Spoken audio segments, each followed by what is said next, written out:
16. Leia and Sigil swam closer to the choppy surface after hours of gliding beneath the waves. Around them, leathery sea trees veined with iridescent blue and red swirled in the churning current, stirred by the continuing storm.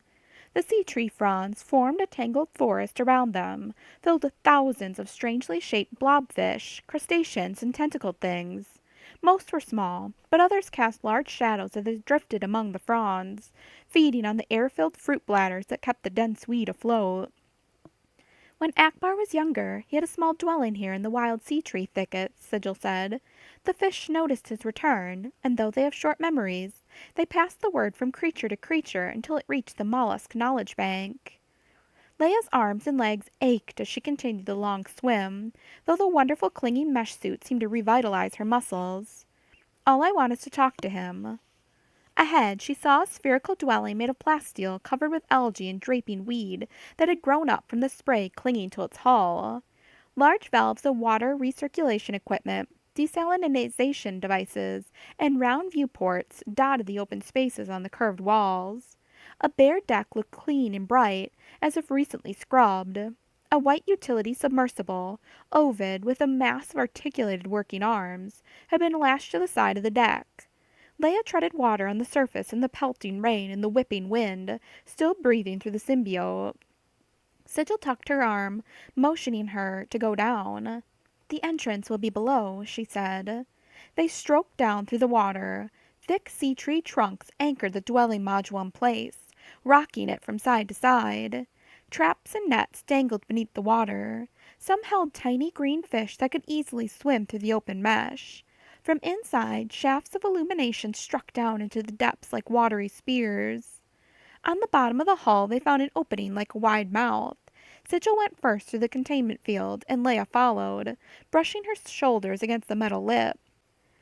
When her head plunged through the dim interior, she stripped off the symbiote, shook herself, and looked into Akbar's cluttered home. He stood up in alarm from a bench made of pitted flowstone, speechless as Sigil and Leia eased themselves out of the water. Leia dripped for a moment, until the wondrous mesh suit absorbed and dissipated the water in its micro-thin layers. Leia sighed with relief to see Akbar, but she sensed his sudden discomfort at her presence, and something more. All her well-rehearsed speeches drained away like so much seawater splashing to the floor.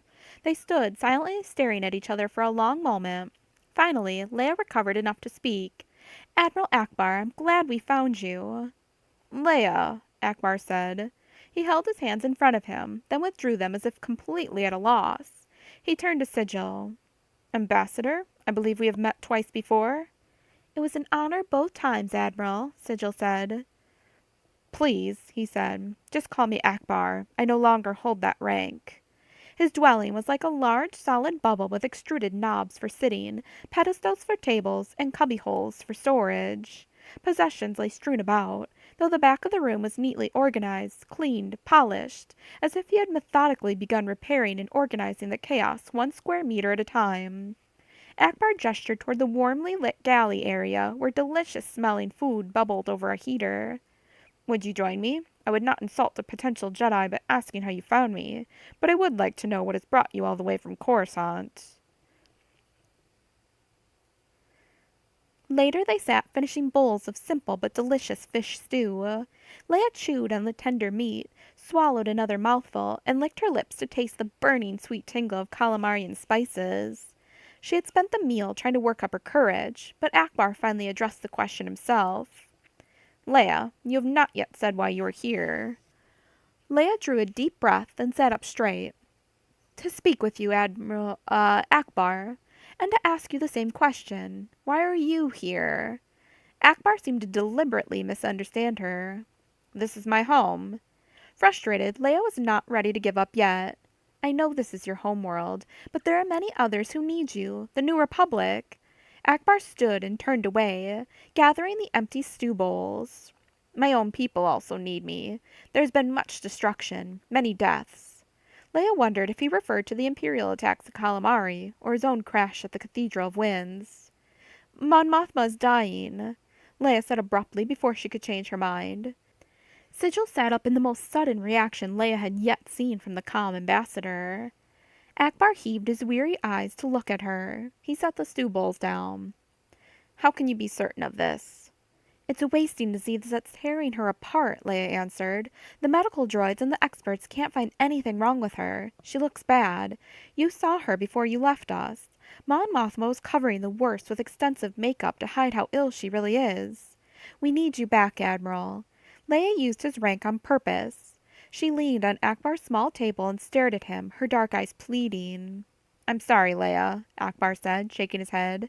He indicated the newly refurbished workroom and his equipment. "I have important work to do here. My planet was badly damaged during the Imperial attacks, and there have been many tectonic disturbances. I've taken it upon myself to find out if our planet's crust has become unstable. I need to gather more data. My people could be in danger. No more lives will be lost because of me." Sigil turned her head from side to side, watching the debate, but saying nothing. "Admiral, you can't just let the New Republic fall apart because of your guilty conscience," Leia said. "Many lives across the galaxy are at stake." But Akbar moved about uneasily, as if trying to shut out Leia's words. "There is much work to do. I cannot delay another moment. I was just preparing to set some new seismic sensors." He shuffled toward a shelf filled with packaged electronic equipment. "Please, leave me in peace." Leia stood up quickly. "We'll help you set out your sensors, Admiral."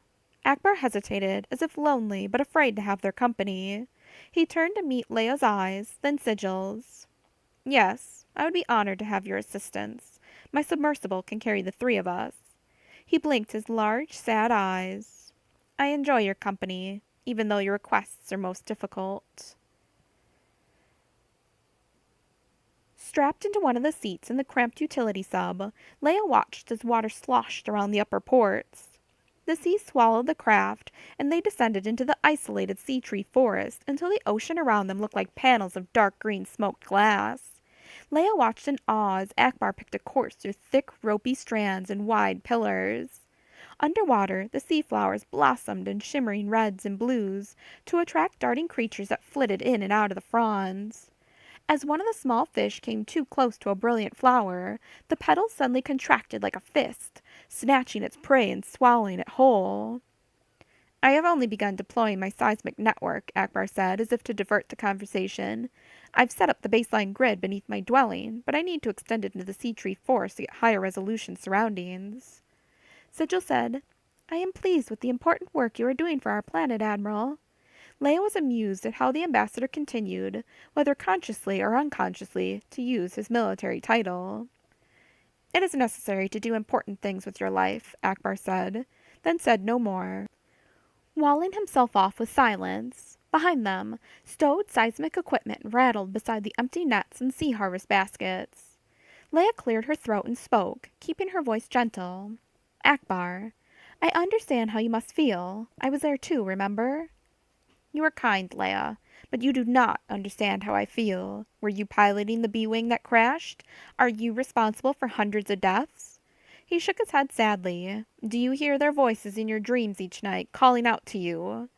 Akbar switched on the sub's depth lights, and a bright, cone-shaped beam sliced through the water. The funnel of illumination glanced off colorful fish and strips of seaweed. Leia spoke more from intuition than from knowledge. "You can't hide on calamari forever." Akbar still would not look at her. "I am not hiding. I have my work. Important work." They drifted toward the silty ocean bottom near one of the gnarled sea tree boles. Rounded hummocks of dark rock thrust out from the milky sand.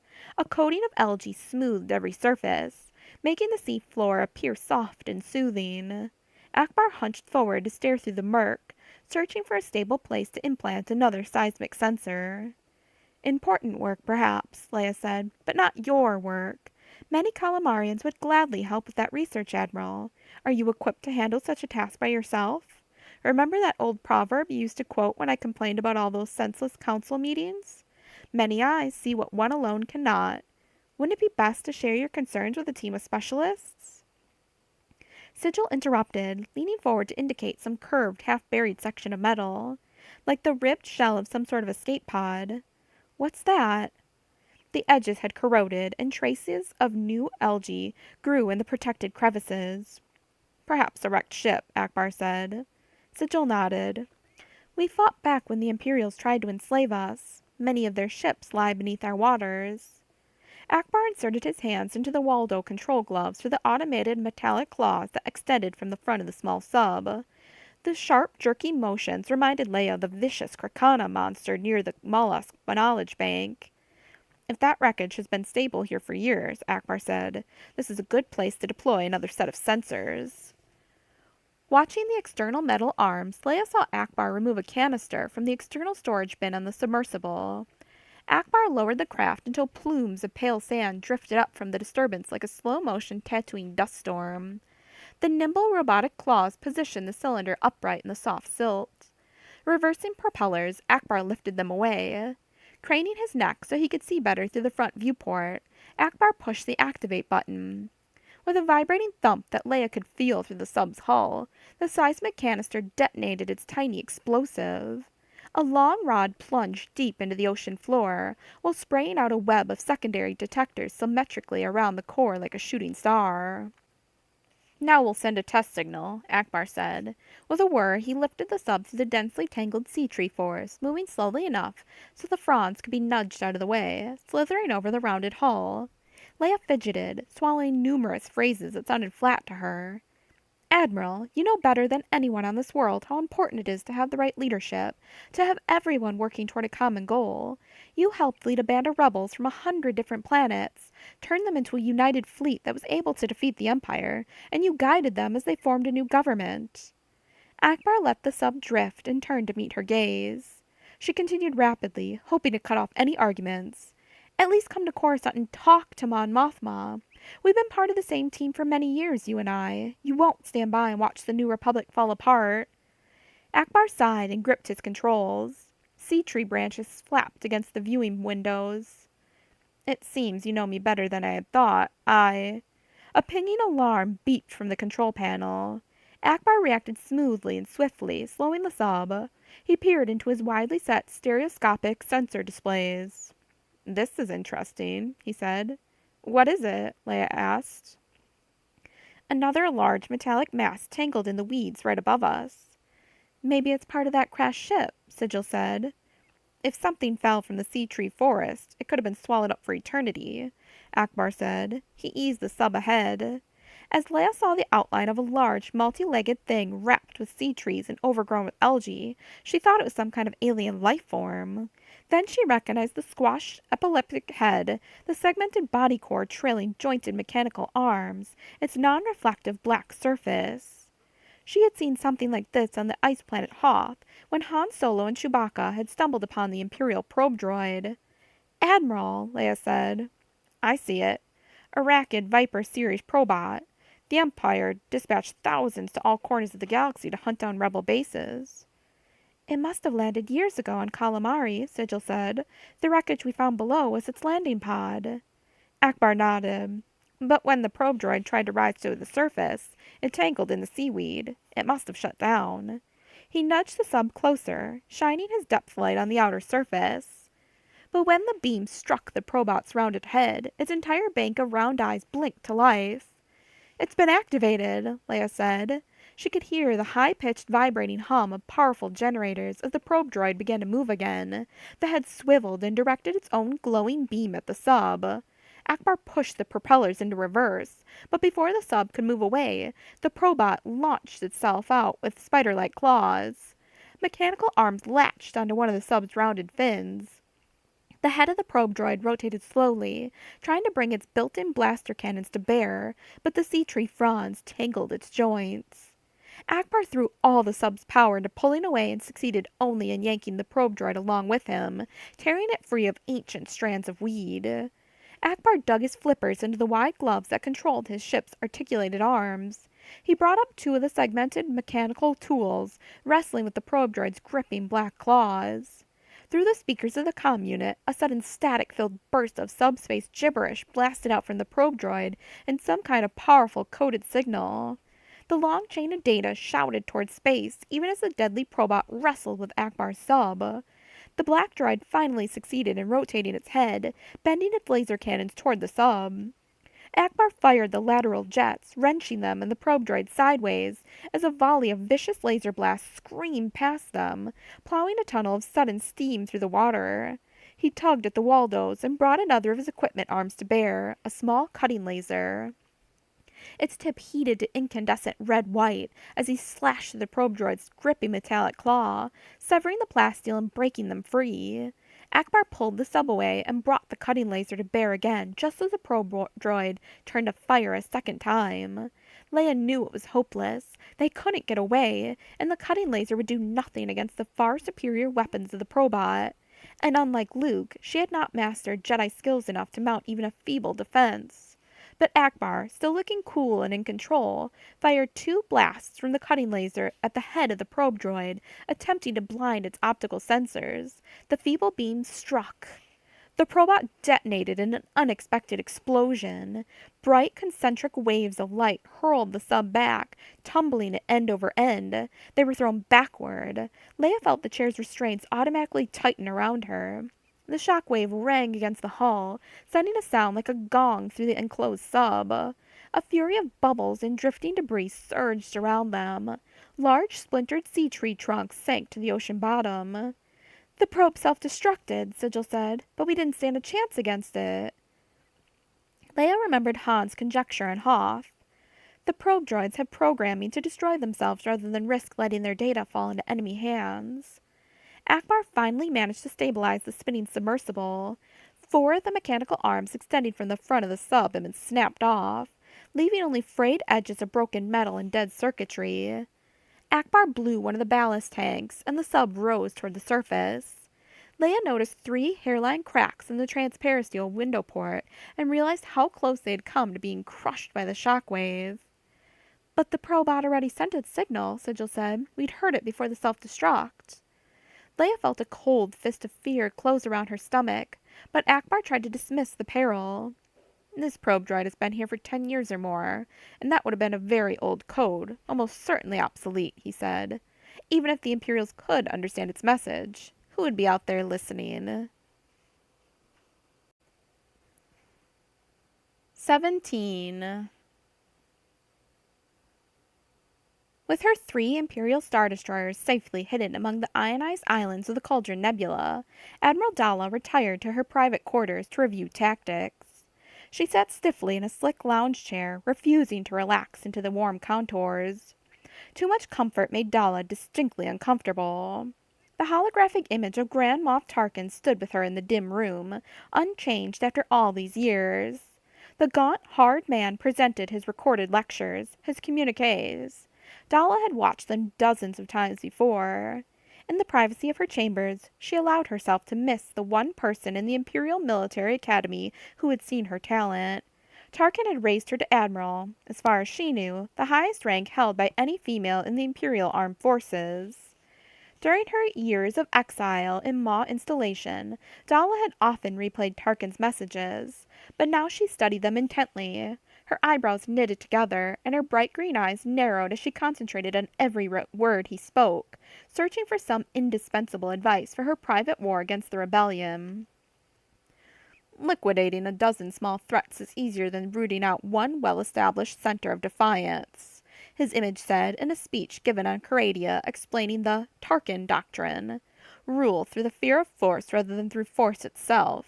If we use our strength wisely, we shall intimidate thousands of worlds with the example of a select few." Dalla rewound the holotape to listen to his words again, thinking she'd been on the verge of capturing a crucial insight, but the dorm chime interrupted her. She switched off the holoprojector. "Lights up." Stocky Commander Kratos stood stiffly at her door, his uniform wrinkle-free, his hands clasped behind his back. He was trying to mask a smug grin of satisfaction, but the expression displayed itself in a small facial tic and the slight upturn of his vanishingly thin lips. "Yes, Commander, what is it?" she said. "We have intercepted a signal," Kratos said. "It appears to be from an Imperial probe droid transmitting covert data gathered on an important rebel planet called Calamari, the site of one of their prime starship building facilities. We can't tell how recent the information is."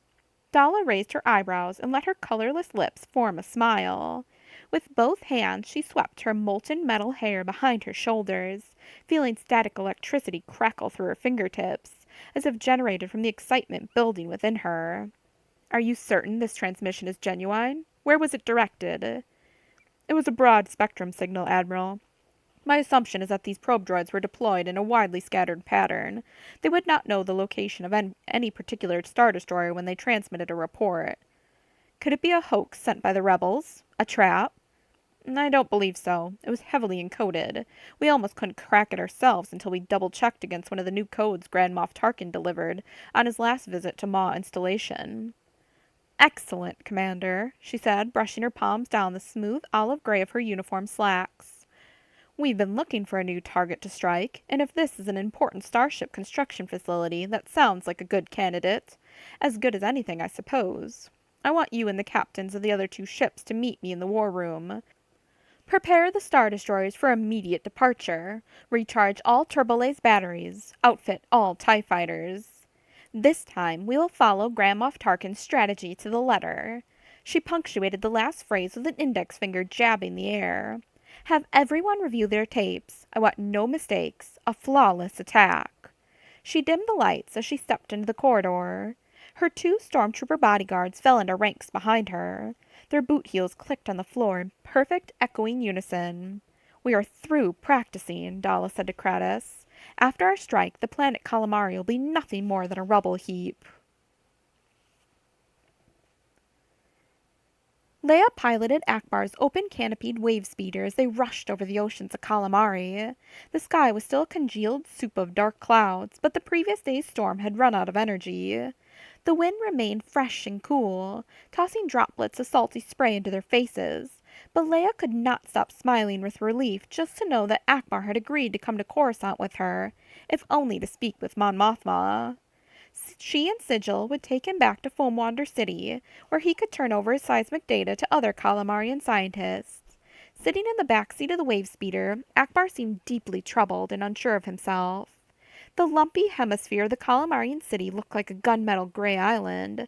Other small sea skimmers drifted in and out, gathering up nets and dashing back to access openings. Akbar sat up stiffly. "Listen." Over the rushing noise of the wind and waves, Leia heard the sharp tones of an all-hands alarm. She grabbed the comm unit, punching buttons for Foamwander City control. "This is Wave Speeder 17017. What is the cause of the alarm?" Before Leia could receive an answer, a curtain of brilliant light sliced through the clouds, slashing the ocean surface near the floating city. Geysers of suddenly vaporized water plumed into the air with a whoop. "Those are turbo lasers," Leia said. Akbar gripped the side of his seat. "We're being fired on from orbit." "Wave doors are closing," said a maddeningly calm Calamarian voice to the speaker system. "All citizens take shelter immediately. Repeat, wave doors are closing." Most of the other sea vehicles had disappeared inside the various openings around the hull of Foamwander City. Those who could not make it to the doors abandoned their crafts and dived overboard to swim down to submerged entryways. Many wave doors had already clamped shut like diagonal mouths. Leia aimed for one of the remaining openings and punched the wave speeder's accelerator. The lurch pressed all three of them back against their padded seats. Overhead, like a flock of razor-winged carrion birds, came an entire squadron of TIE fighters and TIE bombers.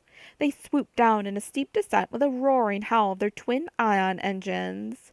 The TIE bombers released glowing energy packets that exploded in the sea, sending out shockwaves and foam and spray. TIE fighters roared over Foamwander City, strafing with their laser cannons. Lances of green light etched smoldering damage into the city shell. One of the shockwaves tossed a wall of water at Leia's wave speeder. She fought for control, but she did not slow down, keeping her eyes fixed on the closing wave doors. If they didn't make it through the gap, they would be helpless out on the water, ready targets for the Imperial bombardment. Akbar said, "We left a squadron of B-Wing fighters to defend the orbiting shipyards. Where are they? I have to learn what's happening up there." Sigil maintained a quiet, steady voice. "Perhaps they are otherwise occupied." "Hang on," Leia said, and fired emergency thrusters. The wave speeder lifted another meter above the surface of the ocean as it flew in a last-ditch effort to get through the closing gap. Leia ducked as the diagonal metal wave doors ground closer and closer. The bottom layer of plasteel plating scraped off the wave speeder as Leia struck the sharp edge of the heavy door. Then they shot into the protected green-lit tunnel. With the vehicle traveling at such high speed, even that minor impact was enough to send them spinning. Leia wrestled with the controls, trying to slow the vehicle as it caroomed off one wall and then the opposite wall, sending out showers of sparks. Finally, it ground to a halt. Behind them, with a thunderous echo, the wave doors slammed shut. Pausing only long enough to confirm that they were all unharmed, Leia picked her way out of the wreckage. Through the thick armor of the floating city, she heard the repeated thuds of explosions from TIE bombers and the screams from firing laser cannons. Akbar stepped away from the wreckage and turned to Sigil. "Take me to the control center immediately. I want to be linked with the orbital defense forces." He already looked more alive, more alert. "If I can see what's going on, maybe I can figure out a way to help us all." "Yes, Admiral," Sigil said. Leia wondered if she had used his rank intentionally. Flashing lights and alarm sirens echoed as they hurried through the serpentine corridors. Groups of Quarren rushed past, burbling exclamations through their tentacled faces as they scrambled down access shafts to the underwater levels. Leia had no doubt they were abandoning the city structure, swimming down to where they thought they were safe. When Sigil reached the turbolift door, other Calamarians flocked to it, trying to get to the city's protected inner chambers. Sigil raised her voice, the first time Leia had heard her do so. "Make way for Admiral Akbar! We must get to Central Command!"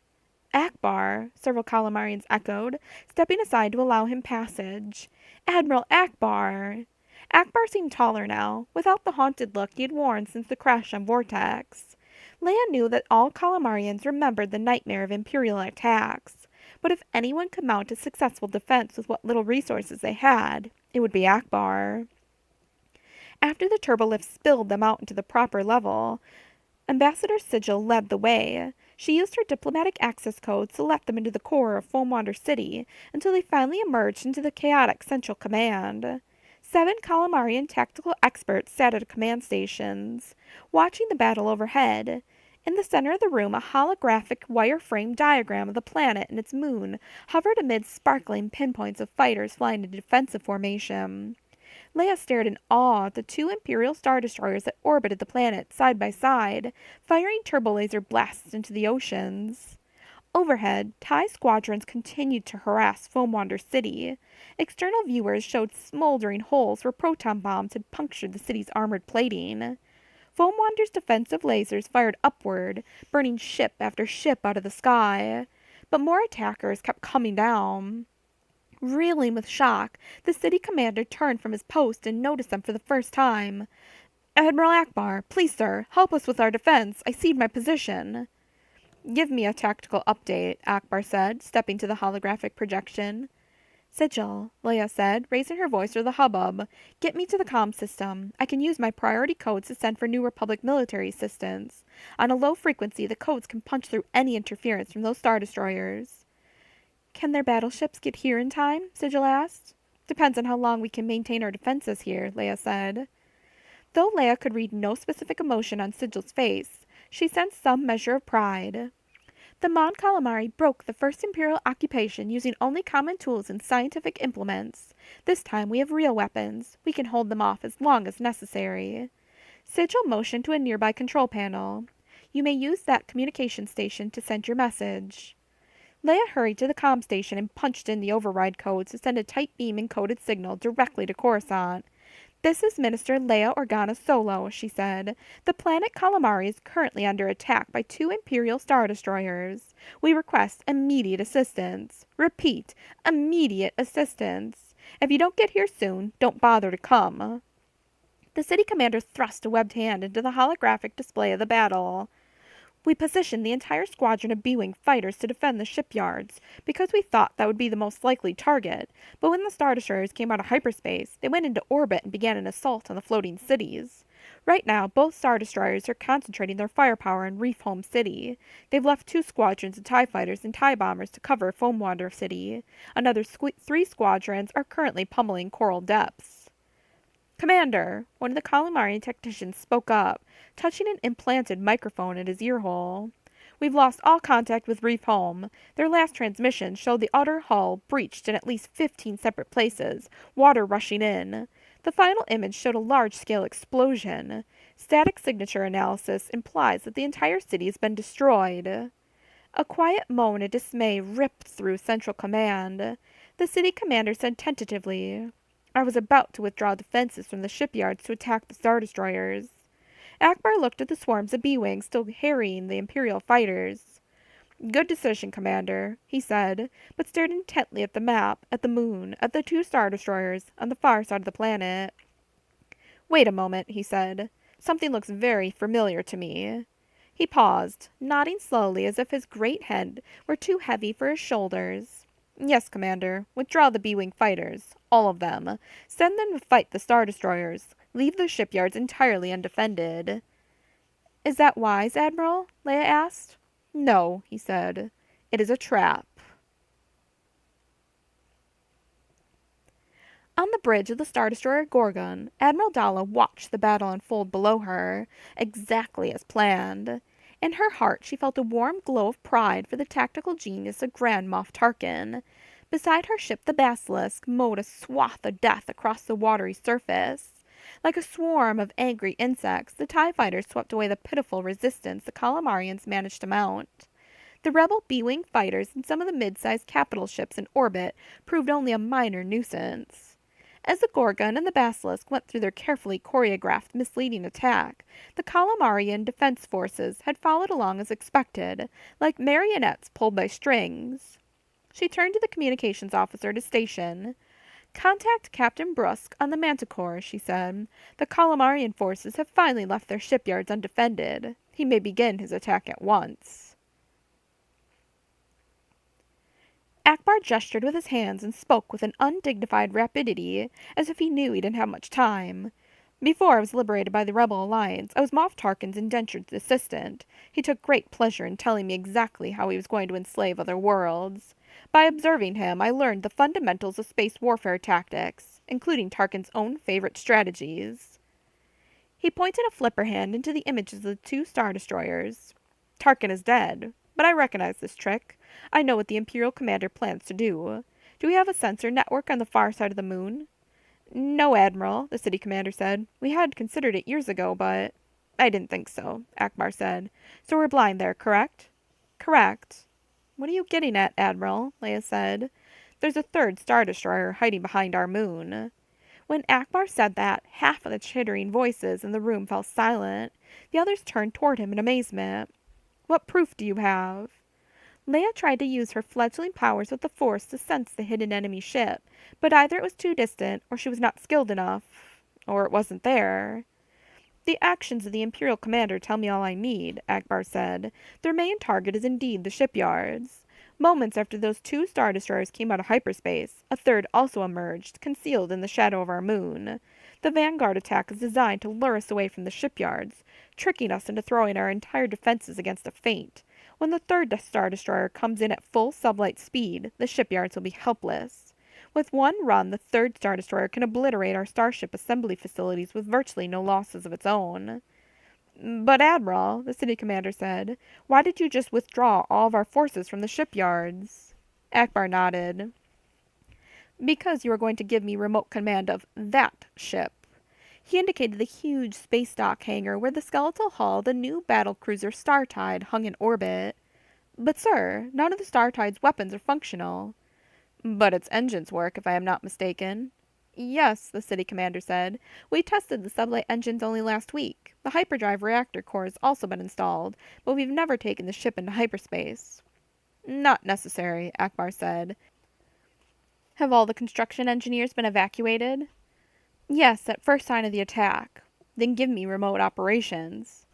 "Admiral," the city commander said tentatively, then punched in a command code sequence.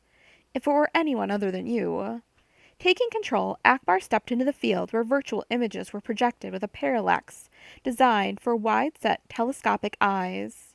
The half-constructed ship powered up its engines and locked into drone mode. With an inaudible roar of massive sublight engines, the unarmed battleship crawled away from the orbital shipyards, picking up speed as it ascended from the planet's gravity well. The engines were powerful enough to haul along the entire connected framework of the space dock. Akbar didn't mind. The more mass, the better. Leia bit her lip as echoes of the attack thundered from above, as the external imagers showed the damage to Foam Wander's outer shell, as another wave of TIE fighters swooped down to scorch any exposed surface. Sigil seemed to have gone into a kind of trance. Leia wondered if the shock had numbed her. The ambassador stood before the orbital images of swarming fighters, both the B-wing defenders and TIE attackers. She reached out with her fingers, touching seemingly random blips of light. This one. Now this one. Now this one, she said. Barely a moment after she touched each one, the screen flared bright, marking the destruction of the indicated ships. Leia was amazed, unable to believe that Sigil could depict them so accurately. But with the fledgling abilities Luke had taught her, Leia could feel a tug in the female ambassador, an instinctive working of the Force. She asked, already suspecting the answer, "How are you doing that?" "It's just like with the school of fish," Sigil said quietly. "It's only a trick. But I wish I could get in contact with our fighters. This one. This one." With a long finger she traced one of the B-wing fighters that seemed perfectly safe in the midst of its own squadron, but then a damaged TIE fighter out of control spiraled through the group of ships and impacted the doomed B-wing. Sigil had done the same thing with the school of fish as the Krakana monster fed. The female ambassador looked astonished and stricken. "There's not enough time," she said. "I can't figure it out soon enough." Despite the fury of the Imperial attack, Leia felt a thread of wonder pass through her. Even without further testing, she knew that Sigil had the potential to use her powers as a Jedi. Leia would have to send Sigil to Luke's training center on Yavin 4. If they somehow survived here. Akbar felt as if he were part of the massive derelict ship as he controlled it from the core of Foamwander City.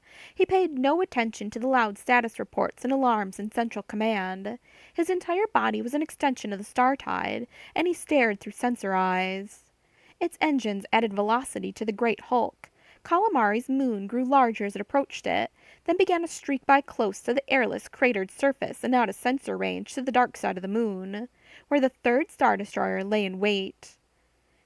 Akbar powered up the Startide's hyperdrive reactors and shut off the automatic coolant systems. Alarms ran through his body as the ship's warning routine screamed at him, but Akbar increased the power output, trying to hold it in, restraining the seething energy that waited to explode from the great uncompleted battleship. As he brought the Startide around the curve of the moon, Akbar saw the arrowhead shape of a third Star Destroyer just powering up its weapons batteries. There it is. The third Star Destroyer suddenly detected the Mon Calamari battlecruiser and began unleashing a flurry of turbo-laser bolts. But Akbar didn't care. One of the blasts detonated a joint in the space dock framework surrounding the Startide, and a network of girders dropped into space. Molten droplets flew from the starboard flank where the direct hit vaporized part of the hull. Akbar drove on at a full speed on a suicide run, heading directly down the Star Destroyer's throat. The Imperial ship continued to fire. Akbar released the last safety mechanisms that held the unshielded hyperdrive reactor in check. The superheated energy furnace would reach its flashpoint within seconds. He disconnected himself from the command console and let the laws of physics take their course. Admiral Dalla shouted into the comm system, "Captain Brusque, tell me what's going on." The Manticore had just begun its triumphant run to destroy the Calamarian shipyards when all havoc broke loose. Alarms interrupted her transmission. The captain scrambled and shouted orders. "It's another ship, Admiral," Brusque said, flashing a glance and wanting to bark orders, yet not quite daring to ignore Dalla. "It came out of nowhere. They must have known we were here." "Impossible," Dalla said. "They couldn't have known we were there. We left no sensor trace. Ops, give me the Manticore's tactical sensors." On the screen, Dalla saw her third Star Destroyer and the skeletal Calamarian Star Cruiser. It looked ridiculously cumbersome, dragged back by heavy construction frameworks. Yet it moved inexorably. Dalla understood the suicide tactic immediately. "Get out of there!" The Manticore veered to get out of the Startide's path, but the Calamarian cruiser came on too fast. The Manticore's turbo-laser batteries did nothing to slow its approach. Dalla held her back rigid, forcing herself not to wince. She gripped the cold rail at her bridge station. Her knuckles whitened. The plasteel floor seemed to drop out from under her. Her dry mouth opened in a wordless shout of "No!" The Calamarian battleship struck the underbelly of the Manticore. Just before the impact, though, the star tide went nova, erupting into blinding waves of energy that tore the Manticore apart. Captain Brusque's transmission cut off abruptly. Dalla turned away, gritting her teeth and refusing to let acid tears of failure well up in her green eyes. She thought of all the weaponry, all the personnel, all the responsibility that had just been destroyed. She stared into space, blinded by the brilliant double explosion that flowed out behind Calamari's moon, creating an artificial eclipse.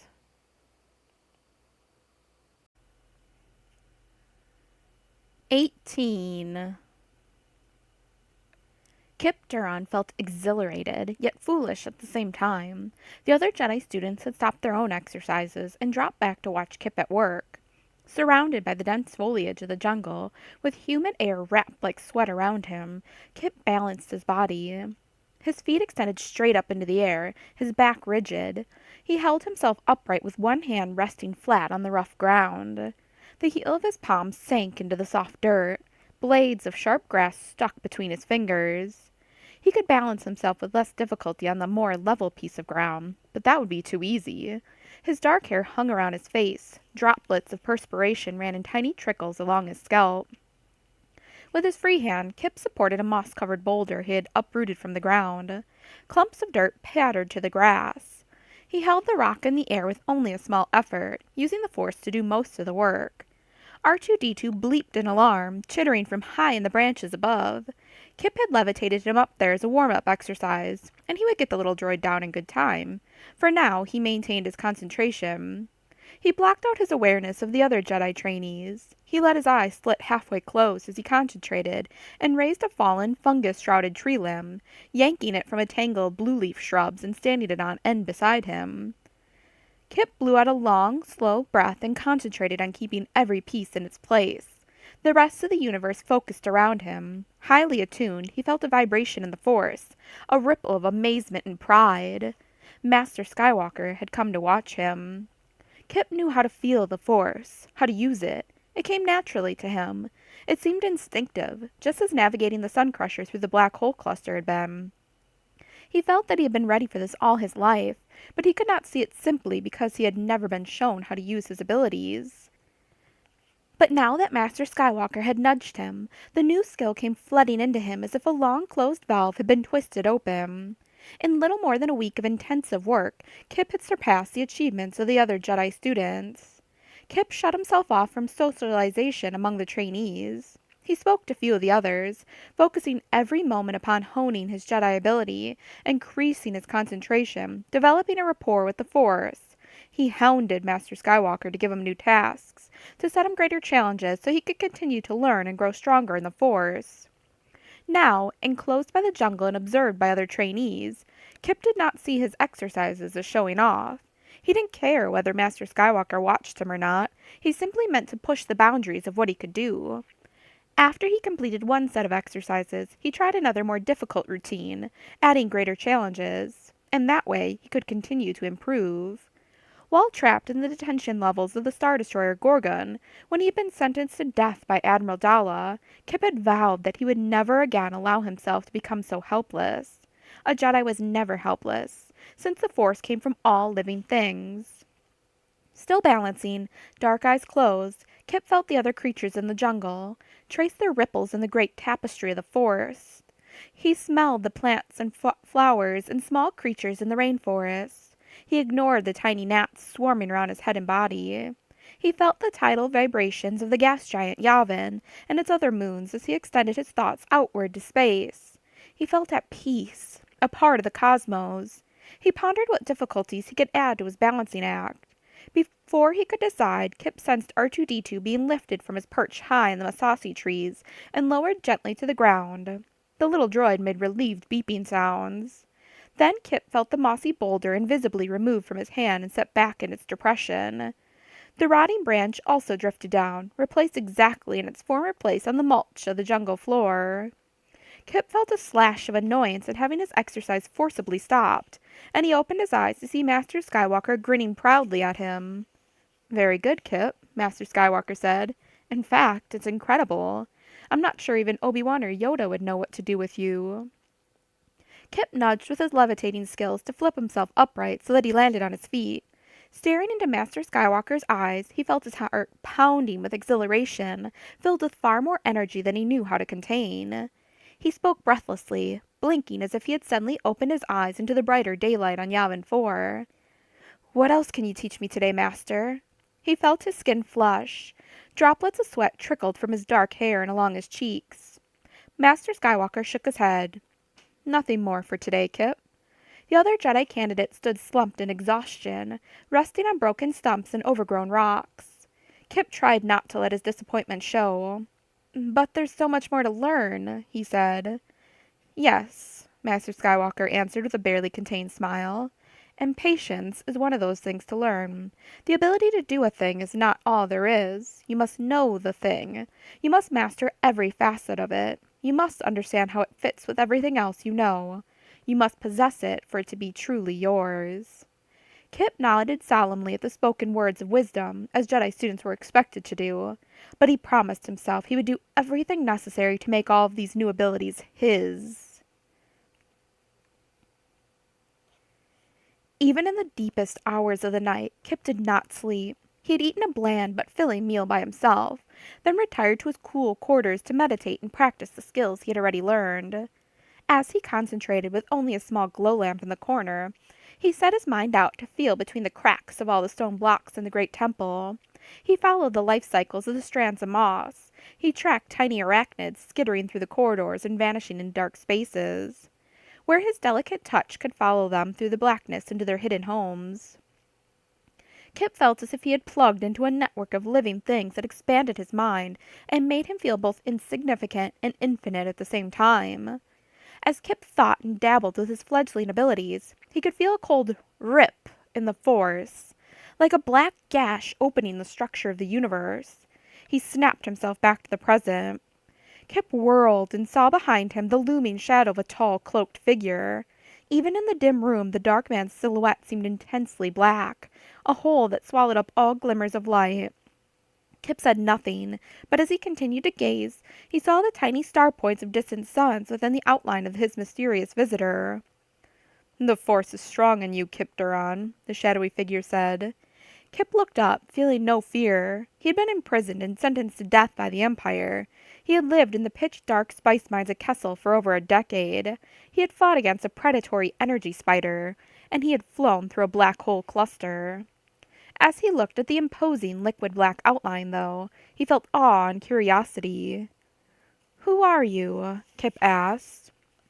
"I could be your teacher," the dark shape said. "I could show you many things that even your Master Skywalker does not comprehend." Kip felt a thrill rush through him. "What things?" "I could show you techniques that were lost thousands of years ago, secret rites and hidden doorways of power that no weak Jedi Master like Skywalker dares to touch. But you are strong, Kip Duran. Do you dare to learn?" Kip felt reckless, but he trusted his instincts. They had served him well in the past. "I'm not afraid to learn," he said, "but you have to tell me your name. I won't learn from a man who's afraid to identify himself." Kip felt foolish even as he said it. The shadowy form seemed to ripple as if with silent laughter. His voice boomed out again, full of pride. "I was the greatest Dark Lord of the Sith. I am Exar Kun." 19. Han Solo dashed into his and Leia's empty sleeping chambers. "Lights!" he shouted so loudly that the voice receptors didn't understand his words. Han forced himself to articulate with brutal clarity through clenched teeth. "Lights!" until the illumination came on in the room. He glanced from side to side, trying to think of everything he would need to bring. After unsealing the coded security chamber atop one of their closets, he snatched a fully charged personal blaster, then grabbed an extra power pack. He pulled out a clean set of clothes, felt a startled pang as he saw Leia's garments hanging untouched in the storage unit. "Chewie!" he bellowed. "In here!" For some reason, the voice response lights went off again. In disgust, he snapped, "Lights on!" for the third time. C-3PO strutted into the room with two bawling children in tow. "Sir, must you be so rushed? You're upsetting the children. Will you please take a moment to explain what's going on?" Chewbacca roared from the outer room, and Han could hear him knocking furniture aside as he ran to the bedroom. The Wookiee stood in the doorway, his tan fur ruffled. He opened his wide, pink mouth, showing his fangs, and roared again so loudly that it startled the children. The bedroom lights went off for a second time. Han saw that Chewbacca carried his deadly bowcaster and a pack of concentrated emergency rations ready to go. Fumbling in the dimness, Han opened up another small compartment beside the closet and pulled out the trusty automatic medkit he had removed from the Millennium Falcon. "Lights," 3PO said in a calm voice, and the illumination stayed on this time. "3PO, where's Lando?" Han said. "Find him for me." "He's down in the ship bays, sir. He left me a message to tell you he is not impressed with your standards of maintenance on your former ship." "Well, he'd better have the Falcon running now, that's all I can say," Han said. Jaina sniffed loudly and between sobs cried out, "Where's Mommy?" Han stopped as if hit with a sunbeam. He knelt, looking into his little girl's face. He brushed aside the tears on her cheeks and placed his hands on her tiny shoulders, giving a squeeze of confidence. "Daddy's going to rescue her," Han said. "Rescue her? Oh dear," 3PO interrupted. "Why does Mistress Leia need rescuing?" Chewbacca bellowed in answer, but 3PO waved mechanical hands at him. "You're not helping, you know." Han turned to the Wookiee. "Not this time, buddy. I need you here to watch over the kids. There's no one else I trust as much." Chewbacca blatted a response, but Han shook his head. "No, I don't have a plan yet. All I know is I need to get to Calamari before the Imperials destroy it. I can't just stay here and let Leia face them alone." Han stuffed what he needed into a lightweight mesh sack and grabbed the emergency rations from Chewbacca's hairy arms, glancing at the labels to make sure the food was compatible with human digestive systems. "How long will you be gone, sir?" 3PO asked, trying to stop Jason from climbing into the open closets. "As long as it takes to rescue my wife," Han answered. He sprinted toward the door, taking 2 steps before he froze. He spun around and returned to his 2 children. He bent down again and gathered Jason and Jaina in a big hug. "You two behave for Chewie and 3PO. You have to watch out for each other." "We are good," Jason answered with a touch of indignation. At that moment, the little boy looked heart-wrenchingly like Leia. "I have recently updated my childcare programming, sir," 3PO said. "We'll have no trouble at all." The golden droid nudged the twins as he tried to usher them back to their own room. "Come, children, I will tell you an entertaining story." Jason and Jaina began crying again. Han took a last longing look at the twins and then ran out of the living quarters, pausing only for a moment to straighten the soft chair Chewbacca had knocked over. The cyberfuse made a popping sound as it clattered on the cockpit floor of the Millennium Falcon. Lando Calrissian stared at it in disgust, then turned back to the control panels. He had finished updating the nav computer software, but somehow that had caused the cockpit lights to short out. He rummaged around in the small bin of old, greasy-smelling replacement fuses and yanked out one that looked appropriate. The Falcon had been cobbled together from so many different parts, he could never keep track of how much spit and monofilament wire kept the ship running. He wondered for the 100th time why he loved the craft so much. He popped in the fuse, activated it, and flicked the row of switches that remained glassy dead. "Come on," Lando said, smacking the panel hard with the flat of his left palm. With a humming whir and a blast of cold, chemical-smelling air from the recirculating ducts, the controls winked to life. Lando closed his eyes with a sigh. "Good old emergency repair procedure number 1, he said. "Hey, Lando!" He heard the loud, determined voice from outside in the repair bay. Without looking, Lando knew Han Solo had come to shout at him about something. He felt tired, itchy from sweat, and frustrated at how long it was taking to get the Millennium Falcon performing up to his exacting standards. He stood up from the open control panels and walked across the short corridor, his boots making impatient clangs on the deck plates. He bent down on the entrance ramp to stick his head out. "Lando," Han said again, hurrying toward him, his face red with agitation. Sweat clumped his dark hair together, and he marched forward with the unstoppable attitude of an Imperial construction droid. "Han," Lando said, scowling, "you didn't tell me this junk heap was in such bad shape when we played sabacc." Han ignored the comment and sprinted up the ramp, carrying a mesh sack of supplies and wearing a blaster at his hip. Lando raised his eyes. Han? Lando, I need the Falcon. Now. He pushed past Lando, dropped his sack on the deck plates, and hit the controls for the entrance ramp. Lando had to jump inside as the grease cylinders hauled the slanted metal ramp back into position. Han, this is my ship now. You can't just... Han went directly to the cockpit and threw himself into the pilot seat. Lando charged up behind Han.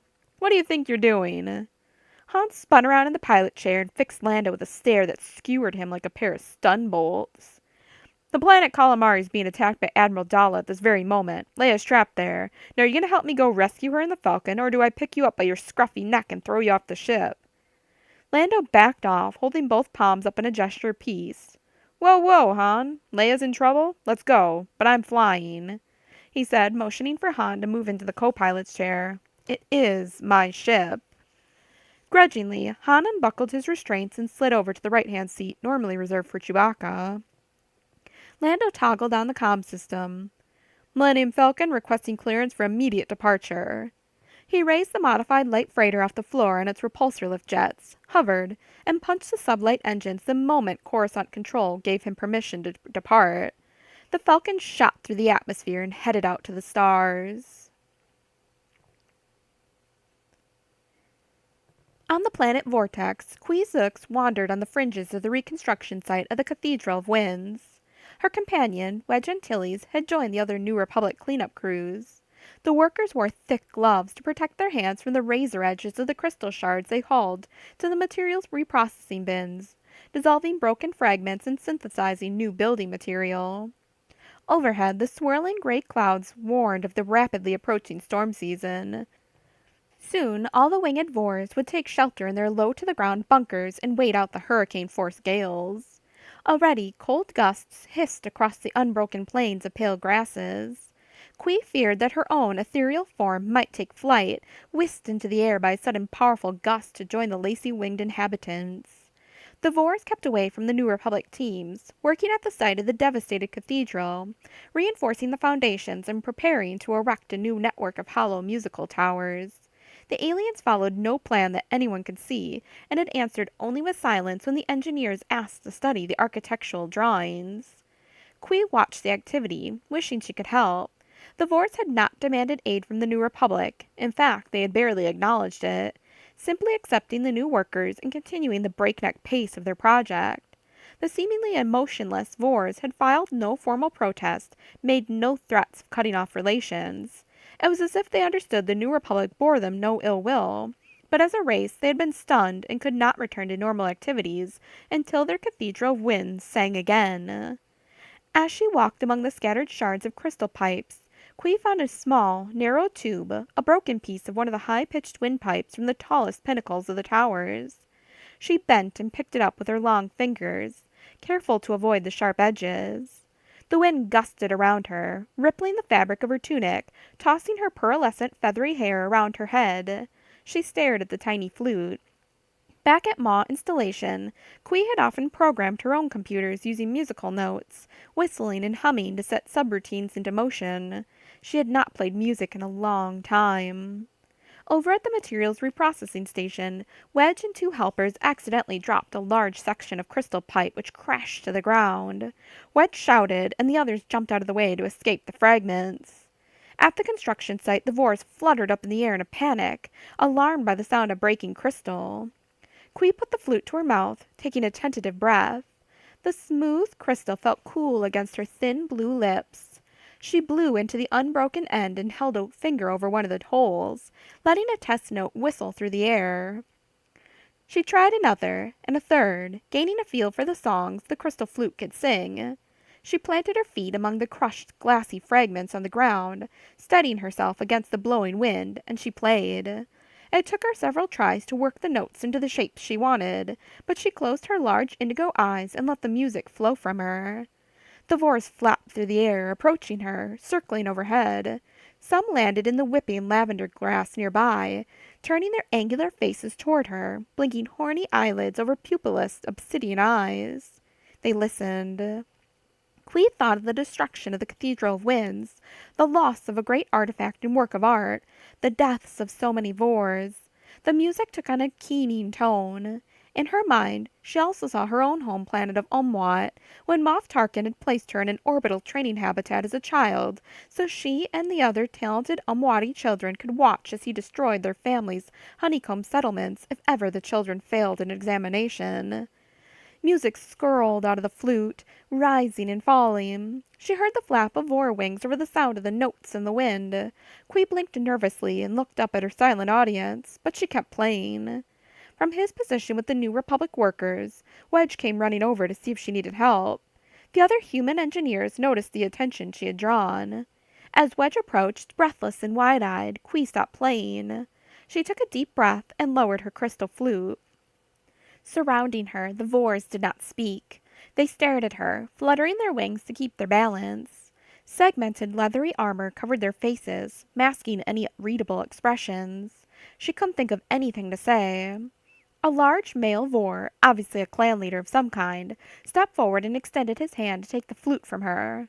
Still nervous, Qui placed the delicate instrument in his leathery palm. With a sudden, violent gesture, the Vor squeezed his hand shut and crushed the flute. The thin crystal sides of the tube shattered. He opened his hand to let the fragments fall to the ground. Thin lines of blood blossomed on his palm. "No more music," he said. Her entire audience of Vors spread their wings and leaped into the winds, flying back over to the construction site. The leader kept his gaze on her. "Not until we are finished here," he said, and flew off to join the others. Stuck in hyperspace, Han Solo could do nothing but wait. He couldn't hurry the passage of time. He paced around the common area, looking at the battered holographic game board and thinking of when he had first seen R2-D2 playing with Chewbacca. That had been before he had even met Leia, when Luke Skywalker was a wet-behind-the-ears moisture farmer, and Obi-Wan Kenobi was still just a crazy old man. If he had known how his life would change after that day in the Mos Eisley Cantina, Han wondered if he would have taken the risk to pick up 2 passengers in their droids bound for Alderaan.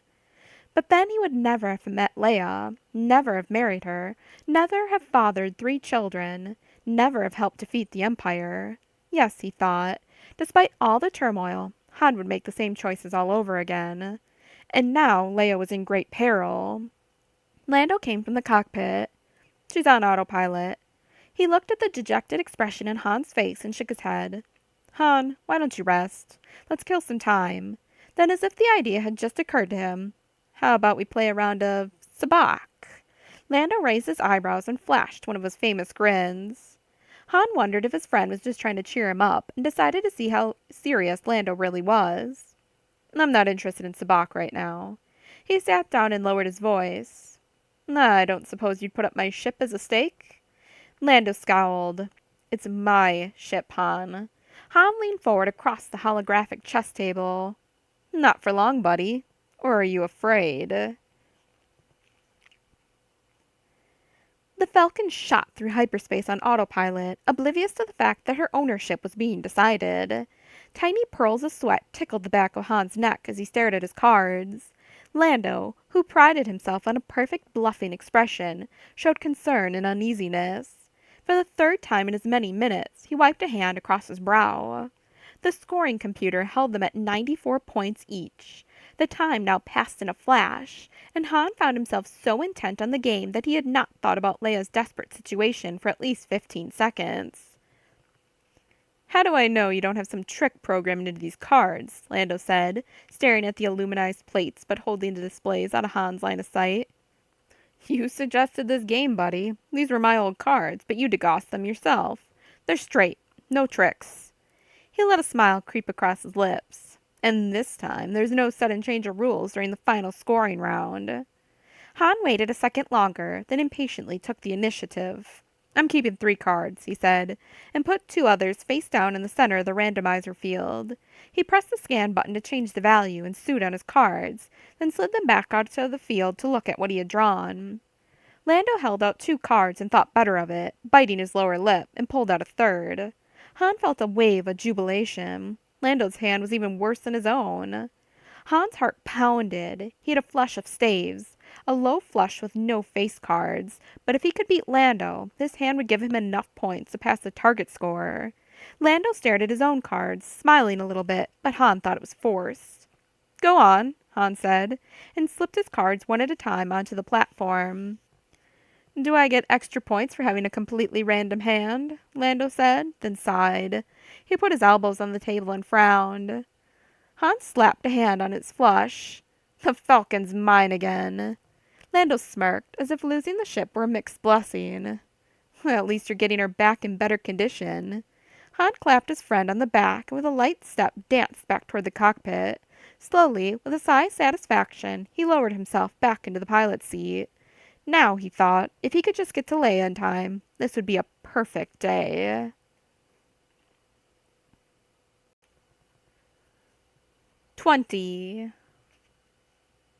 Kip Duron trudged through the dense rainforest of Yavin 4, trying to find hidden paths where the jungle would allow him to pass. He knew exactly where to go. The dark spirit of Exar Kun had shown him. With the stirring of the underbrush, reptilian predator birds burst squawking into flight, disturbed from the bloody carcass of a kill they had dragged into the canopy. Kip's assigned companion, Dorsk 81, stumbled beside him. The thin, smooth-skinned alien had a much more difficult time with the steamy air and the steep climbs. A purple-furred woolmander clambered through the overhead network of Masasi trees. Dorsk 81 looked up, startled, but Kip had sensed the beast minutes before, feeling its primal panic and indecision built until finally it had had to flee. Kip wiped sweat out of his eyes and shook his head, sending droplets of perspiration flying. He squinted again and moved forward with greater speed, knowing they had almost reached their destination, though Dorsk 81 had no idea yet. Insects and small biting creatures buzzed and scuttled around them, but none bothered Kip. He consciously exuded a shadow of uneasiness around him so that lower creatures had no incentive to come nearer. Exar Kun had taught him that trick, too. Dorsk 81 opened his lipless mouth, panting as he tried to keep up with the vigorous pace. His yellow and olive-green skin was unblemished, his nose flattened and smooth, his ears tucked back against his head as if someone had designed his race in a wind tunnel. The alien looked miserable. His wide-set eyes blinked, and his face gleamed with a sheen of moisture. I was not bred for this, Dorsk 81 said. Kip slowed, but not enough to bring relief to his companion. He softened the tone of his instinctive retort. You were not bred for anything but bureaucracy and a comfortable life. I don't understand how the planet Colm could have survived unchanged for 1,000 years, or why your people wanted it to. Dorsk 81 took no offense and followed Kip. Our society and our genetics reached their perfection a millennium ago, or at least that's what we decided at the time. To prevent undesirable changes, we froze our culture at that level. We took our perfect race and cloned them rather than risking genetic anomalies. I am the 81st clone of Dorsk. 80 generations before me have been identical, doing the same jobs with the same level of skill, maintaining our level of perfection, and not slipping back. Dorsk 81 frowned, and with a burst of surprising energy, he pushed around Kip. He flung himself into the effort of making a path through the dense brush with all the strength he possessed. But I was a failure, he said. I was different.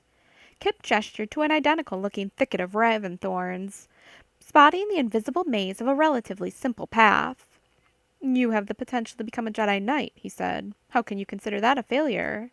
Dorsk 81 clawed his way out of the tangle he had become trapped in. Stains from crushed berries and flower petals dotted his uniform. It is unsettling to be different, he said. Kip spoke partly to himself and partly to his companion. Yes, but sometimes it's exhilarating to know you can rise above the others who are trapped down below. He ducked into the low tunnel of gloomy foliage and dangling mosses. Tiny gnats flew away from his face. The deep shadows suddenly made him think of the black spice mines at Kessel where he'd been forced to work as a slave. The Empire ruined my life, Kip said. My parents were political resistors. They marked the anniversary of the Gorman massacre, and they protested the destruction of Alderaan. But by that time the Emperor had lost all patience with political objections. Stormtroopers came in the middle of the night, battered their way into our home on the colony of Dyer. They took my parents, stunned them in front of our eyes, leaving them paralyzed and twitching on the floor. My father couldn't even close his eyes. Tears ran down his cheek, but his arms and his legs kept jittering. He couldn't get up. The stormtroopers dragged him and my mother out. My brother Zeth was 5 years older than me. They took him. He was only 14, I think. They put stun cuffs on his hands. They kicked him, pushed him out, and then they stunned me. I found out later that they took Zeth to the Imperial Military Academy on Caradia.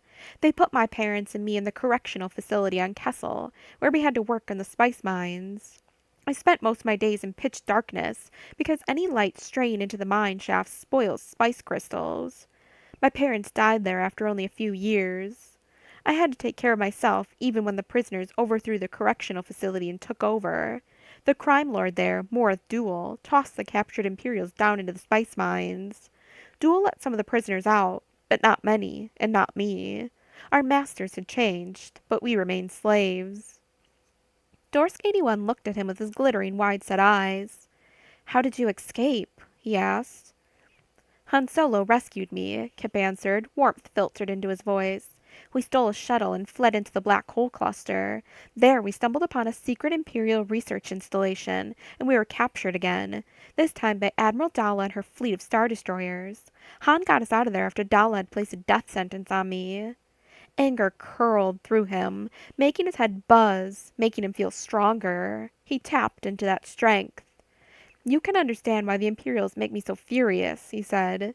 "It seems that every step of my life the Empires try to beat me into submission, try to take away the rights and pleasures that other life forms enjoy." "You can't fight the Empire alone," Dorsk 81 said. Kip didn't answer for a long moment. "Perhaps not yet," he said. Before Dorsk 81 could say anything, Kip parted a dense clump of blue leaf branches. He felt an electric thrill down his spine as the Force told him they had arrived.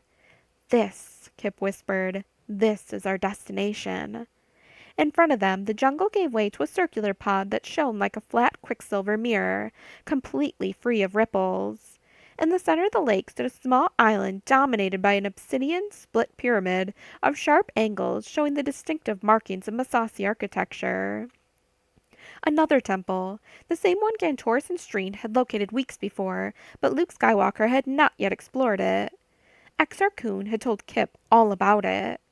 Between the bifurcated spire of the tall pyramid stood a colossus, a polished black statue of a dark man, with long hair swept back behind him, the tattoo of a black sun emblazoned on his forehead, and the padded garments of an ancient lord, the Dark Lord of the Sith. Kip swallowed hard at seeing the image of Exar Kun. "Who do you think he was?" Dorsk 81 asked, squinting to stare across the water. Kip answered in a quiet, husky voice. "Someone very powerful." The great orange sphere of Yavin lurked on the horizon with only a fuzzy curve peeping over the tops of the jungle. The system's small sun would also be setting soon. The twin lights in the sky cast intersecting glitter paths across the still lake. Kip gestured toward the temple. "We can spend the night there if you'd like," he said. Dorsk 81 nodded with more eagerness than Kip had expected. "I would like to sleep inside shelter again," he said, "rather than up in a tree tangled in vines.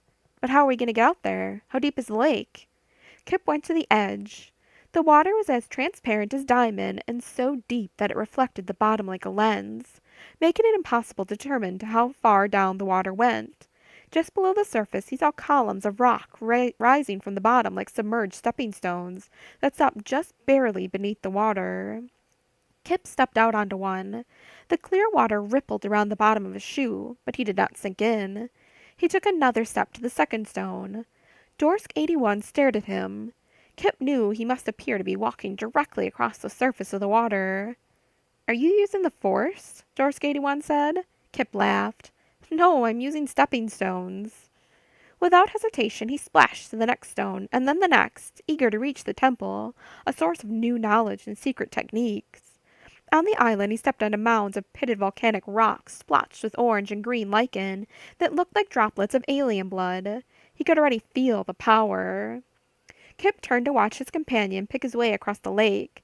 It looked very much as if Dorsk 81 balanced on the fragile membrane of the pool's surface. The illusion was very effective. Around him, silence blanketed the island, as if none of the jungle creatures or insects dared to come near the empty temple. "It's cold here," Dorsk 81 said, shaking water off his feet and looking around. The smooth-skinned alien hunched his head closer to his shoulders. "You were complaining before about how hot it was," Kip said. "You should be grateful." Dorsk 81 clamped his lipless mouth shut and nodded once, but said nothing else. Kip walked around, looking at the polished black glass angles of the pyramid, the jutting point at the top. The architecture had been designed as an angular funnel to concentrate the force, assembled to enhance the powers of Sith rituals. He stared up at the frozen statue of Exar Kun. The brooding, dark lord looked so real to him, so awe-inspiring that Kip expected the sculpture to bend down and grasp him. Kip knew now that the Great Temple was the focal point for the entire Massassi civilization that Exar Kun had built up from primitive decay. The Great Temple had been the headquarters, the prime focus of Kun's battles in the Sith War. But this small, isolated temple had been more of a private retreat, the place where Exar Kun had concentrated on improving his own abilities, strengthening himself. A cool wind breathed out of the wedge-shaped opening, as if the silent temple were some kind of sleeping monster. "Let's go inside," Kip said. He ducked his head and took one step into the enfolding darkness. But when he blinked his eyes, the light gradually grew inside the chamber as if lightning bolts trapped inside the black slabs of glass continued to send faint sparks visible only from the corner of his eye. When Kip faced the polished, dark walls, he saw nothing in them, only faint etched markings of hieroglyphics in a long-forgotten language. He could not read any of the words. Deep green tendrils of moss grew like frozen biological flames that worked their way up the polished stones. Against one wall stood a smooth, rounded cistern filled with water. Kip stepped over to the cistern and dipped his fingers in, surprised and delighted to find the liquid cold and clean. He splashed his sweaty face, and then he drank, savoring the sweetness of the water as it slid down his throat. He sighed. Dorsk 81 stood just within the opening, looking out at the jungle beyond the lake. The sphere of Yavin had vanished below the treetops, and the sky began to thicken with purple twilight as the distant sun also set. "I'm very sleepy all of a sudden," he said. Kip frowned, but thought he knew what was happening. "You've traveled a long way today," he said. "It's cool and dark in here. Why don't you sleep? The floor looks smooth and comfortable. You can curl up against the wall." As if hypnotized, Dorsk 81 shambled over to a corner and slithered down against the wall until he lay with his back pressed against the obsidian slab. He fell asleep almost before he had settled into place. "Now you and I can continue in a more appropriate setting." The deep, loud voice echoed like distant thunder inside the chamber.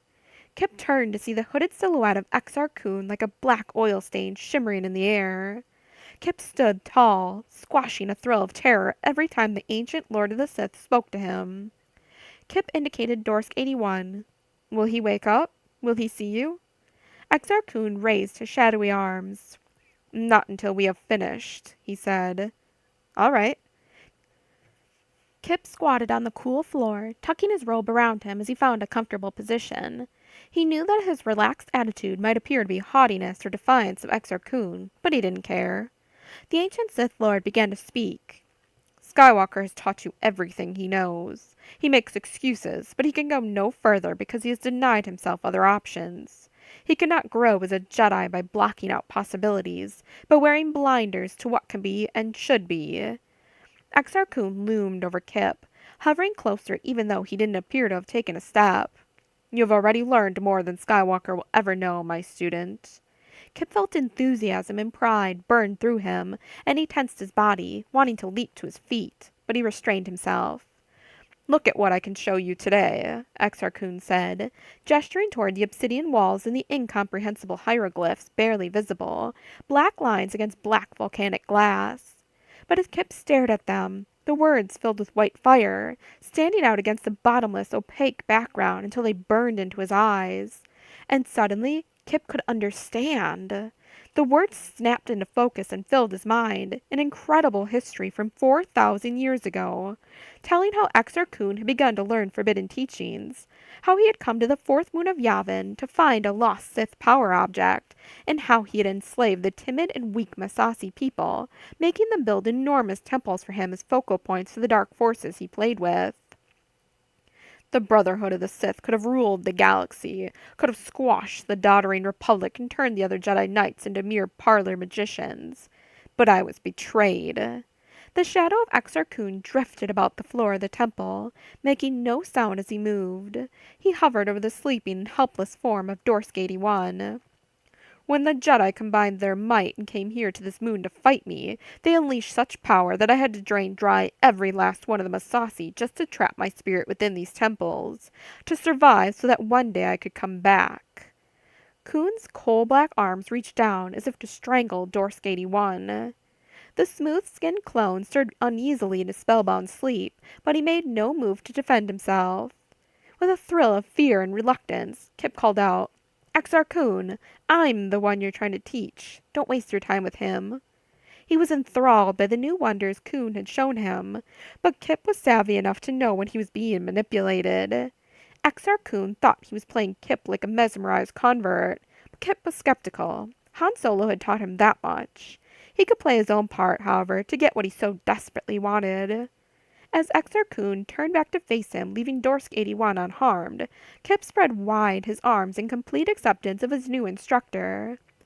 "Teach me more about the ancient Sith ways." Kip swallowed, then made his voice strong, because this was what he really wanted. "Tell me how to use these new powers so I can crush the Empire once and for all."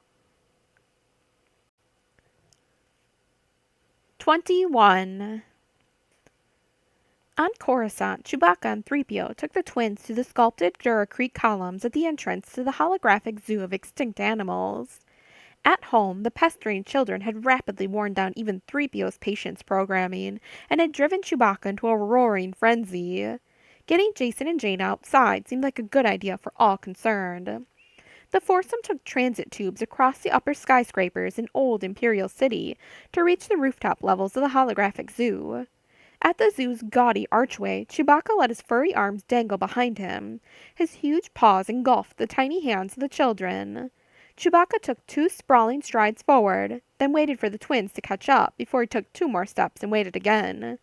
3PO scuttled ahead as if he were in charge. He had just undergone a deep oil bath so that his gold alloy plating gleamed in the artificial lights. They stepped under the grandiose arches. 3PO went to the cashier kiosk, punching in Han and Leia's credit code. Chewbacca, impatient with Jason and Jaina's short legs, scooped up the twins, one in each arm, and strode forward. They endured a dull pre-show in an empty waiting room filled with chairs, cages, and sockets to accommodate the bodies of all alien visitors, until the far doors automatically clicked open. Chewbacca, still carrying the twins, marched down a sloped tunnel to the lower levels. 3PO hurried after, trying to lead the way, but he could not get past the bulky Wookiee. Arcing, glowing lights shot overhead, inept simulations of stars and comets and planets. As they passed motion sensors, booming, godlike voices echoed in stereo from microspeakers in the walls. Journey through the corridors of time. Travel the lanes of space. You will experience forgotten wonders from a long time ago and far, far away. You will see extinct creatures lost from our galaxy but recreated here and now. The walls around them darkened. Streaks of light shot out, funneling down in a crude animation of star lines for a fake journey into hyperspace. The floor beneath their feet rumbled and vibrated in the simulation. The children were startled, but Chewbacca groaned at the corniness of it. The illusion ended, and the recorded voice spoke in a conspiratorial whisper. "We have arrived at a universe of possibilities." They stood before a choice of several doorways.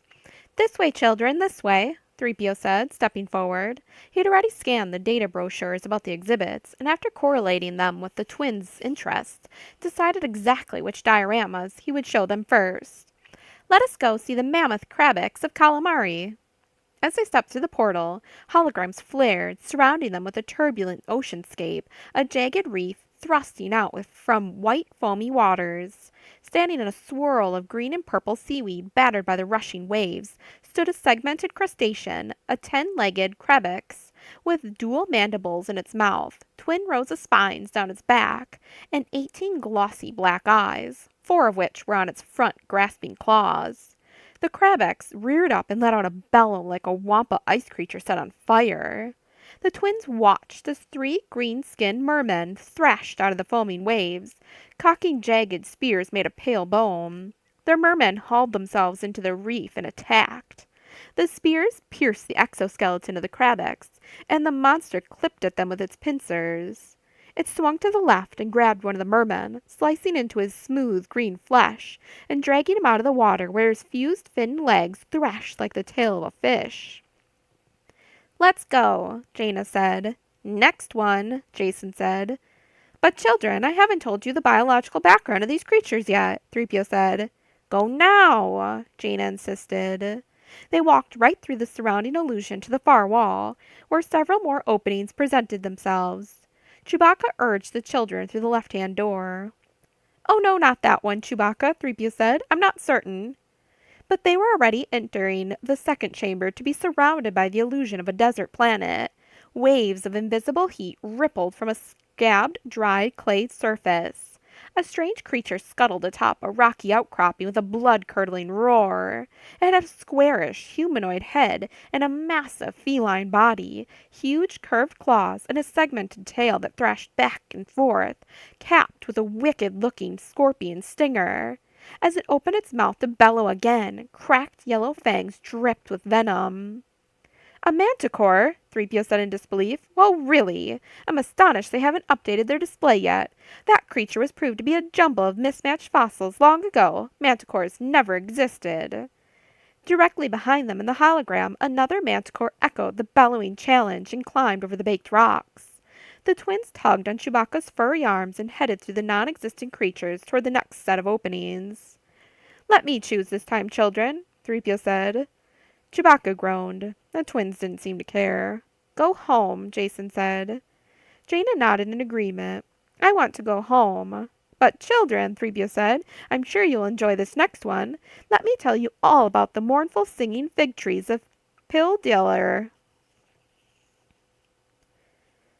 After 3 more dioramas and 3 more of 3PO's boring lectures, the twins decided they would much rather play hide-and-seek than continue the tedious expedition through the holographic zoo. While they couldn't communicate telepathically with each other word for word, they did know in a clear but general way what the other was thinking. When Jason broke away from Chewbacca to run through the glacier eyries of the Snow Falcons, he headed to the left. At the same time, Jaina sprinted in the opposite direction, brushing past the startled 3PO. The twins used their fledgling talent with the Force to guide them into one of the other openings that led to an exit corridor. Chewbacca bellowed. 3PO called after the children, but Jason and Jaina met up outside the dioramas, pleased with their escape and giggling. They trotted down the white-tiled corridor as fast as they could go, past icons for refreshments, rest and recharge rooms, repair facilities. At an intersection of corridors, an old maintenance droid worked in an open turbo lift. Jason and Jaina had seen turbo lifts before. That was how they got back home once they reached the Imperial Palace.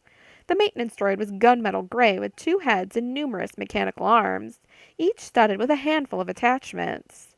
The droid's 2 heads faced each other. One head bore a set of bright optical sensors, while the other face was a blank screen that displayed data, statistics, and official Imperial building code specs. Muttering to itself in binary, the droid searched its back compartment for a particular tool, found it missing from its bin, then puttered down the corridor. It left the turbo lift wide open, with only a small dangling sign saying, "Out of service." The children ran for the turbo lift and ducked inside. They'd watched their parents and 3PO use the controls many times.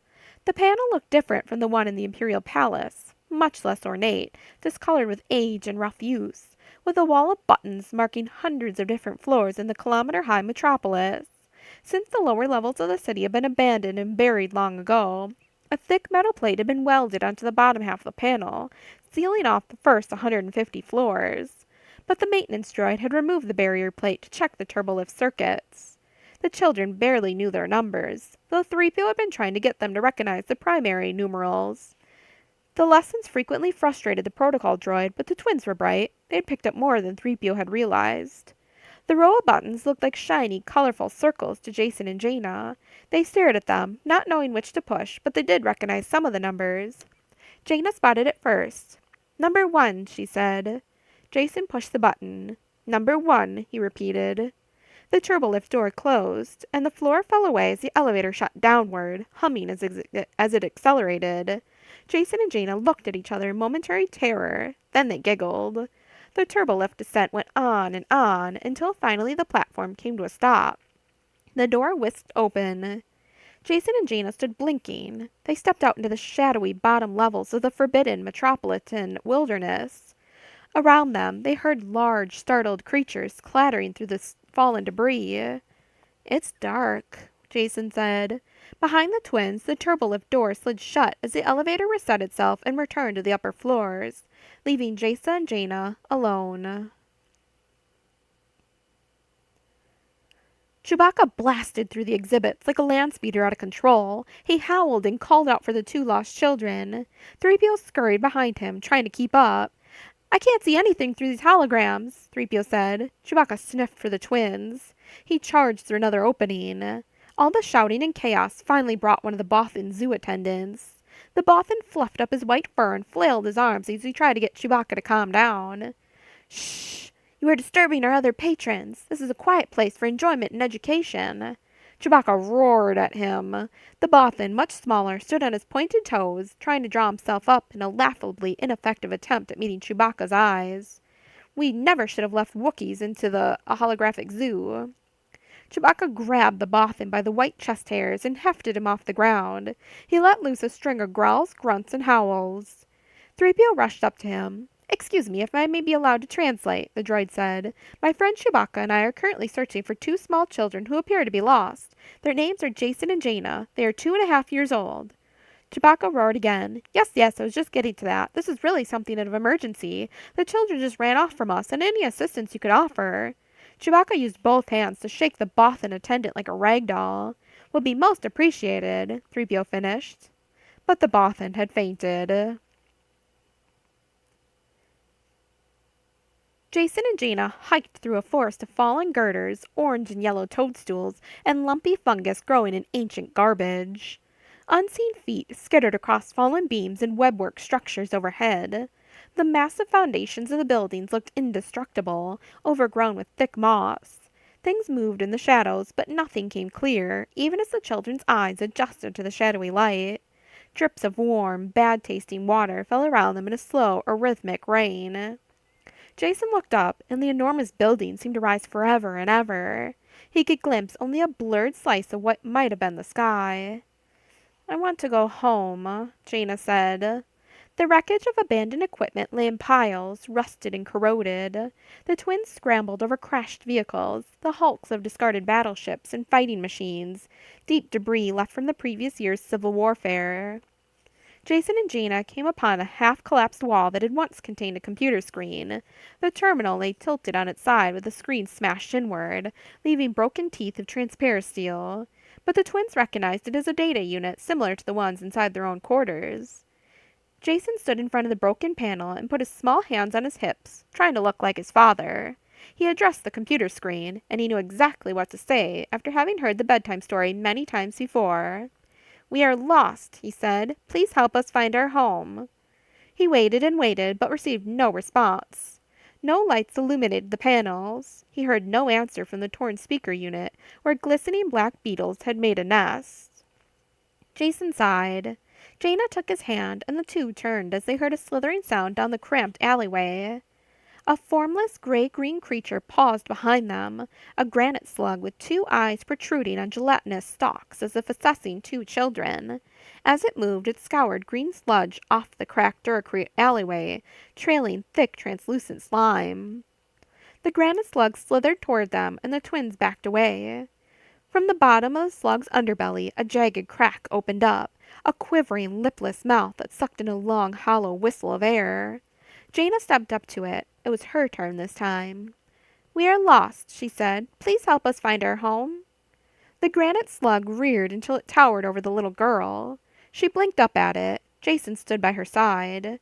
Then the granite slug seemed to deflate again, hooked its body into a broken passage to the right, and landed on the stones with a wet slapping sound. A rustle of wind suddenly kicked up, and the granite slug churned down the side alley in alarm. Jason looked up just in time to see a large mantle-like wings of a hawk-bat that swooped down from high above, metallic talons outstretched. The granite slug attempted to burrow into the rusted debris, but the hawk-bat landed on top of the wreckage, ripping and tearing at the fallen hunks of metal with its claws. Its triangular beak bobbed up and down like a piston until it had exposed the granite slug and slashed at the tiny creature. The hawk-bat flapped its broad wings again, heading toward the sky with its squirming, dripping prey. Jason and Jaina looked up at the creature, then at each other. The two began trudging through the dark underworld of Coruscant again. Jaina said, "And he walked, and he walked." "We must sound the alarm immediately, Chewbacca," 3PO said, but the Wookiee seemed reluctant to admit they had lost the two small children. They left the unconscious Bothan attendant in one of the holographic dioramas, then made their way to the white-tiled corridor leading to the souvenir shops, refreshment stands, and other parts of the museum. 3PO wondered what the poor Bothan would think when he woke up lying inside the web lair of a cannibal arachnid from Duros. A maintenance droid finished its turbolift repairs and removed the out-of-service sign. Its two heads began humming a duet to themselves at having completed a satisfying menial task. Chewbacca pointed to the maintenance droid, but 3PO became indignant. What could a low-level maintenance droid possibly know about this situation? Those models aren't much smarter than loader vehicles. But a large Wookiee hand dragged him along. "Oh, all right, if you insist." Chewbacca sprinted ahead and stood in the path of the trundling maintenance droid. Automatic sensors instructed the droid to swerve one way, then the other, but Chewbacca forced it to stop. The maintenance droid emitted a high-pitched whine of confusion. 3PO came up behind it. "Excuse me," he said, and garbled out a long series of crude binary questions. The maintenance droid answered with a blap like a stepped-on steam whistle.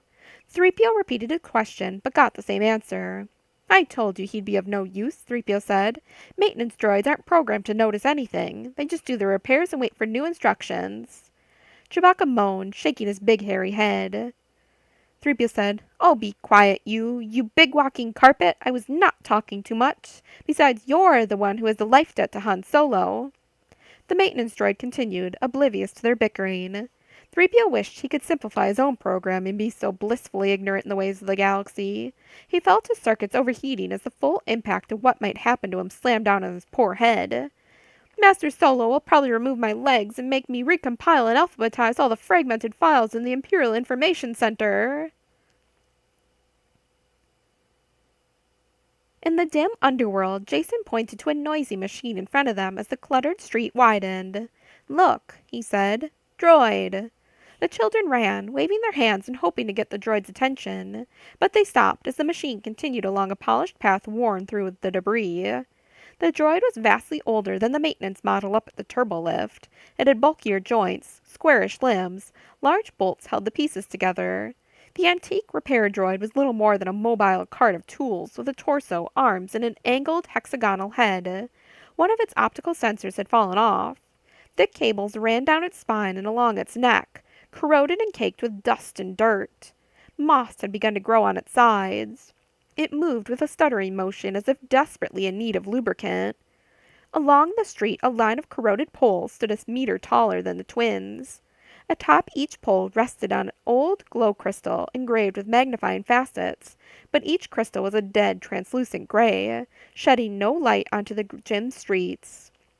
Some poles had come loose from their ground-level moorings and tilted sideways. The repair droid worked its way to the end of the street, stopped at an appropriate position, and ratcheted its torso high on accordion joints so its arms could reach the darkened glow crystal.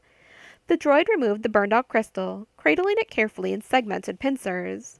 After placing it in the back of the cart, the repair droid removed another thick glow crystal from an open bin. Following complex programming, the droid positioned the replacement crystal on top of the pole and activated it. The new glow crystal remained as dead and lightless as the first, but the repair droid didn't seem to notice. It moved to the next pole, repeating the process.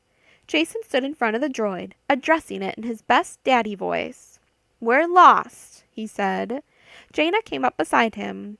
"Please help us find our way home." The repair droid ratcheted up as if in alarm, then lowered itself down to study the children with its single optical sensor. Lost? It said in a clanking voice. Home, Jaina insisted. Not in my programming, the droid said. Not my main task. It ratcheted up again and moved to a third malfunctioning glow crystal pole. Not in my programming. Jaina and Jason began to cry, but upon hearing each other, rather than reinforcing their tears, the twins stopped. Be brave, Jaina said. Brave, Jason agreed. The two exhausted twins sat down on a time-smoothed chunk of duracrete in the middle of the open street. They watched the repair droid continue removing dead glow crystals from poles and replacing them with equally useless lights. The droid moved all the way to the end of the street, unsuccessful in getting any of the streetlights to work again. Then, picking up speed, it whirred down the worn path it had traveled for 100 years, back to where it had started. The droid stopped in front of the first dead glow crystal pole all over again, ratcheted itself up, and replaced the lightless crystal it had changed only a short while earlier with another one. 22. Still reeling from the destruction of the Manticore, Admiral Dalla slumped against the bridge rail. She found herself at a loss for words as the battle on Calamari continued. Wipe them out, she said. Open fire with all turbolaser batteries from orbit. Target every floating city. She stared with glassy eyes out the Gorgon's wide viewport. Destroy them all. She couldn't understand what had gone wrong. She had followed Grand Moff Tarkin's tactics exactly. He had trained her carefully, giving her all the information she should have needed. But since Dalla had emerged from Maw installation, she had met with one disaster after another. The Sun Crusher fallen into rebel hands, the Hydra destroyed, and now the Manticore. True, she had been successful in hijacking a small supply vessel, and she had obliterated an insignificant colony on Dantooine. But now in her first major attack against a rebel world, she had again lost a Star Destroyer through her own overconfidence. She had failed. Utterly. Beside the Gorgon, in a companion flight path, rode the Basilisk. Together, they fired volleys of turbolasers into the oceans, incinerating submerged Calamarian structures. In moments, they would cross the Terminator line between night and day, where they would fire upon two more of the massive floating cities. They would vaporize the structures, sending all the inhabitants to a watery death. Dispatch the last TIE squadron, she said, staring at the fiery battlefield of the ocean world below. I want to lay this entire planet to waste. Admiral, Commander Kratos ran between the sensor and tactical stations and up the 2 steps of the observation platform. Rebel battleships have just come out of hyperspace, an entire fleet, more than we can hope to fight. Dalla whirled in disbelief. They responded to a distress call that quickly?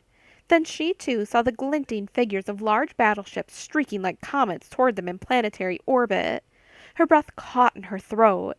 The shipyards remained unscathed except for minor sorties. She had not met her primary objective in the attack on Calamari. Still, they had destroyed at least one floating city, wrecked another, damaged 2 more. Recall all TIE squadrons, Dalla said. Plot a straight-line vector through hyperspace to the Cauldron Nebula. We'll go back and reassess our tactics, determine our losses. She paused, then raised her voice like a torch of anger. And we'll prepare our next attack. The TIE fighters streamed back into the holds of the Star Destroyers. The rebel defensive forces swung around in orbit like a pack of carnivores. Dalla did not dare risk fighting them, though she wanted nothing more than to rip the throats out of their commanders with her bare hands. Ready for hyperspace, she said before the reinforcements could swoop in to attack. Dalla watched the starfields elongate into bright white lines that funneled into a vanishing point on the other side of the universe. Her Star Destroyers entered hyperspace, leaving the New Republic forces hopelessly behind. Han Solo and Lando Calrissian soared through the skies of Calamari in the Millennium Falcon, searching for columns of smoke rising from devastated floating settlements. They had found Foamwander City, but when they landed on one of the emergency pads, they learned that Admiral Akbar, Leia, and Ambassador Sigil had already departed on a rescue mission to the sunken city of Reef Home. Han, wrapped up in dismay and the devastation caused by Admiral Dalla's forces, felt no particular jubilation at being the pilot and owner of the Falcon. All exhilaration at winning his ship back had evaporated upon seeing the destruction that had been wreaked on the ocean world. Lando sat at Chewbacca Station, staring at the navigation charts. Looks like Reef Home City should be coming up somewhere below. I detect plenty of scattered metallic masses, but nothing that might be a metropolis. No, just the remains, Han said in a low voice.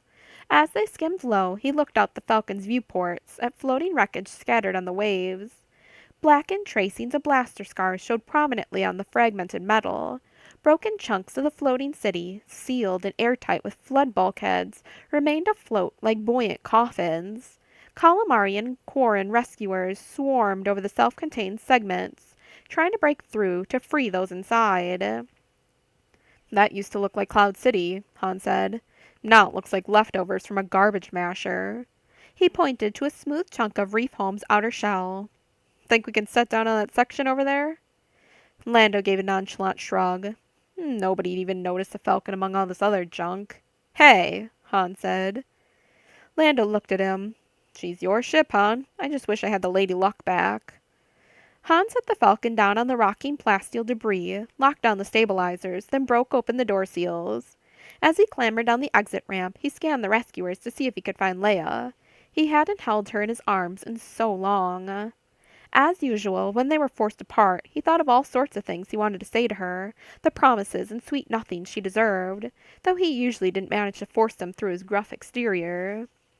Lando followed him, and they both stared at the wounded who had been dragged onto the floating wreckage of the Calamarian city. Although waves sloshed over the metal edges, for now they had been designated infirmary areas, relatively stable platforms on which the medics could treat the injured. The smell of blood and salt filled the air, mixed with the chemical stench of laser burns, molten metal quenched in the sea, and smoke from fires that continued to burn. Tentacle-faced Quarren bobbed up from the waves. Water trickled down their heads as they brought up important components from Reef Home's computer core, or personal items rescued from breached living quarters. The Quarren would no doubt claim salvage rights for the entire hulk, and they would sell personal belongings back to the Calamarians. Han stood with his legs spread wide for greater balance on a drifting fragment. The choppy sea made the platform lurch in slow motion, rocking up and down. He finally noticed a wave speeder skimming toward the wreckage. Layla piloted it, accompanied by Akbar and a female Calamarian. Han waved frantically, and the wave speeder veered toward him, coming alongside. Leia leaped out the vehicle as Akbar lashed it to a ragged stump of torn metal. She walked confidently, then ran, keeping her balance as she flung herself into Han's arms. He hugged her against his chest as he kissed her again and again. I'm so glad you're safe. She looked at him. I know. Stop that, Han said. I'm serious. Dalla did this, didn't she? We think so, but we have no proof yet. He cut her off. No question in my mind about it. Dalla has no political motives. She just wants to destroy things. The female Calamarian climbed out of the wave speeder and went to the triage area, glancing at the bleeding Calamarians as far too few medics attempted to tend them. She walked among the injured, making quick pronouncements as if she could somehow determine their chances for survival. 2 medics worked desperately to resuscitate a Quarren whose arm had been amputated and his chest crushed. She took one glance and said, He won't survive, and you can do nothing more to make him survive. The 2 Calamarian healers looked at her, and seeing the absolute conviction on her face, moved to another patient and let the Quarren die. Like an angel of life and death, she walked among them, staring down, tilting her head, and swiveling her round Calamarian eyes from side to side. Han watched her as she moved. Who is that? Her name's Sigil. She's a Calamarian ambassador, Leia said, then lowered her voice. I think she has Jedi powers. She just doesn't know it yet. I'm going to make sure she goes to see Luke. Leia hugged her husband again. I'm so glad you came. I was on my way the moment I heard, Han answered. He cocked an eyebrow as he looked at Lando. By the way, we played another little game of sabacc en route. This time I won. He offered an arm to his wife. Would you like a ride home in my ship, Leia? The Falcon's yours again, she said with delight, then slipped her arm through his. Still grinning, she looked at Lando. Sorry to hear that, Lando. He shrugged. It was one way to get him off my back. Akbar climbed out of the skimmer and stood on the rocking wreckage. He raised one broad hand to shield his lumpy brow as he looked over the scattered debris of Reef Home City. Han had never been good at telling expressions on the Calamarian admiral's face, but Akbar seemed devastated. He went to where Akbar stood all alone. "Admiral," Han said, "I heard what you did, how you defeated an entire Star Destroyer. Great work." Leia moved beside him in her white robes. "Admiral, your victory here must make up for the simple accident on Vortex. I hope you aren't considering going back into hiding." Akbar shook his massive head. "No, Leia. You've reminded me of one thing with your friendly insistence. I am not the type of person who can hide. I must do what I can, and as much as I can. Hiding is for others. Action is for myself." Leia placed a hand on the Admiral's thick bicep. "Thank you, Admiral. The New Republic needs you," she said. But Akbar shook his head. "No, Leia, I won't be returning to Coruscant. After this attack, I can see just how much my own people need me. I must stay here on Calamari to help my people rebuild, to strengthen their civilization, and to tighten their defenses against future Imperial strikes. We still have not recovered from the onslaught of the world devastators, and now a new fleet has laid waste to our floating cities. I can't just leave Calamari now and go back." He turned his circular eyes up into the leaden sky and said, "This planet is my home. These are my people. I must devote my energies to helping them." Han slipped his arm around Leia's waist and squeezed her. She felt stiff and cold. He knew exactly what she was thinking. "I understand, Akbar," Leia said, finally dropping his military title. Han could sense her tension, knowing how the loss of Akbar devastated her. Han gripped her shoulder, feeling iron cords of tension rippling beneath her smooth skin. With Akbar's refusal to return to Coruscant, and with Mon Mothma growing weaker day by day, that meant Leia had to face all the problems of the New Republic alone. 23. Daylight shone through the rectangular skylights of the great temple. Kip sat on an uncomfortable stone bench in the grand audience chamber, listening to Master Skywalker. He pretended to pay attention, though it became more and more difficult as his opinion of Skywalker's knowledge dwindled. The other Jedi trainees sat in rapt attention as Master Skywalker placed the small white holocron on its pedestal. It told yet another story of the ancient Jedi Knights, extolling their heroic adventures, their battles against the dark side, all ultimately ineffectual because the Emperor and Darth Vader had been stronger than the Jedi Knights, squashing them. Skywalker refused to learn from that failure. If he meant to bring the new Jedi Knights to greater power, he would have to recognize new abilities, make his order of Jedi Knights powerful enough to resist a purge like Vader's. Exar Kun had shown Kip the ways of the Sith, but Master Skywalker would never adopt those teachings. Kip wondered why he bothered to keep listening to Skywalker. He seemed so weak, so indecisive. The other students were a potential wellspring of strength. They had learned how to tap the Force, but they had gone no further than a novice level, mere magicians, play-acting in a role that was too big for any of them. They refused to peek behind the doors of greater power, but Kip was not afraid. He could handle the responsibility. Another holographic gatekeeper, the holocron, appeared and began telling the story of how young Yoda had become a Jedi. Kip stifled a yawn, unable to understand why they had to keep watching these trivial histories. He craned his neck to look at the walls of the enormous stone temple. In his mind, he tried to imagine the great Sith War 4,000 years ago. He thought of the damp-skinned Massassi race enslaved by Exar Kun, used by him as tools to build the temples that he had reconstructed from even more ancient and forgotten Sith records. Kun had revitalized the dark teachings, granting himself the title of Dark Lord of the Sith, a tradition passed down all the way to Darth Vader, who had been the last Sith Lord. Exar Kun's temples had been erected across Yavin 4, the last archaeological resting place of the incredibly ancient Sith race, as focal points for his power. Kun had ruled here on the Jungle Moon, controlling forces that had nearly defeated the Old Republic. But the warlord, Jedi Ulic Qel-Droma, had betrayed him, and all the United Jedi had swept down in a final battle on Yavin 4, exterminating the Massassi natives, leveling most of the Sith temples, razing most of the rainforest in a holocaust from the skies. But Exar Kun had managed to incite his spirit here, waiting 4,000 years until other Jedi came to awaken him. Kip fidgeted and pretended to pay attention. The Jedi temple seemed extremely hot. The holocron droned on and on. Luke listened with a beatific smile, and the other students continued to observe the images. Kip gazed at the walls and wondered why he was here. As half night fell across the jungles of Yavin 4, Luke Skywalker sat back and allowed himself to relax in one of the meeting halls. Smaller than the grand audience chamber, the hall had arched stone ceilings and polished tables, along with serviceable furniture left behind by the rebel occupation. Bright glow lamps hung in old torch sconces. Luke felt bone weariness seeping through his body and hunger gnawing in his stomach. For now the students relaxed, recharging their mental energy. All day long Luke had supervised them through force exercises, levitation training, visualizing battles and conflicts, sensing other animals and creatures in the forest, learning Jedi history from the holocron. He was pleased with how well they were doing. Though the death of Gantoris still felt like an open wound, he saw that his other students were making great progress. He felt confident in being able to bring back the Jedi Knights. One of the trainees, Tion, sat in a corner preparing to play a stringed musical instrument, two hollow resonating boxes separated by a shaft strung with tonal chords. "This is the ballad of Nomi Sunrider," she said, "one of the historical Jedi Knights." She smiled.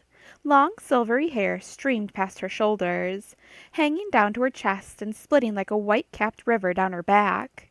Her eyes were small and close-set, glinting with a mother-of-pearl sheen.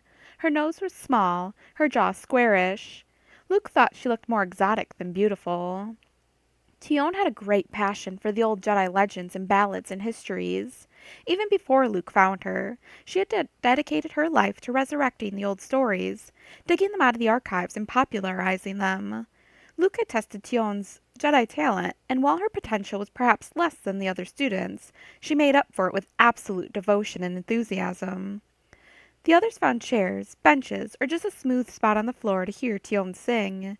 She laid the instrument in her lap, and as the trainees listened, she plucked the strings with both hands, setting up an echoing music that fed and subtracted from her lyrics as she sang. Luke closed his eyes and heard her tale about young Nomi Sunrider, who, after her husband's murder, attended the Jedi training that had been meant for him. Nomi had become a pivotal character in the devastating Sith War that pitted Jedi against Jedi in the ancient days of the Old Republic. Luke smiled as he heard the music, the resonating notes, Tion's soft and watery voice as she sang with passion.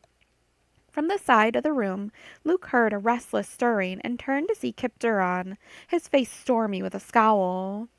The young man sighed, scowled again, and finally stood up, interrupting Tion's song. "I wish she wouldn't perpetrate that ridiculous story," Kip said. "Nomi Sunrider was a victim. She fought in the Sith Wars without ever understanding what the battles were about. She listened blindly to her Jedi masters, who were afraid because Exar Kun had discovered a way for the Jedi to increase their power." Tion set her musical instrument on the flagstones and gripped her knees through the fabric of her robe. Her face looked stricken, her small eyes glinting with confusion. "What are you talking about?" Her voice was thick with discouragement. "I've spent weeks reconstructing that legend. Everyone here knew what I was doing. If you had other information, Kip, why didn't you share it with me?" "Where did you learn all this history, Kip?" Luke asked, standing up. He put his hands on his hips, trying to stare Kip down. The young man had become more and more volatile as he acquired Jedi knowledge. "Calm. You must be calm," Yoda had said, but Luke didn't know how to make Kip calm. Kip flashed his glance across the trainees, who looked at him in astonishment. "If the Sith War had turned out differently," he said, "perhaps the Jedi Knights would have learned how to defend themselves when Darth Vader came hunting, and they wouldn't have all been slaughtered. The Jedi would never have fallen, and we wouldn't be here, taught by someone who doesn't know any more than we do." Luke remained adamant. "Kip, tell me where you learned all this." Kip pushed his lips together and narrowed his eyes. He drew several deep breaths, and Luke could sense the turmoil inside him, as if his mind were working rapidly to come up with an answer. "I can use the holocron too," he said. "As Master Skywalker keeps telling us, we're all obligated to learn everything we can." Luke didn't quite believe the young man's words, but before he could ask another question, R2 trundled in, warbling and chittering in alarm. Luke deciphered some of the electronic language. "No idea who it is?" he said. R2 whistled a descending, hooting negative. "We have a visitor," Luke announced. "A ship is landing on the grid right now. Shall we go out to greet the pilot?" He turned to place a firm hand on Kip's shoulder, but the young man shrugged away. "We'll discuss this later, Kip." Relieved to have a distraction that would shatter the tension, Luke led the way. The other Jedi students followed him down the stone steps and through the hangar bay to the cleared landing grid. A small personal fighter, a Z-95 Headhunter, a sleek metallic cruiser often used by smugglers, circled and eased down into the clearing. The other students stood at the edge of the grid, but Luke came forward. The cockpit doors swung up like the wings of a great insect, and the pilot emerged.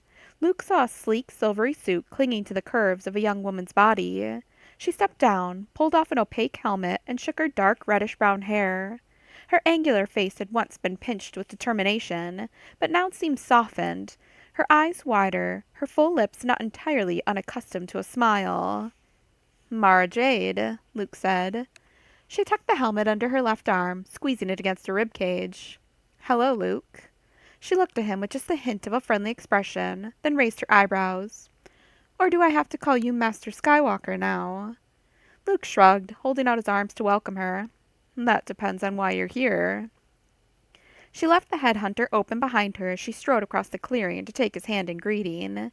Then she swiveled in a military-style maneuver to survey the dozen students that had come to Luke's training center. "You told me I had the ability to use the Force," she said. "I came here to learn more about it. Jedi powers could help me run the Smugglers Guild."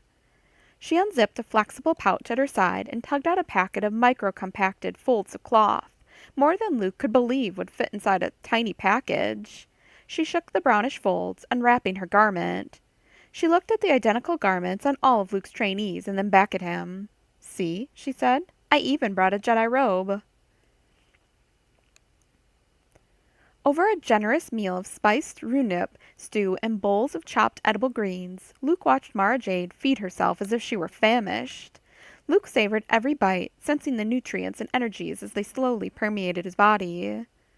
"The New Republic is counting on your Jedi Knights, Luke, and things are getting much worse out there," she said. Luke leaned forward, lacing his fingers together and trying to pick up echoes of her emotions. "What's happening?" he said. "We're starved for news." "Well," Mara Jade said, still chewing a mouthful of greens. She swallowed and took a drink of cold spring water, frowning at it as if she had expected something different.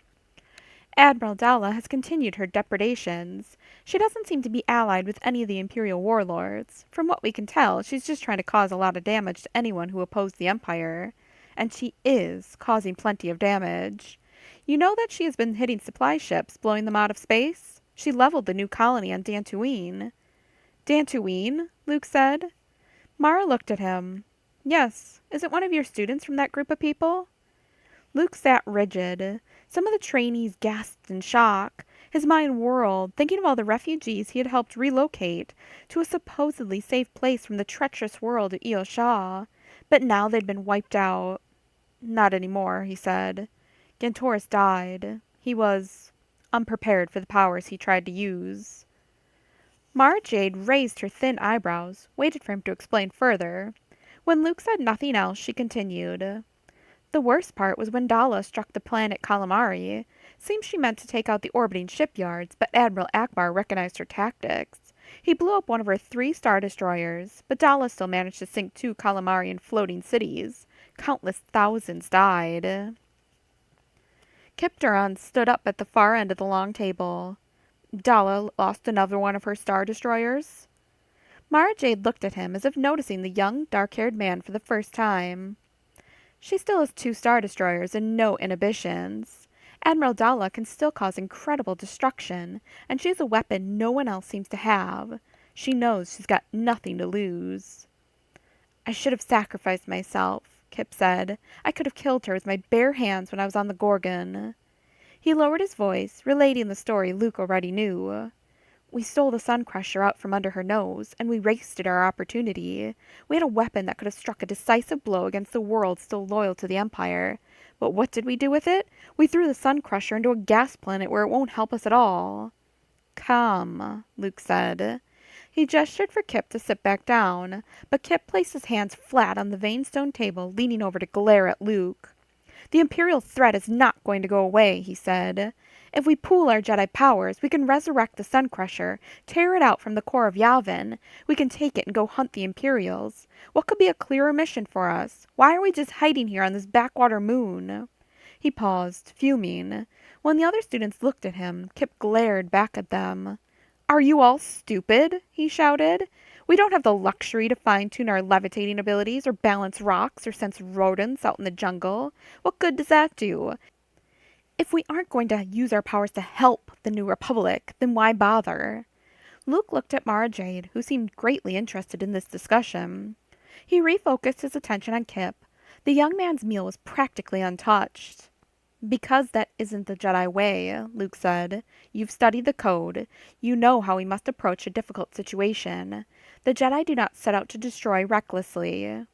Kip turned his back on Luke and stormed toward the door of the dining chamber. At the arched stone entrance to the room, Kip whirled and said, If we don't use our power, then we may as well not have it. We're betraying the Force with our cowardice. He gritted his teeth, and his words came out much more quietly. I'm not certain what else I can learn here, Master Skywalker. With that, he vanished into the corridor. Kip felt his skin tingling with barely contained power, as if his blood had begun to fizz inside of him.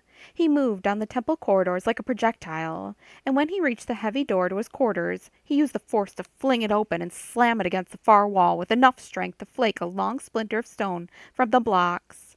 How could he have ever admired Master Skywalker? What did Han Solo see in him as a friend? The Jedi teacher was blind to reality, ignoring problems, covering his eyes with his Jedi cloak, and refusing to use his own powers for the good of the New Republic. The Empire remained a threat, as Dalla's attacks in Calamari and Dantooine demonstrated. If Skywalker refused to use his powers to wipe out the enemy, then perhaps his convictions were not strong enough. But Kip's were. He could stay at the Jedi Academy no longer. He yanked at the collar of his robe to tear it off.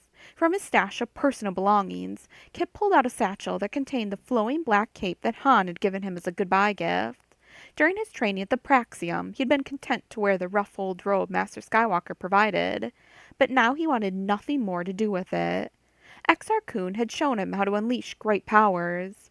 Kip did not trust the Sith Lord, but he could not deny the truth of what the Shadow Man taught. Kip could see the power actually working. For now, he had to get away to ponder and sort through the conflicting thoughts in his mind. He opened up the satchel to look at the black cape. A pair of small, lightning-fast rodents dashed out from their nest in his garment and vanished like hot liquid through a chink in the stone wall. Alarmed, Kip lost control of his anger for an instant and let fly a searing blast of power that followed two rodents down their narrow tunnels and incinerated them as they ran. Blackened bones tumbled forward with the momentum, then slumped to dust in the stone tunnel. Paying no more heed to the distraction, Kip pulled out the flowing cape, holding it in front of him. Its embedded reflective threads sparkled as if with hidden power. Kip wrapped it around himself and gathered a few of his other possessions. He had to go far away. He had to think. He had to be strong. Later that evening, when R2 sounded all the alarms, Luke awoke instantly. He sprinted down the corridors to the outside landing area. Mara Jade ran beside him, already alert, as if she had a good idea of what might be happening. Luke's eyes adjusted rapidly to the star-strewn sky, which was fuzzy and pale in the south with skyshine from the gas giant Yavin. Mara and Luke stood outside the half-open hangar doors as they watched her C-95 headhunter rise from the landing grid with all its running lights darkened. "He's stealing my ship!" Mara Jade shouted. The headhunter's sublight engines kicked in, burning white-hot behind the craft as it shot into the sky. Luke shook his head in disbelief and realized that he had unconsciously extended one hand, beckoning for Kip Duran to return. The small ship became a white streak of light that grew smaller and smaller as it reached orbit, then set out among the stars. Luke felt a devastating emptiness, knowing that he had lost another of his Jedi students forever. 24. Every flagstone gleamed, every imperial column had been scrubbed white, every colorful banner representing the Empire's most loyal worlds hung absolutely straight, displayed without a wrinkle. Everything was in order at the main citadel of the Imperial Military Academy on Coradia. Ambassador Fergan nodded, just the way he liked it. 300 crack stormtroopers stood at attention in the echoing hall, motionless in perfect ranks. Their white armor glistened like polished bone. They were identical, intensively trained, precise military machines. These stormtroopers were the best of the best in the academy. Only the top Imperial recruits even began stormtrooper training, and these 300 had excelled in every way. Ambassador Fergan moved toward the podium to address them. The smell of oils and waxes on the synthetic wood seemed potent in the otherwise sterilized air. Fergan drew himself up, trying to look larger than his stocky stature allowed. The white helmets turned in unison to track him with their black goggles. "Imperial troops," he said, "you have been chosen to lead the most important mission since the fall of our beloved Emperor. You have endured hardship and passed many tests during your training. I have chosen you as the elite, the best trainees remaining on Coradia." They did not stir, did not congratulate each other. They remained like ranks of statues, which itself attested to the thoroughness of their training. Since receiving the long-awaited coordinates of the secret planet Anoth, Fergan had plotted this operation with extreme caution.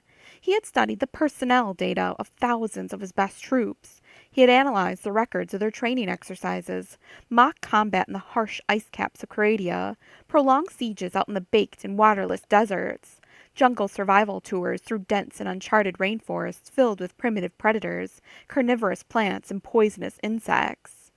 Fergan had called the names of those stormtroopers who had shown the most stamina, the most initiative, the greatest success, coupled with the strongest willingness to follow every order.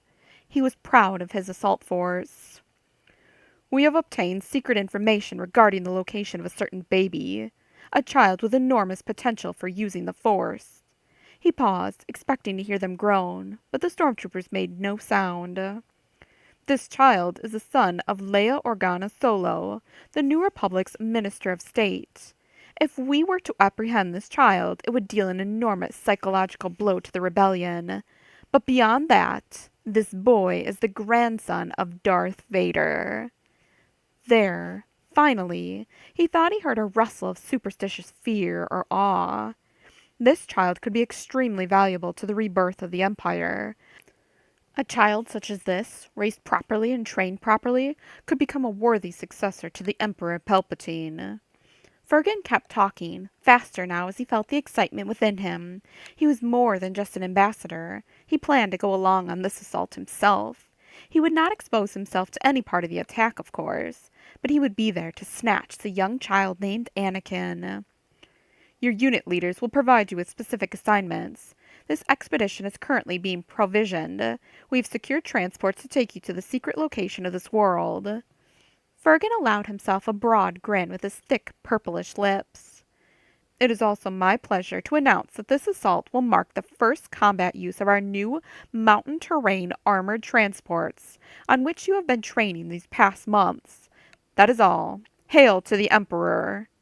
The thunderous response of filtered stormtrooper voices came back to him, rocking the hall. "Hail to the Emperor!" Fergan slipped behind the hanging purple curtains into a walkway that led down empty glow-lit corridors toward his secure office. Inside his chambers, he closed the blast-proof door and sealed it with a cipher lock. He brushed aside models and plans of the deadly new MT-80 attack vehicles. He felt immensely pleased with himself and eager for the assault to start. Sitting on Coradia during the years of turmoil, Fergan had been upset with all the squabbling Imperial commanders since the Emperor's death.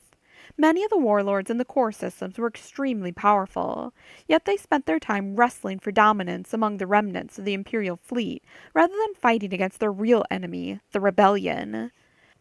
Grand Admiral Thrawn had seemed their greatest hope, but he had been defeated, and a year later even the resurrected Emperor had been defeated.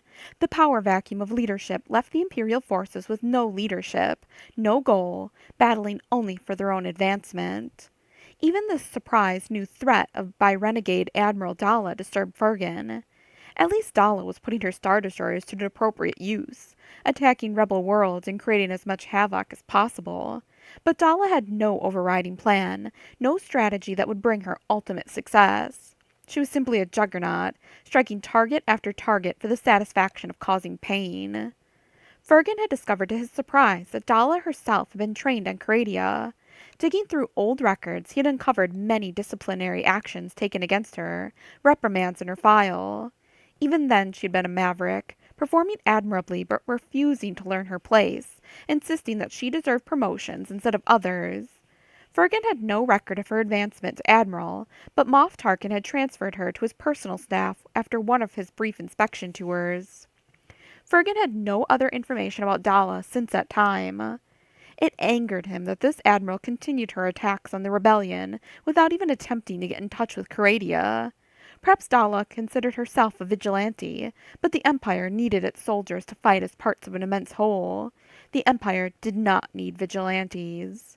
Fergan had tried to contact some of the other battling Imperial commanders to get capital ships for his assault on Anoth.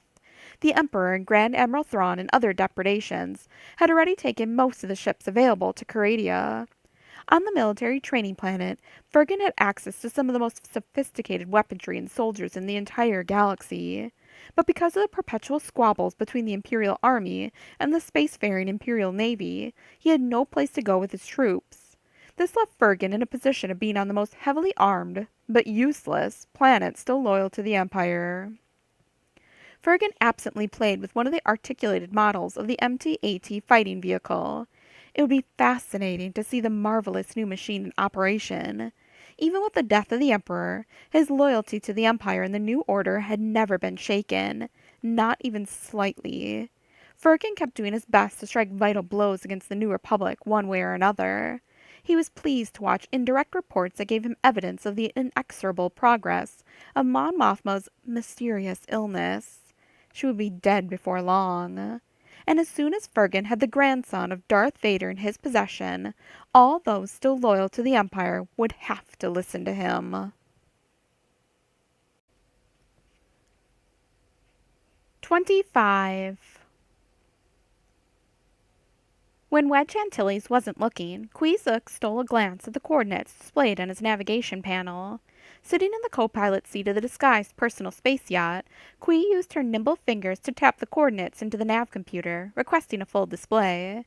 Wedge looked away from the starfield and caught what she was doing. "Hey," he said, then grinned sheepishly as he lowered his gaze. "This was supposed to be a surprise." Kwee laughed, a cascade of short, musical tones. "I just wanted to know the name of the planet." She frowned as the display came up. "Ithor? Never heard of it." Wedge chuckled and reached over to squeeze her slender shoulder. She felt the warmth of his touch linger for several moments after he removed his hand. "Kwee, you've never heard of most places in the galaxy. You spent your entire life cooped up in Maw installation." "Is Ithor a nice place?" she asked. He sighed. "It's beautiful. A pristine natural world covered with forests and jungles, rivers and waterfalls. We'll be incognito, and you won't have to worry about anyone knowing who you are."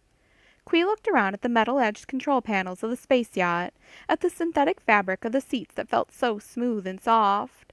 She smelled the recirculated air. Kwee had lived for years inside a completely enclosed environment. She knew nothing about plants and animals and other life forms. She hoped it would be fascinating. "Are you sure we'll be safe?" she asked, swallowing hard. Her greatest nightmare was that some Imperial spy might recapture her and haul her back to this black hole research lab, where they would tear the weapons knowledge out of her head, no matter how much she resisted. "Yes," Wedge said after a long pause. "Ithor is an isolated paradise. It's a world where many young couples—" He paused, then swallowed as if embarrassed by the word he had just spoken. Tourists. Go for vacations. Many people come and go, and the Ithorians welcome everyone.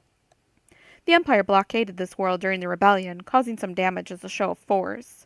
But after one of the Ithorians gave the Empire access to the agricultural and cloning information they wanted, Ithor was basically left alone." Wedge looked out at the starfield, where the brilliant sun of the Ithorian system gleamed a whitish blue. He increased the thrust from the sublight engines and vectored them toward a bright green planet veined with blue and swathed with white clouds. Just pretend we're on a vacation, Wedge said. We'll be tourists, and I'll show you what you've been missing. I can't think of a better place to start. I really look forward to it. Quee smiled warmly at him. Wedge blushed, then seemed to concentrate furiously on the relatively simple task of entering a low orbit. Quee placed her pale blue fingers against the side viewport as she stared at the lush vistas below. She had never seen such exotic scenery before, so different from the sterile, white-walled rooms in Maw installation. Below her, between the treetops of a tropical paradise, broad rivers furrowed with white rapids as the current flowed over broken rocks. The space yacht soared above broad meadows splattered with brilliant colors, blooming flowers in red and yellow, blue and purple. The sheer vibrancy of the growing things dazzled her eyes. They passed over a chain of oval lakes that glittered and reflected the sunlight, like the string of jewels on a necklace Wedge had given her as a gift a few days earlier. Overhead, the sky was a muted lavender. Beautiful, she said. Told you so, Wedge agreed, giving her a half smile. You can trust me. She looked at him, then blinked her indigo eyes. Yes, Wedge, I trust you. He cleared his throat and turned away quickly, pointing out the front viewport. The Ithorians allow no damage to their environment, he said as if reading a data summary. In fact, they consider it sacrilege even to set foot on the ground of their mother jungle. Then how do they live? Quee asked. Look, Wedge said. As they soared above the treetops, Quee made out a strange shape coming over the horizon, rapidly growing larger as they approached. Is that a city? She said. More than just a city, Wedge said. An entire enclosed environment. The Ithorians call it the Tafanda Bay. The enormous disc-shaped construction swelled to fill their front viewport, looking larger and larger and larger, like a fat coin greater in diameter than the entire Maw installation. Though the city appeared to be made of plasteel, it also seemed at least partially alive. A chaos of platforms, flight decks, transmission antennas, and roving machinery studded the hull of the Ithorian floating city, but the exposed surfaces were covered with hanging moss. Large trees grew out of special pockets on the sidewalls, rising to the sky and looking thicker and greener than the metallic towers. On the top flat surface of the disk, greenhouse domes sparkled like 1,000 eyes in the sun. Quee could see through the transparent domes to dense botanical gardens and carefully manicured rows. Small ships flitted like gnats about the landing ports and shipping bays. Underneath the Tafanda Bay, banks of diffused repulsor lift engines kept the entire city hovering over the treetops, casting an elliptical shadow over the leafy surface. The Ithorian city slowly drifted along a wandering course with no destination in particular, without touching the sacred ground. Wedge keyed in his request for landing coordinates and was answered by an odd echoing voice that Quee thought sounded like someone speaking through a long, empty tube. After a moment, the comm systems crackled again with the voice. Or was it another one? Changing the coordinates. Excuse us for the oversight, sir. A special representative will meet you at the landing bay. We hope you enjoy your stay here on our homeworld. Wedge looked suspiciously at the comm unit. Why would they be giving us special treatment? He said to Quee. Nobody's supposed to know who we really are. Quee looked around, and suddenly the cockpit of the space yacht seemed smaller. Do you think we're in danger? Should we turn around and find some other place to go? Wedge looked as if that was indeed what he wanted to do. No, it's all right, he said bravely. I can protect you. Don't worry. They landed on the pad indicated, and Wedge extended the passenger ramp. He climbed down the gangway first and reached up to take Quee by the hand, leading her gently down. She could easily have disembarked by herself, but she enjoyed the attention he showered on her. Surrounding the space yacht were wide, bold, gray-bark trees with low branches that spread out to form a long, flat platform. Brilliant white and blue flowers spangled the leaves. Staring around her, Quee took a deep breath of the moist air. Everything smelled fresh and alive, filled with a symphony of scents that startled her imagination. Greetings. Quee turned to see an exceedingly strange-looking alien hulking toward them, flanked by two 10-year-old human boys. The hunchbacked alien wore a white cape trimmed with braid. Its head looked like a long ladle, as if someone had taken a face made of soft clay and stretched it into an S-curve, looping the front up and yanking out two eye stalks. The mouth was hidden far under the sloping canopy of its head. As Kui watched, the cumbersome-looking creature took steps forward with a gentle, careful grace. The two human boys beside the creature wore similar white capes over bright green jumpsuits. Pale-haired and blue-eyed, both wore beatific expressions, but neither of them spoke. Wedge must have seen how startled Kui was by the alien's appearance. I guess I should have warned you. The Ithorians are commonly called hammerheads. Kui nodded slowly, thinking about other strange creatures she had seen, from the fish-faced Admiral Akbar to the tentacle-headed Tul Sivran who had run Ma installation. Perhaps not all intelligent creatures in the galaxy could be as attractive as some humans, such as Wedge. Actually, the alien said, stepping closer, we dislike the name hammerheads. It seems deprecating to us. My apologies, sir, Wedge said, bowing slightly. I am Mama Nodden, and I am honored to be of service to you, Wedge Antilles and Queezooks. Wedge took one step back in panic. How do you know our names? He said. Mama Nodden made a hollow bubbling sound that came from both sides of his mouth in a stereophonic echo. Mon Mothma asked me to give you special accommodations. Why would Mon Mothma tell you we were coming here? Wedge said. We're supposed to be keeping a low profile. As Nadan gave a slight bow, his ladle-shaped head seesawed up and down. I have sympathized with the Rebel Alliance since my days of exile on Tatooine more than a decade ago. My people banished me to the desert planet, where I could tend the sands rather than our beautiful forests. The Empire had demanded certain agricultural information, and I gave it to them to save our forests from being obliterated. But still my people exiled me. I returned here after the Emperor's death, and have continued to make amends ever since. Nadan gestured to the two human boys. Take their luggage. We will show them to their staterooms. The youths moved in unison, without the pell-mell franticness of young boys, entering the space yacht and returning with the slick, silvery containers of vacation clothes. Nadan led them away from the landing bay, ducking his head under the low-hanging branches that surrounded the landing pad. The passage seemed like a living green tunnel. I was also in the cantina in Mos Eisley when Luke Skywalker and Obi-Wan Kenobi first met Captain Solo. I did not know my brush with history at that time, but I remember it clearly, though I was preoccupied with other concerns at the time. I'm amazed you could recall a meeting like that after so many years. Nadan indicated a disguised turbolift that opened like a great leafy pod in the wall. They all stepped inside and began to descend deeper within the Tfanda Bay. After a long pause, Nadan finally said, Ithorians have long memories.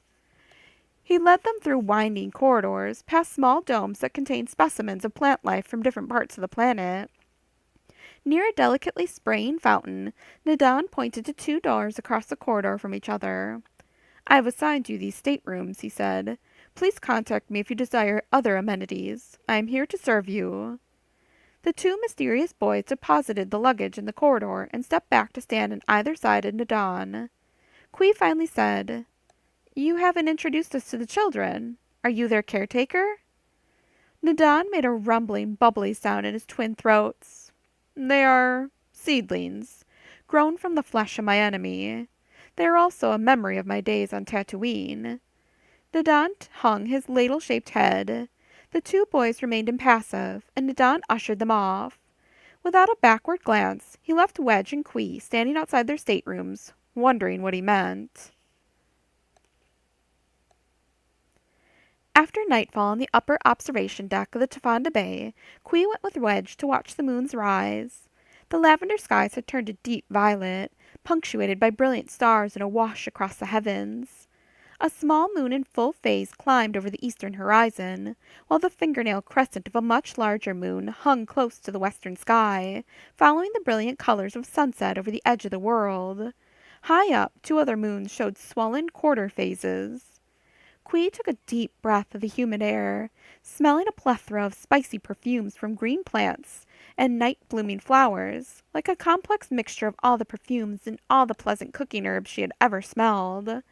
The breeze grew paradoxically warmer with nightfall, and she felt her feathery hair drifting about. She straightened it with her slender fingers, knowing that Wedge liked to see her pearly strands glisten in the light. She had changed into a soft wrap swirled with pastel colors that accentuated the ethereal beauty of her wispy body. The Thorian eco-city cruised slowly over the treetops. The gentle hum of the Tafanda Bay's banks or repulsor lift engines blended with the simmering night sounds of the jungle below. The breeze rustled leaves in the tall hedges and stands of scale trees along the observation deck. Other Athorians arrived, standing in silence or thrumming in their strange stereo language. Wedge and Quee said nothing to each other. She stepped closer, brushed against him, then finally let herself snuggle up to his side. Nervously, it seemed, Wedge slipped an arm around her waist, and she, Quee Zooks, inventor of the Sun Crusher, co-creator of the Death Star, felt honored to be under the protection of General Wedge Antilles. She knew that Imperial loyalists would be desperate to regain the secret knowledge locked in her brain, but Quee realized that here, at least, she felt completely safe. 26. Jason and Jaina continued their trek across Coruscant's dank underbelly. They couldn't tell if the dim half-light that filtered down from high above signified nighttime or day.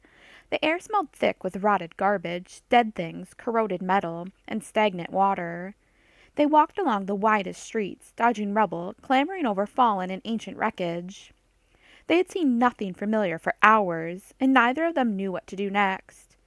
"I'm hungry," Jaina said. "Me too," Jason said. The deep underground was smothered in a silence overlaid with white noise. Shadowy creatures, startled by the twins, fled into darker hiding spots. Bumping one pile of debris, Jason and Jaina sparked an avalanche of frightening clatters. The twins ran from the noise, generating further junkfuls that tinkled and clanged from great heights. "My feet hurt," Jason said. "Mine don't," Jaina answered. Up ahead they finally saw a welcome sign, a cave dwelling made of shored-up wreckage, walls built from piled chunks of duracrete mortared together with a paste of dried algae, mud, and darker substances. Smoky lights burned deep inside the cave, looking enticing in contrast to the forbidden bleakness of the Undercity. Jason and Jaina moved forward at the same time. "Food?" Jason asked. His sister nodded. Outside of the strange slumped cave they saw cables running through lichen-clogged eye bolts, mounted at various points. Along the walls and ceilings, metal bands like long finger bones dangled in a decoration, linked together by sagging segments of chain. "In here," Jaina said, taking the lead. Dimness folded over them, leading them toward the enticing lights. Near her head, a scratching, scuttling sound came from the shadows. The girl looked up to see a elongated spider roach nearly the size of her head. Bumping against her, Jason leaned forward to get a better look at the creature. The spider roach clambered up the lumpy wall and hesitated, turning 3 glassy amber eyes at them. Suddenly, with a ratcheting clatter, a fistful of metal flangs from the ceiling swung loose, like a prehensile mechanical hand dangling on chains. Dozens of steel fingers slammed against the wall to trap the spider roach, clamping it into a makeshift metallic cage. The creature thrashed and flailed, clacking its mandibles. Sparks flew as chitinous forelimbs scrabbled against the impenetrable bars. In panic, Jason and Jaina hurried down the tunnel toward the flickering orange lights. But the twins stopped, simultaneously sensing a thrill of danger. They looked up just in time to see a much larger cage, all prongs and sharp metal edges, collapsed down around them. Mechanical metal claws surrounded them like dozens of fists chained together. "Trap!" Jaina said. Shuffling footsteps came toward them, a thud, then a scrape as a large, hulking creature emerged from the depths of the lair. The silhouette appeared first, a massive tufted head with enormous arms dragging almost to the ground. One thickly muscled thigh looked the size of a tree trunk, but the other leg was much shorter, twisted and withered. Jason and Jaina rattled the sharp metal edges of the cage, but the mechanical claws drew tighter together like scissors. "Help!" Jason said. Then their captor came into full view, lit from the side by reflected smoky lights. The creature was covered with a pelt of shaggy hair, showing no distinction between its enormous head and the rest of its torso, as if both pieces had been smashed together into one barrel-shaped mass. The thing's mouth hung in a long, crooked slash. twisted sideways and straightening back only part way. Its left eye was overgrown with a mass of tumors and rotting flesh. The other eye, nearly as large as the twins' fists, shone a sickly yellow, streaked with red lines. Jason and Jaina were too afraid to say anything. Their ogre-like captor shambled past, ignoring them for the moment as he rocked back and forth on a stubby withered leg. He picked up the small trap to inspect the frantic spider roach. The children could smell the stink from the monster as he next bent toward the bars of their cage, thrusting his giant yellow eye close, but Jason and Jaina scrambled to the other side of the cage. The ogre disconnected long chains from the wall, draped them over his shoulder, and dragged the twins' cage clattering down the corridor to his firelit den. The cage rolled and crashed against unseen obstacles, and the twins had to scramble to keep themselves upright. Inside, gnawed bones from large and small creatures cluttered the monster's lair, some piled in baskets, others cracked and strewn over the broken floor. Smoky red flames came from smoldering pots filled with a rancid-smelling fat. Chained in a clear area of the pit sat a tusked, rat-like creature covered with bristling fur. Its black, rubbery lips stretched back in a perpetual snarl. Gobbets of drool flew from its mouth as it snarled and threw itself to the end of its chain. A set of broken manacles from a detention area hung on the spike-encrusted walls of the chamber. As the ogre moved about in the brighter light, tatters of an old prison uniform could be seen among his greasy curls of body hair. The ogre pried open the metal fingers of the small spider-roach trap. He picked up the arachnid with his lumpy, bare hands and tossed it to the giant rat monster. The glossy spider-roach flailed its long legs as it tumbled end over end, and the rat monster snapped it out of the air. But the bug managed to grab onto the rubbery lips with its sharp legs, and it stung hard. The rat creature yelped, gnashing its tusks until it chomped down and split the exoskeleton of the spider-roach with a cracking pop. Then, contented, it slurped the juicy, soft meat and licked its black lips. The rat creature panted and rolled its wet red eyes at the two children. Hopeful, the twins peered out from the cage.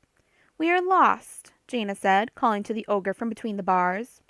"Please help us find our home," Jason added. The ogre fixed its yellow eye on them. A foul, wet stench came from his mouth, like slime scraped from the bottoms of 1,000 sewers. He spoke in a bubbling voice, slurring the words. "No," the ogre said. "Gonna eat you." Then he tottered off on his shriveled leg toward a smoldering fireplace. The ogre found a pair of long, sharp tongs resting in the hot coals. Holding the implements high, the ogre turned back to the twins. Jason and Jaina both looked at the top of their cage. The articulated finger joints were held together by small pins, clogged with grease and rust, but smooth enough that the cage could open and close. The twins each knew which pins the other concentrated on, and used their rudimentary ability with the force, just as they did when they played tricks on 3PO and played the games that their Uncle Luke showed them. They popped out the cage pins 2 at a time in rapid succession. Small pieces of metal flew like tiny projectiles in all directions. Suddenly, without support, the long metal fingers fell open to the ground with an incredible clang. "Run!" Jason cried. Jaina took his hand and they scrambled toward the tunnel. The ogre let out a furious roar and stumped after them, but he could not keep up on his uneven legs. Instead, he grabbed the thick chain holding the rat monster to the wall and yanked out the long spike that held its collar together. Set free, the rat creature lunged. Turning, it tried to snap its teeth at the ogre, but he used a muscle-swollen arm to bash the rat thing away from him. He gestured toward the fleeing children. And they ran. And they ran. The rat creature came howling and slavering after them. The twins ran out of the firelit opening and dashed down an alley. Behind them they could hear the steam engine sounds of the creature as it snorted, following their scent. Its claws clattered on the pavement. Jaina found a small, dark gash in the wall, a hole broken into the layered duracrete. "Here," she said. Jaina dived into the tiny hole head first, and her brother clambered after. Only a second later the rat creature jammed its tusked snout against the jagged opening, but it could not get its head through the hole. By that time, Jason and Jaina had scrambled on their hands and knees, burrowing deep into the unexplored darkness. "Oh, we never should have agreed to babysit," 3PO wailed. "I wonder how often babysitters actually lose their children." Chewbacca growled at him. Why didn't you listen to me, Chewbacca? Mistress Leia will have all your fur shaved so she can make a new rug. You'll be the first bald Wookiee in history." Chewbacca bellowed a suggestion as they stormed down the corridor, still searching the holographic zoo for extinct animals. "You can go to the control room if you like. I think we should sound the alarm here and now. It is perfectly acceptable to summon help. This is an emergency." 3PO found the fire alarm and activated it with one golden hand. Next, he searched among the holographic exhibits until he also found a security alarm. Without hesitation, he pressed the button. There, that should do it. Chewbacca growled in 3PO's face with enough force that the droid's audio sensors shut down to reset themselves. Then he manhandled 3PO in his furred Wookiee arms, carrying him bodily down the hall at a fast lope. "All right, have it your way then," 3PO said. "We'll go to the control center and shut down all the holograms." Jason and Jaina felt the slimy surface of the tunnel as they crawled downward. They had no idea where they were going, but they knew they had to find some other way home. Jason reached up, felt no close ceiling, and climbed to his feet. The twins could see nothing in the darkness, only a faint glow ahead. They made their way toward it, cautiously this time, afraid they might find another ogre. Jason smelled sizzling meat, and he heard guttural words, the first human voices they had heard since deciding to go home without 3PO and Chewbacca. Jason started toward the light, but Jaina held onto his arm. "Careful," she said. Jason nodded and put a finger to his lips as a reminder. They inched forward, hearts hammering. They smelled the delicious scents of cooked food, heard the crackle of fire, the chattering voices. They reached a corner and peered around to see a large, blasted-out room, a low-level reception area used thousands of years ago. Jason and Jaina could see a bonfire, tattered figures moving between light and shadow, banks of dimly functioning glow crystals, and a glimpse of blinking computer equipment. Then suddenly, from all sides, silent hands reached out to grab them. Firm grips, wiry arms. 5 sentries struck at once, snatching Jason and Jaina and whisking them off their feet before they had a chance to struggle. The sentries laughed, even as the children squealed in terror. A cheer went up from the people around the bonfire as the sentries carried the twins out into the bright light.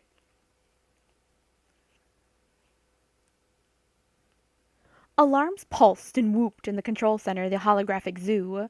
Red signals flashed, yellow lights blinked on and off in indecipherable patterns. 3PO was impressed at the commotion he had managed to cause just by activating a few security systems. The zoo's control droid sat in the center of an octagonal computer bank. It had a spherical head encircled by optical sensors mounted every 36 degrees. From its central station, the control droid sprouted 8 segmented limbs that scrambled over the panels, pecking at the buttons in a blur of motion like fire-linked blaster cannons. "Permission denied," the control droid said to them. Chewbacca roared, but the control droid merely spun its spherical head and ignored the Wookiee's outburst. "I feel required to warn you," 3PO said to the other droid, "that when Wookiees lose their tempers, they are known to rip limbs out of their sockets. I believe Chewbacca here is on the verge of losing his temper." Chewbacca leaned forward on one of the segmented control panels, gripped it with his hairy paws, and roared again into one of the multiple eyes. "Permission still denied," the control droid said. "But you don't understand," 3PO insisted. "There are 2 lost children inside your holographic zoo. If you would just shut down the image generators, we could search the habitats and find them." "Unacceptable," the control droid said. "It would cause too great a disturbance among the other guests." 3PO indignantly propped his metallic arms on his hips. "But the zoo looked empty when we toured it. How many other patrons are currently using the facility?" "Irrelevant," the control droid said. "Such an action is strictly forbidden except in conditions of extreme emergency." 3PO waved his golden hands in the air. "But this is an emergency!" Chewbacca had apparently had enough of formal requests. He bunched his fists together and brought them down on the first control bank, smashing the glossy black coverings and shattering circuit connections. Sparks flew. The control droid's head spun around like a planet knocked out of its orbit. "Excuse me," the control droid said. "Please don't touch the controls." Chewbacca went to the second segment of the octagonal board and smashed it as well. The control droid flailed its 8 articulated limbs, trying to bypass circuits in the remaining systems. "I must admit, Chewbacca, that your enthusiasm makes up for any lack of finesse," 3PO said. In no time, the Wookiee had ruined the entire set of panels. Without a single functioning hologram generating system, the control droid folded all 8 of its articulated arms like a dead insect and seemed to sulk.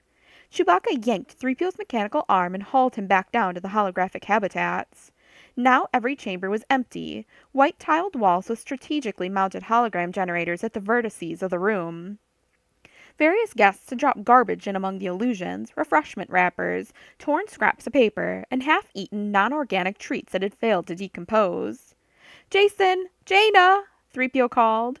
Alarms continued to squawk as Chewbacca and 3PO passed from one habitat to the next. 3PO called up the data brochure inside his computer brain and guided the search, methodically moving from one room to another.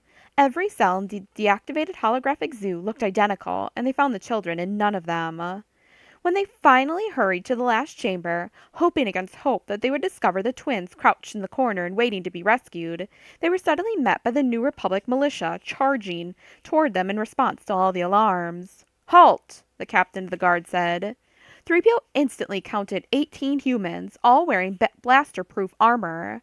The militia members drew their weapons and leveled them. In all his adventures, 3PO couldn't recall ever having seen so many blaster barrels pointed directly at him. "Oh my," he said.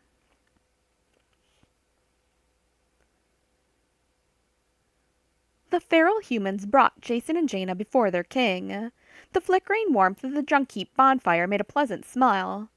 The strips of unrecognizable meat roasting on long skewers caused both children to lick their lips. Grimy-faced sentries looked down at the twins and smiled.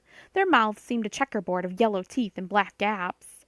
The king of the underground humans sat on a tall pile of ragged cushions. He laughed. "These are the fearsome intruders?" Jason and Jaina looked around themselves, gathering details. The refugees in the former reception area had bedrolls, tattered clothing, and stashes of scavenged possessions. Some sat mending rags, others worked on spring-loaded animal traps. Two old men crouched holding small musical instruments cobbled together from old pipes. They blew into the mouthpieces, comparing high whistling notes. The feral people wore torn and threadbare clothing, some mended, some not, all very old. They had long hair. The men wore bushy beards. Their skin was pale, as if they had not seen sunlight for decades. Some of them might never have seen natural light at all. The king seemed to have the best materials. He wore shoulder pads and polished white gloves taken from a stormtrooper. His eyes were large, his reddish-brown beard wispy. Though his face was the color of raw bread dough, his eyes were bright and alert. His smile also showed gaps from missing teeth, but it contained real humor. Around and behind the king hung jury-rigged electronic equipment, computer panels, holographic display modules, even one old model food processing unit. Ancient generators had been wired into the frayed energy grid of the skyscrapers, skimming power from the main flow through Imperial City. The lost people had obviously been down here a long time. "Get these children some food," the king yelled, bending down to look at them. "Well now, my name is Dakim. What are your names?" "Jaina," Jason said, indicating his sister. Jaina pointed to her brother. "Jason." A sentry with gray blonde hair tied in a long ponytail brought a smoking skewer of the roasted meat. He yanked off the red-black pieces of meat with his fingers and popped them onto a squarish metal platter that had originally been some sort of cover plate. The sentry blew on his fingers, licked the juices, and grinned at the children. He set the platter down in front of them, and the twins sat on the floor, crossing their legs. "Blow on the meat before you put it in your mouths," the king said. "It's hot." The twins picked up small morsels, dutifully blowing until the meat was cool enough to chew. King Dakim seemed to delight in just watching them. "So, what are you doing down here all alone? It's dangerous, you know. Would you like to stay here with us?" the king said. "We're all growing old. It's been too long since young people joined us down here." Jason and Jaina shook their heads. "We are lost," Jaina said around a mouthful of meat. A thick welling of tears appeared on the edge of her eyelids. Jason also started to cry. "Please help us find our home," he said, looking toward the high ceiling. Somewhere up in the distance lay their living quarters. "Up there?" King Dakim said, comically incredulous. "Why would you want to go back up there? The Emperor lives up there. He's a bad man." Dakim shook his head and gestured around him. "We have everything we want here. We have food, we have light, we have our things." Jason shook his head at Dakim. "I want to go home." With a sigh, Dakim glanced back at his banks of computer terminals and then flashed them a defeated smile. "Of course you want to go home. Just finish up your supper. You'll need your strength." The sergeant of the militia escorted 3PO and Chewbacca back to Han and Leia's quarters in the old Imperial Palace. "Our records indicate that Minister Organa Solo and her husband returned not more than an hour ago," the sergeant said. Chewbacca moaned dejectedly. 3PO shot a sharp glance at him. "I think you should be the one to tell them what happened, Chewbacca. After all, I'm only a droid." "Rest assured we're doing everything we can," the sergeant said. "We've had our teams combing the holographic zoo and the adjoining floors just in case the twins found an emergency staircase. We're checking the logs of the maintenance droid just to be sure that no one used the turbo lift that was being serviced." He snapped to attention. "We'll find them. Don't you worry."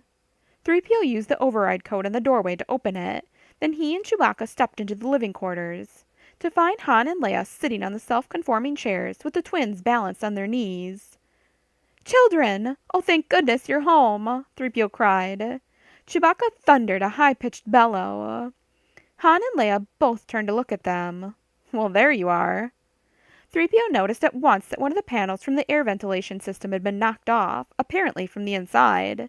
A stranger, a large man, dressed in tattered but ornate clothing, dashed to shelter behind one of the larger pieces of furniture.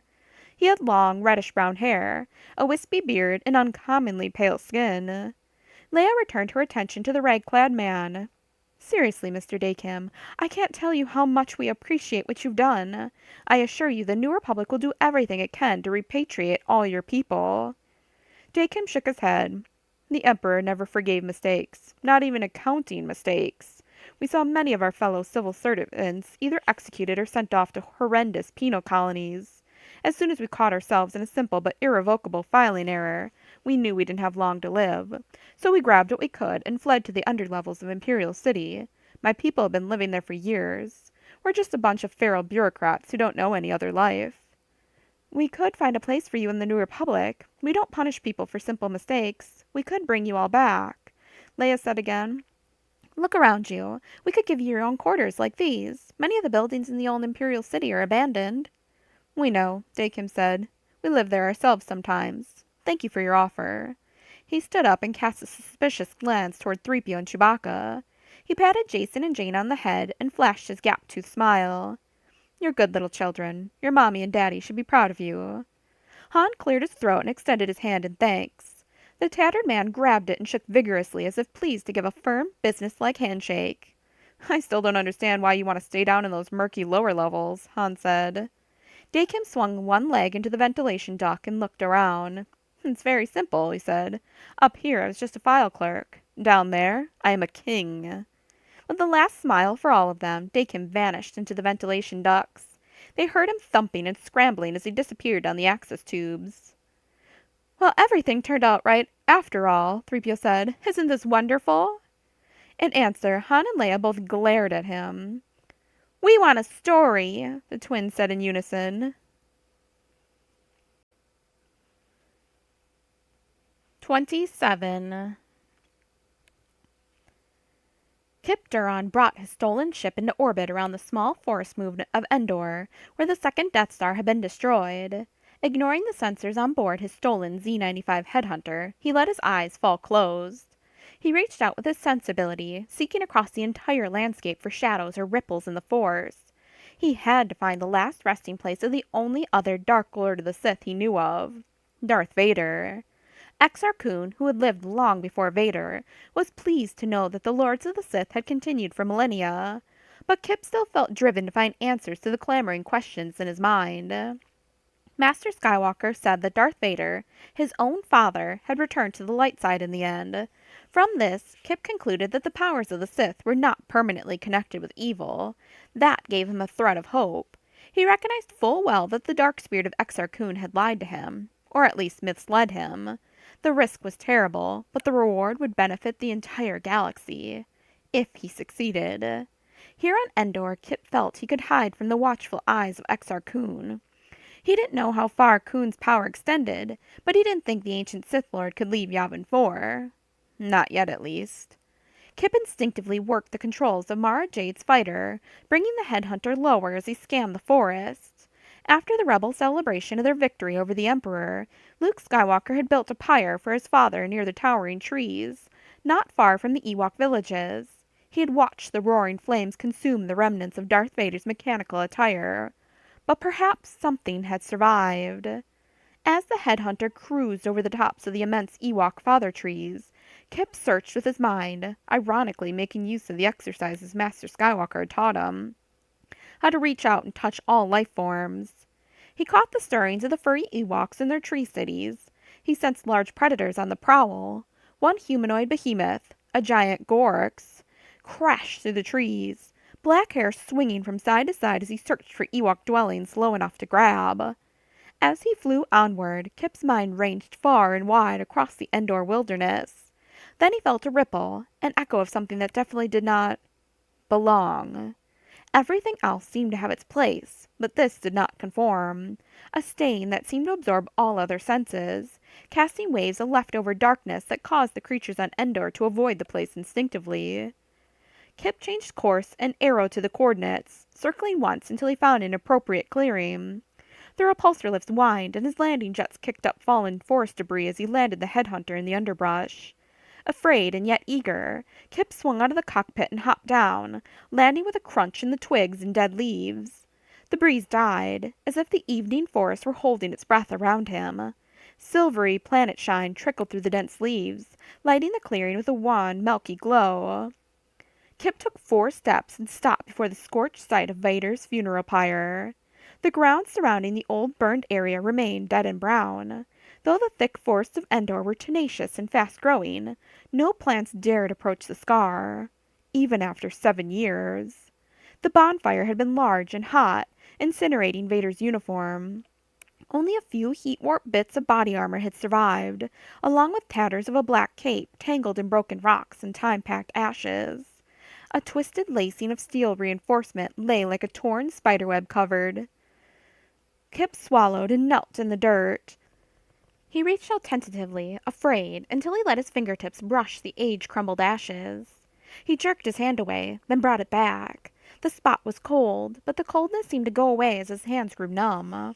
Kip used the force to scatter bits of ash, blowing clear the tiny buckled residue that had survived the fire, an unrecognizable lump of black plasteel that might have been Vader's helmet. Growing more desperate, Kip increased his power, scouring away debris and leaving only a sad jumble of wires, melted plasteel, and shreds of tough cloth. Darth Vader, former Dark Lord of the Sith, had been reduced to only pathetic scraps and nightmarish memories. Kip reached out to stroke the remnants. Electric tingles went through his hands. He knew he shouldn't be touching these relics, yet he could not turn away now. Kip had to find answers to his questions, even if he had to answer them himself.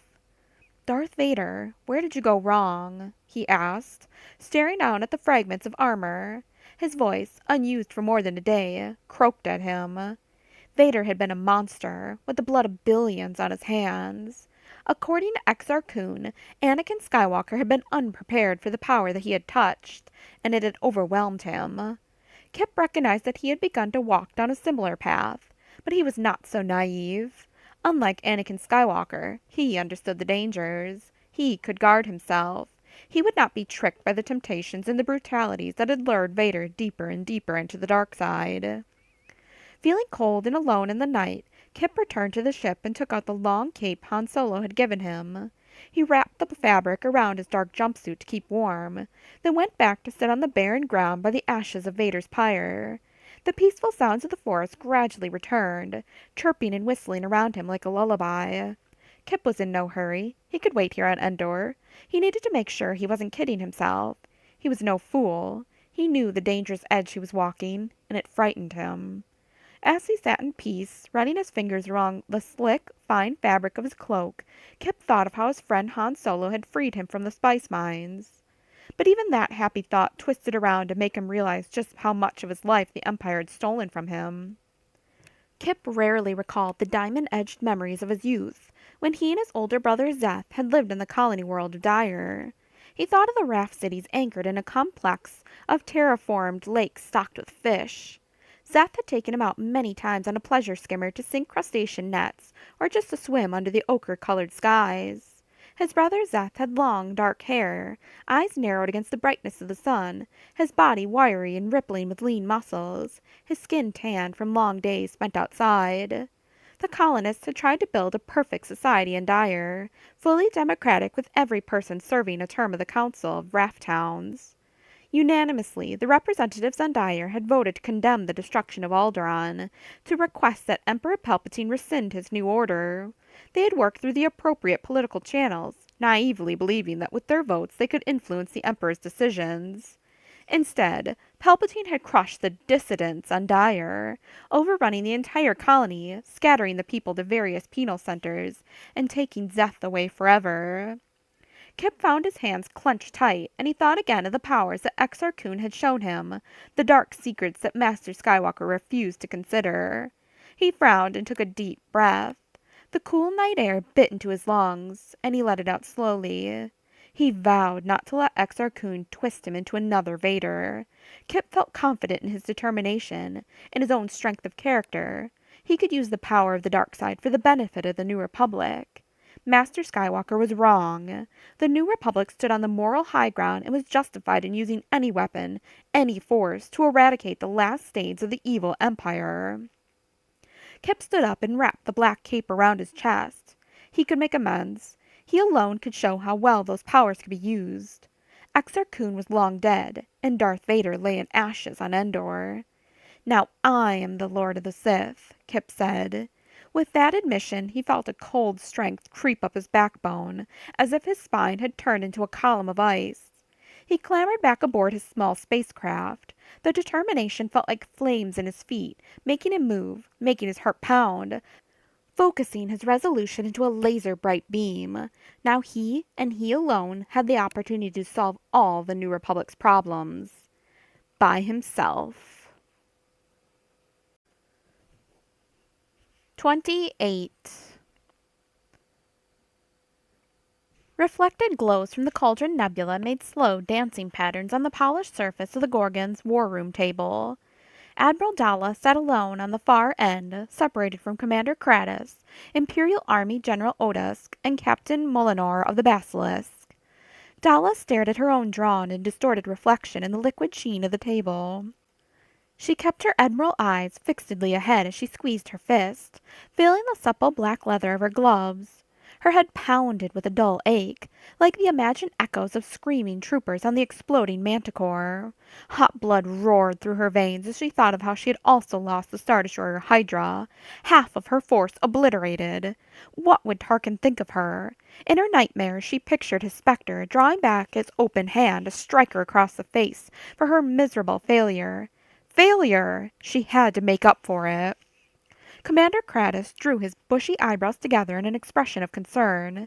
His imperial cap rested against his short, dark hair. He turned away from Dalla's stare, then looked toward the general and the captain of the other Star Destroyer. No one spoke. They waited for Dalla, and she tried to summon the courage to speak. "Gentlemen," she finally said. The words felt like rusty nails catching in her throat, but her voice was strong, startling the three commanders into attention. She eyed each one in turn, then swiveled her chair so she could gaze out at the seething cauldron gases. A knot of bright blue giant stars at the heart of the nebula poured out intense energy that illuminated the cloud of gas. "I have reassessed our mission," Dalla swallowed. The words already sounded like defeat to her, but she would not give in to it. "We must somehow differentiate between conflicting priorities. Our original command from Grand Moff Tarkin was to protect the Maw installation at all costs. That is why we were given 4 Star Destroyers. Tarkin considered the scientists there a priceless resource for the ultimate victory of the Empire." She clenched her teeth and hesitated again. Her body betrayed her and started to tremble, but she gripped the edge of the polished table with her glove, gripped it hard until the cramped muscles in her fingers steadied her again. "But we allowed the Sun Crusher, the most powerful weapon ever designed, to be stolen from our grasp, and we lost 1/4 of our fleet in a failed attempt to recapture it. Upon learning of the changed situation with the rebellion, I decided that it was more important to fight the enemies of the Empire. We left Maw installation undefended as we harried rebel worlds. Now, after the disaster at Calamari, I see we have failed in that too." Commander Kratos rose partway to his feet as if he felt compelled to defend her actions. His skin flushed darker, and Dalla noticed a disgraceful hint of stubble on his jaw. If these had been normal disciplinary conditions inside Maw installation, she would have reprimanded him seriously. "Admiral," he said, "I agree that we've suffered severe losses, but we have also struck crushing blows against the rebel traitors. The assault on Dantooine." Dalla's hand swung up to silence him with the finality of a vibro-axe. Kratos clapped his thin lips shut and slithered back into his chair. "I am fully aware of the battle statistics, Commander. I see the numbers in my sleep. I have studied the datapads over and over." Her voice rose and became molten with anger. "No matter how much damage we have done to the rebellion, their losses have been insignificant compared to ours." Then her voice dropped to such a sudden, quiet coldness that she saw General Odosk's watery eyes widen in fear. "And so I intend to use my last resources in one final assault. If successful, it will fulfill both of our missions." Her gloved fingers worked the controls at the end of the table. From a hollow projector in the center of the black slab rose the computer-generated image she had worked up that afternoon in her private quarters while the image of Grand Moff Tarkin droned on with his pre-recorded lectures. "I mean to stab at the heart of the rebellion," she said. "Coruscant itself." A high-resolution mapping of the last known surface topography of the Emperor's planet focused on a world-sized metropolis with frozen polar caps and sparkling chains of city lights on the night side of the planet. She saw space docks, curved solar mirrors that warmed the upper and lower latitudes of the planet, communication satellites, large freighters, streams of orbital traffic. Dalla gestured, and two fully rendered images of her Star Destroyers appeared, traveling side by side at high speed toward Coruscant. "I intend to take all ships and all personnel onto the Gorgon, leaving only a skeleton crew, volunteers of course, on board the Basilisk. Our Star Destroyers will come out of hyperspace just beyond the moons of Coruscant. We will drive in at full sublight speed, without hesitation, straight toward our target. We will give no warning, and we will fire every turbolaser battery we have, clearing a corridor to head directly for Imperial City. Any ship that stands in our way will become a cloud of ionized metal." As she spoke, the computer animation demonstrated her tactics. The two Star Destroyers arrowed toward the capital city of the New Republic. "The Calamarian commander who defeated the Manticore gave me an idea with his suicide run, and we shall turn the tables on them." Dalla watched the stony face of General Odosk, the appalled look of disbelief on Captain Molinor, and the stern support of Commander Kratos. "This will be our deadliest hit and run," Dalla said. "It will cause enough damage for our names to live forever in the annals of Imperial history. We shall deal a death blow to the Republic government." As we approach in-system, the Basilisk's small volunteer crew will begin a self-destruct countdown. The Gorgon will run interference until we reach our target, at which time we will turn aside. At full speed, the Basilisk will plunge into the atmosphere of Coruscant. It will be unstoppable. On the simulated image, one Star Destroyer split away before touching the skin of air, curving in a tight orbit around Coruscant, and then streaking off into space as the first ship plummeted flaming into the atmosphere toward the most heavily populated center on the planet. "When the Basilisk detonates," Dalla said. She paused as a planetary image flashed with a brilliant ring of fire that sent ripples igniting through the atmosphere. All the lights on the night side of the planet went dark. Cracks of fire appeared across the land masses. "The explosion will be sufficient to level the buildings on half a continent. The shockwave traveling through the planetary core could topple cities on the other side of the world. The underground reservoirs will break open. Tidal waves will cause damage along the coasts. For the price of one Star Destroyer, we can lay waste to Coruscant." Otis looked grimly admiring at the simulation. "A good plan, Admiral." "But my ship," Captain Molinor said. "It will be a glorious sacrifice," Commander Kratos said. He steepled his fingers and leaned across the polished table. "I agree."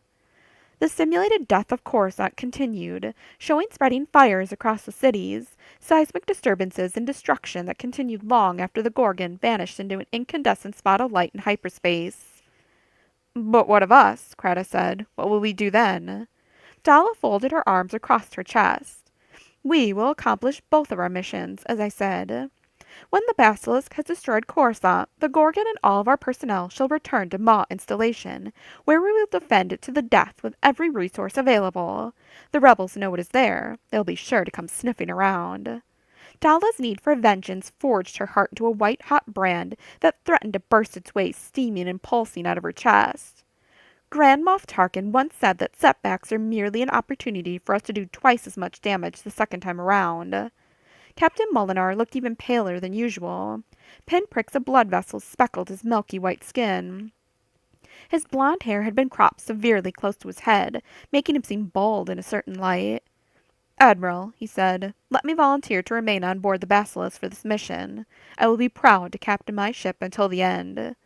Dalla looked at him and tried to determine if he sought some sort of compassion for her. She decided he wanted none. "I accept, Captain," she said. Molinar sat down and gave a tight nod that jerked his chin toward his throat. Dalla rose to her feet. The muscles in her thighs and back felt like tightly bundled wires. Her entire body had been a clenched fist since the debacle on Calamari, and she knew the only way to release the crushing tension would be to strike a devastating blow against the rebellion. "Begin the transfer of personnel and equipment," she said. "We must strike Coruscant at once." Dalla glanced once more at the seething nebula that hid her ship, and then she left the war room. She headed to her quarters, where she would review Tarkin's tactical tapes, searching for lost and secret wisdom that would guarantee her victory. 29. The Calamarian female emerged from her teardrop-shaped transport pod and swiveled her head as she took in the thick jungles of Yavin 4, the tall, ancient temples. She waited. Luke hurried out of the hangar bay and tried to maintain a careful pace across the cleared landing area. R2 accompanied him across the packed ground. He noted that the Calamarian female had a smaller stature than Admiral Akbar. She wore yellow and turquoise robes that hung loosely about her frame, sleeves that flowed like waterfalls. He sensed a sad determination from her. The Calamarian female saw Luke and gestured with a flipper hand to the unseen pilot of the transport pod. Behind her, the craft rose skyward with a magnetic hum, leaving her behind. She did not look up to watch the pod streak back into the low-lying clouds, but seemed intent on staying right where she was. "Master Skywalker," she said with a velvety burr that put him at ease, "I am Ambassador Sigil from Calamari. I have a message for you." She reached into one of her flowing sleeves and withdrew a gleaming disc traced with patterns of copper and gold. "R2?" Luke said. The little droid trundled forward, and Sigil bent down to insert the message disc into R2's drive. After a momentary whir, R2 projected a flickering image of Leia in the air in front of him. Luke stood back surprised, then looked at Sigil with a deeper interest as Leia started speaking. "Luke, I hope all is well with you. I think I've found someone for your Jedi training center. Ambassador Sigil comes with my highest recommendation. She has demonstrated to my satisfaction that she has a true proficiency in using the Force. She seems to have a knack for healing and for short-range prediction. She was a great help during the recent battle in Calamari. Please help her and train her. We need more Jedi Knights." Her image smiled up at him. "We hope to hear soon that some of your students are ready to help with our struggle against the Empire. There are still desperate times. We can't let our guards slip for a moment." Her expression softened, and she seemed to look directly into his eyes. "I miss you. The twins keep asking when they'll see their Uncle Luke again. I hope you can visit. Or maybe we'll come to Yavin 4. She straightened, taking a formal tone again. "I'm sure you'll find Sigil to be one of your most promising candidates." She crossed her arms and smiled as the message flickered and vanished. Sigil stood in silence, waiting for Luke to respond. His mind spun. Welcome," he finally said. He had been disturbed since his confrontation with Kip Duron. Luke did not know where the young man had gone after stealing Mara Jade's ship. The gruesome death of Gantoris, coupled with Kip's rebellion, had been more than enough to resurrect the old fear in Luke again. His best students were going sour, getting impatient, trying to push the limits of their abilities. But he had sensed a greater, deeper menace that vibrated within the very stones of the great temple itself. Evil, and well hidden. Working alone, Luke had attempted to find its source, running his fingers along the stone blocks of the walls, trying to tap the cold shadow, but he had found nothing. He had only his suspicions. How could Kip have known the details of the Great Sith War? How could Gantoris have learned how to build his own lightsaber? What had Gantoris seen that last terrible night before he was consumed? What dreaded magic had he attempted? Luke was missing an important piece of the puzzle, and until he found it, he could not strike against the threat. Ambassador Sigil shifted and looked at him again. Master Skywalker, you seem preoccupied. Perhaps Leia was wrong in suggesting that I come here to stay? Luke looked at her, feeling the weight of responsibility on his shoulders. No, no, he said. That's not it. If Leia thinks you have Jedi potential, then I'd be honored to teach you here. In fact, he said jokingly, an even-tempered calamarian might be a welcome change. He smiled. Follow me. We'll find quarters for you inside the temple. The students at Luke's training center continued their lessons of self-discovery, working eagerly or meditatively, honing their skills. Newcomer Mara Jade listened intently to Sigil's first-hand descriptions of the attack on Calamari, pressing the ambassador with detailed questions about the Star Destroyers and the number of TIE squadrons they had carried. Old Streen sat next to Karana T on a rounded bench, listening to silver-haired Tion practice new ballads. The remaining students sat in other common rooms, or studied in their private chambers, or walked out in the jungles. Satisfied with their activities, Luke slipped back into the deserted corridors and headed toward his own rooms. R2 came around the corner and whistled a question at him, but Luke shook his head. No, R2, I don't want to be disturbed for a while. He stepped inside his stone-walled chamber, the small room where he had stayed as an X-Wing pilot in the Alliance. Luke had removed the other bunks, furnished the room to his taste, but the room seemed barren, with only a sleeping pallet and some small Masasi artifacts. On the ledge of black stone laced with blood-colored impurities sat the translucent cube of the Jedi holocron. Luke sealed his door, the first time he had ever locked it since returning to the abandoned temple. He held the holocron in his palm and activated it, digging deep to seek his information. I wish to see Master Vodo Siask Boss, he said. The ghostly image of the nozzle-faced, stunted Jedi Master rose out of the cube, robed and covered with bangles, leaning on a long, gnarled stick. I am the gatekeeper. I am Master Vodo Siask Boss, the image said. Luke squatted in front of the interactive holographic image. I need information from you, Master Vodo. You were a Jedi during the time of the Great Sith War. You've told us about your student Exar Kun and how he created the Brotherhood of the Sith.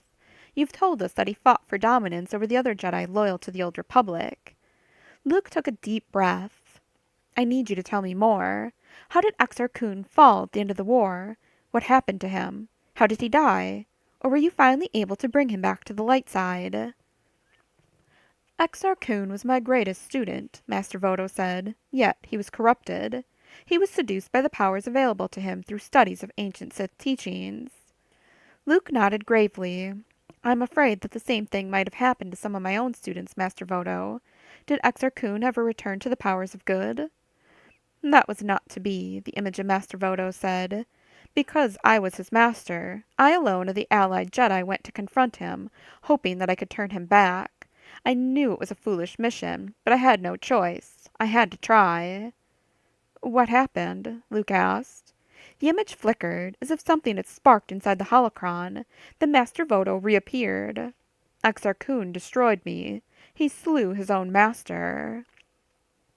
Luke was suddenly jarred out of the story, remembering that the gatekeeper images in the holocron were interactive simulacri with personalities imprinted upon them, not the real spirits of long-dead Jedi Masters. Then what happened to Kun at the end of the Sith War? Luke asked. All the Jedi banded together and came to the Jungle Moon in a united front against the Sith stronghold Exar Kun had built. The allied Jedi combined their power into a massive, annihilating strike. Master Vodo's image flickered again, dissolved into static, then reassembled itself, which obliterated the surviving Masasi natives and... The image broke up, flickered, reformed, then broke up again, as if something were jamming it. But Exar Kun, what happened to Exar Kun? Luke demanded. He couldn't understand what was going wrong with the holocron. He shook the holocron, tapped it a few times, then set it down on the flat, hard table, and stepped back to get a better view of the holographic Jedi Master. Inside the static-filled cube, a dark knot appeared, like a storm gathering within its translucent walls. Master Vodo Siask Boss reappeared, but Kun was able to. Suddenly Master Vodo's image shattered into 1,000 glittering fragments of colored light, as if a greater force had torn it apart from within. The darkness inside the holocron grew deeper and larger, swelling like a slow-motion explosion. Arcs of red fire struck out in all directions from the black fist. With a high-pitched shrieking noise of discharged energy, the faces of the cubes split. The holocron steamed as it collapsed with a shower of sparks, a stream of black curling smoke, and a stench of melted electronics and organic components. Luke backed away, raising his hands to shield his eyes from the blaze. For a moment it seemed that a solid black hooded form, like a walking silhouette, rose up from the holocron, laughing in a deep, subsonic voice. Then it drifted away, dissipating into the stone walls. Luke felt cold fear grip him. The small white cube of the treasured holocron lay in a melted lump on the table. Luke would have to find his own answers. And soon. 30. Luke, I've had enough of this. Luke looked up as Mara Jade emerged from the turbolift in the hangar bay of the Great Temple. She had stayed on the jungle moon a few days, long enough to learn how to use her own Jedi skills, but the incident with Kip Duron and the loss of her personal ship had soured the experience for her. Luke turned from where he stood next to R2-D2 and two Jedi trainees. Karana T bent over to heft a pack of wilderness supplies as she and Stream prepared for a short sojourn out in the jungles. She wore the reptile skin garments and ornate lacquered battle helm she had brought from her harsh world of Dathomir. Stream fidgeted and glanced toward the shaft of sunlight that came in under the half-opened hangar door. He wore the many-pocketed jumpsuit he had kept from his gas prospecting days on Bespin. Mara walked briskly toward them, cinching her Jedi robe tighter around her waist. Luke looked at her and thought how different she looked from when he had first met her in the hostile smuggler world of Merkur. Mara stopped in front of him, glanced at the two Jedi trainees waiting to depart on their jungle trek, then ignored them completely. I can't deny what I've learned here, Luke, but Talon Card gave me control of the Smugglers Alliance, and I've got too much to do. I can't just meditate all day long. Her narrow, chiseled face seemed flushed even in the dim light. I need to send for another transport to get out of here, since your prize student ran off with my ship. Luke nodded, partly amused at her predicament, but stung by the mention of Kip Duron's betrayal. We've got a communication set up in the second-tier war room. You can call Card and request a new ship.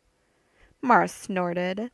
Card only lets me contact him at prearranged intervals. He keeps moving around. Says it's because he's afraid something has a bounty on his head. I suspect he just doesn't want to be bothered. He claims that he's retired from the smuggling life and wants to live as a private citizen. You can always contact Coruscant, Luke said in a congenial voice. I'm sure they'll send a shuttle for you. In fact, we're probably due for another supply run anyway. Mara pursed her generous lips.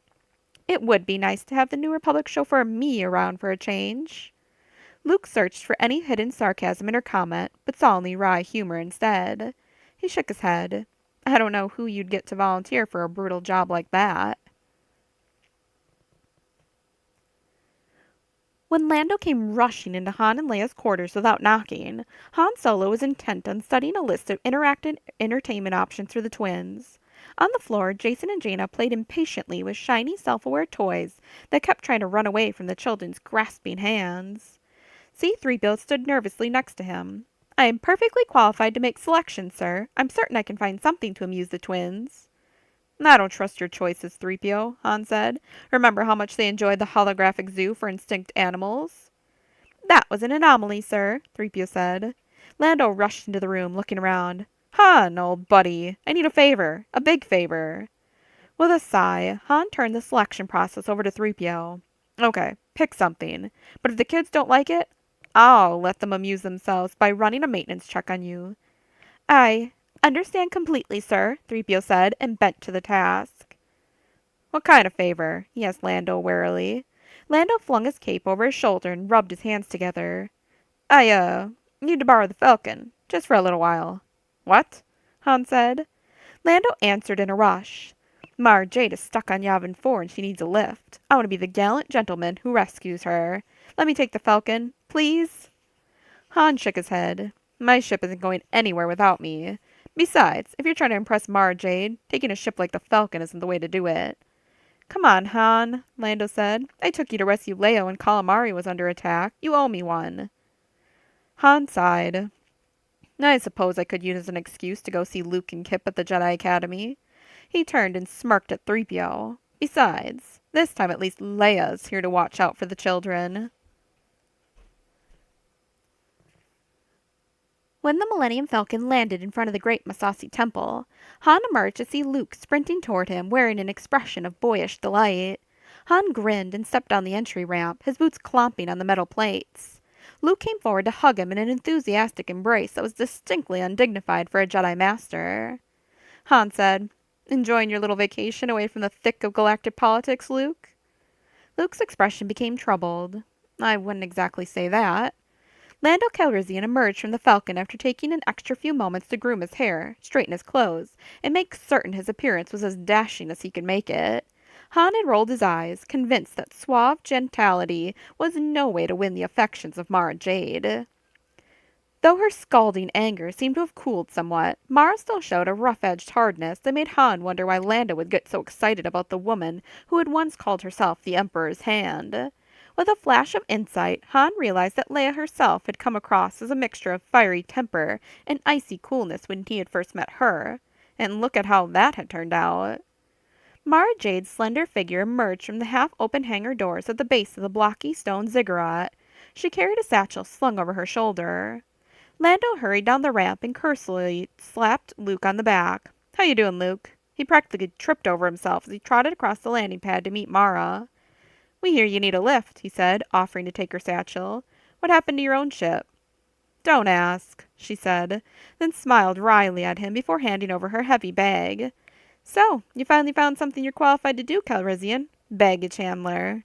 He carried her satchel over his shoulder and gestured to the Falcon. "Right this way to the VIP shuttle, madam." Han stepped back from Luke and looked around at the steaming jungles and the vine-covered great temple. "So where's Kip?" he asked. Luke looked down at his feet, and then, as if gathering courage through some kind of Jedi exercise, he looked up to meet Han's gaze. "I've got bad news for you. Kip disagreed with me about how fast he should learn dangerous new skills, and how best to develop his ability with the Force." "What do you mean?" Han asked. He grabbed one of the piston supports of the entry ramp to keep himself upright. "Was he hurt? Why didn't you call me?" Luke shook his head. "I don't know what happened to him. He's been practicing certain techniques that I fear may lead him to the dark side. I'm very concerned, Han. He's the most powerful of all the students I've had here. He stole Mara Jade's ship and left Yavin 4. I have no idea where he is now or what he's doing." Han forced his mouth into a thin line, but Luke continued. "Kip has a great deal of power and a great deal of anger and ambition, but little understanding or patience. That's a dangerous combination." Han felt helpless. He barely noticed as Lando escorted Mara Jade up the ramp into the Falcon. "I don't know what to do, Luke," Han said. Luke nodded grimly. "Neither do I." The Millennium Falcon cruised through hyperspace with a vibrating hum of hyperdrive engines. Lando tried to keep his voice down as he leaned close to Han in the cockpit. "Just let me tinker with the food processing units, Han, please. I've memorized some programming from the finest Cloud City casinos, and I can generate recipes that would make Mara Jade float with pleasure." "No." Han scanned the chronometer that counted down how much time remained on the journey back to Coruscant. "I like the food processors the way they are." Exasperated, Lando slumped into the co-pilot's chair and sighed.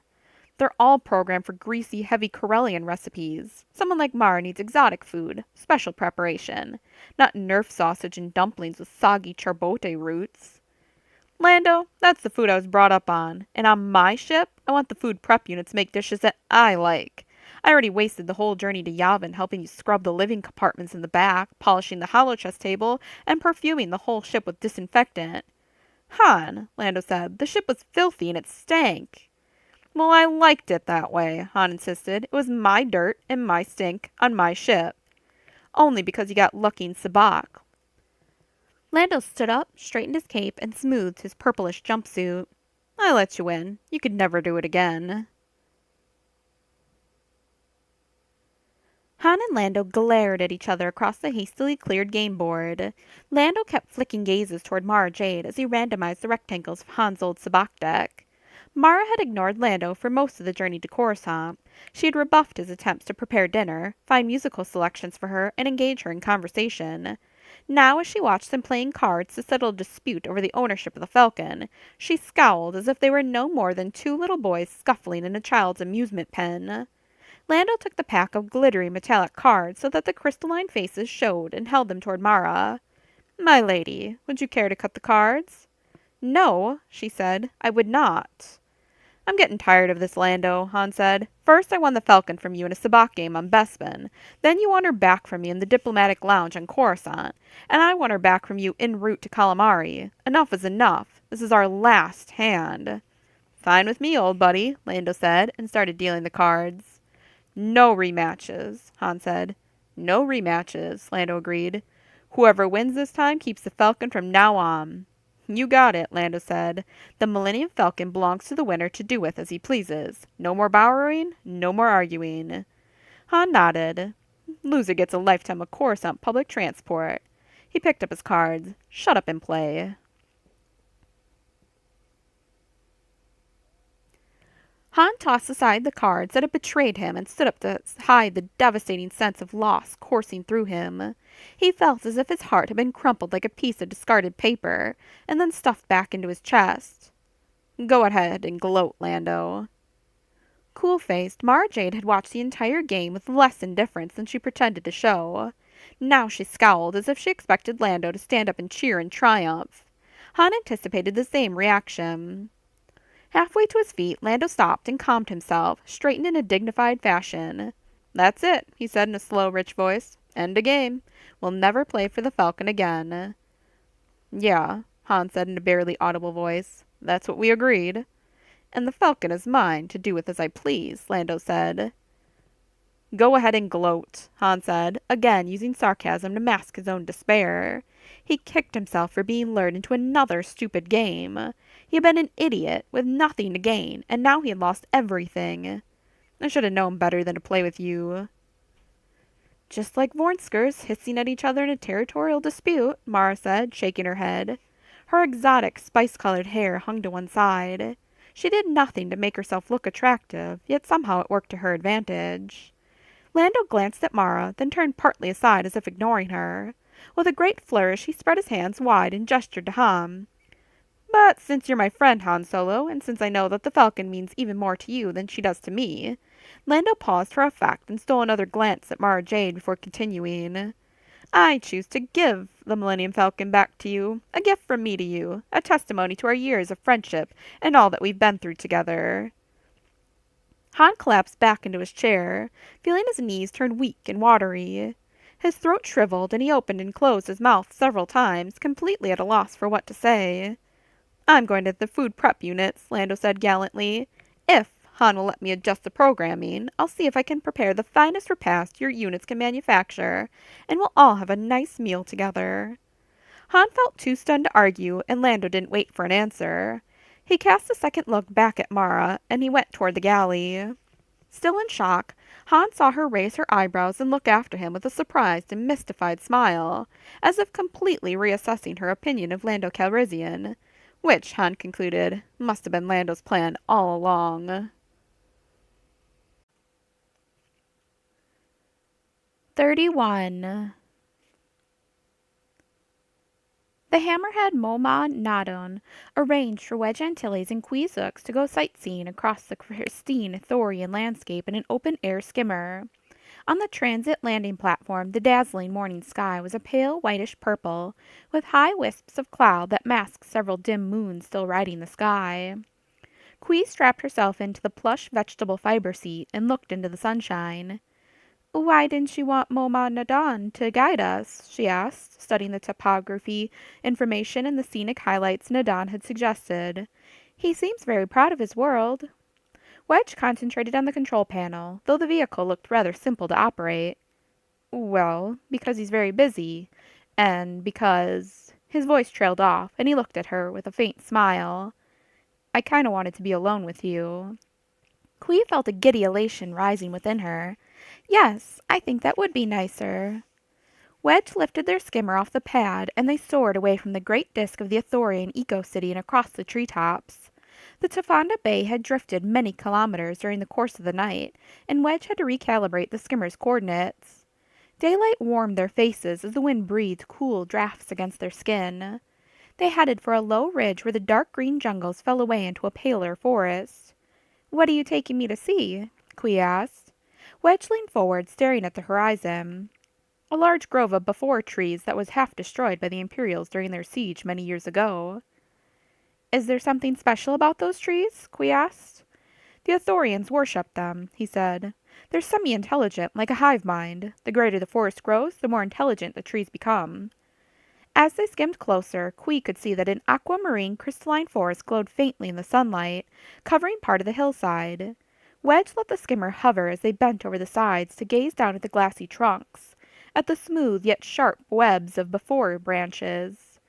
Scattered around the perimeter, large, dark cylinders had toppled to the ground and broken like tubes of burned transparisteel. It reminded her of the debris scattered around the site of the smashed Cathedral of Winds on Vortex. Tiny saplings like inverted icicles protruded from the rocky earth. "The forest seems to be growing back," Wedge said. The thin saplings glowed a whiter blue than the rest of the forest. "I see people down there," Quee said, pointing off to the side. The smooth grayish forms of 4 Athorians dashed for the cover of the thick undergrowth on the side of the ridge. "I thought they weren't supposed to set foot in the jungle." Wedge stared down at them, baffled. He raised the skimmer higher, but the 4 renegade Athorians had already vanished into the tree cover. His brow furrowed as if searching for an answer. He drew in a quick breath. "I seem to remember something about the mother jungle summoning certain Athorians. It's a rare calling that no one can explain. They leave everything behind and live in the wilderness, forbidden to return to their eco-cities. In a way, they become fugitives. Since the Athorians consider it such sacrilege to touch the forest, the calling must be pretty strong." Quee looked down at the burned, glass-like trunks of the before trees destroyed by Imperial turbo-laser fire. "I'm glad to know they're tending the forest, though." She wondered how much of the before forest's collective intelligence had returned. "Let's go somewhere else, Wedge, so they can get back to their work." Wedge took Quee to a high plateau studded with flat gray and tan rocks, covered with vermilion scrub brush and black vines. A confluence of 3 rivers came together in a great sinkhole on the edge of the towering cliff, pouring into a spectacular triple waterfall that plunged into the plateau's deep pit.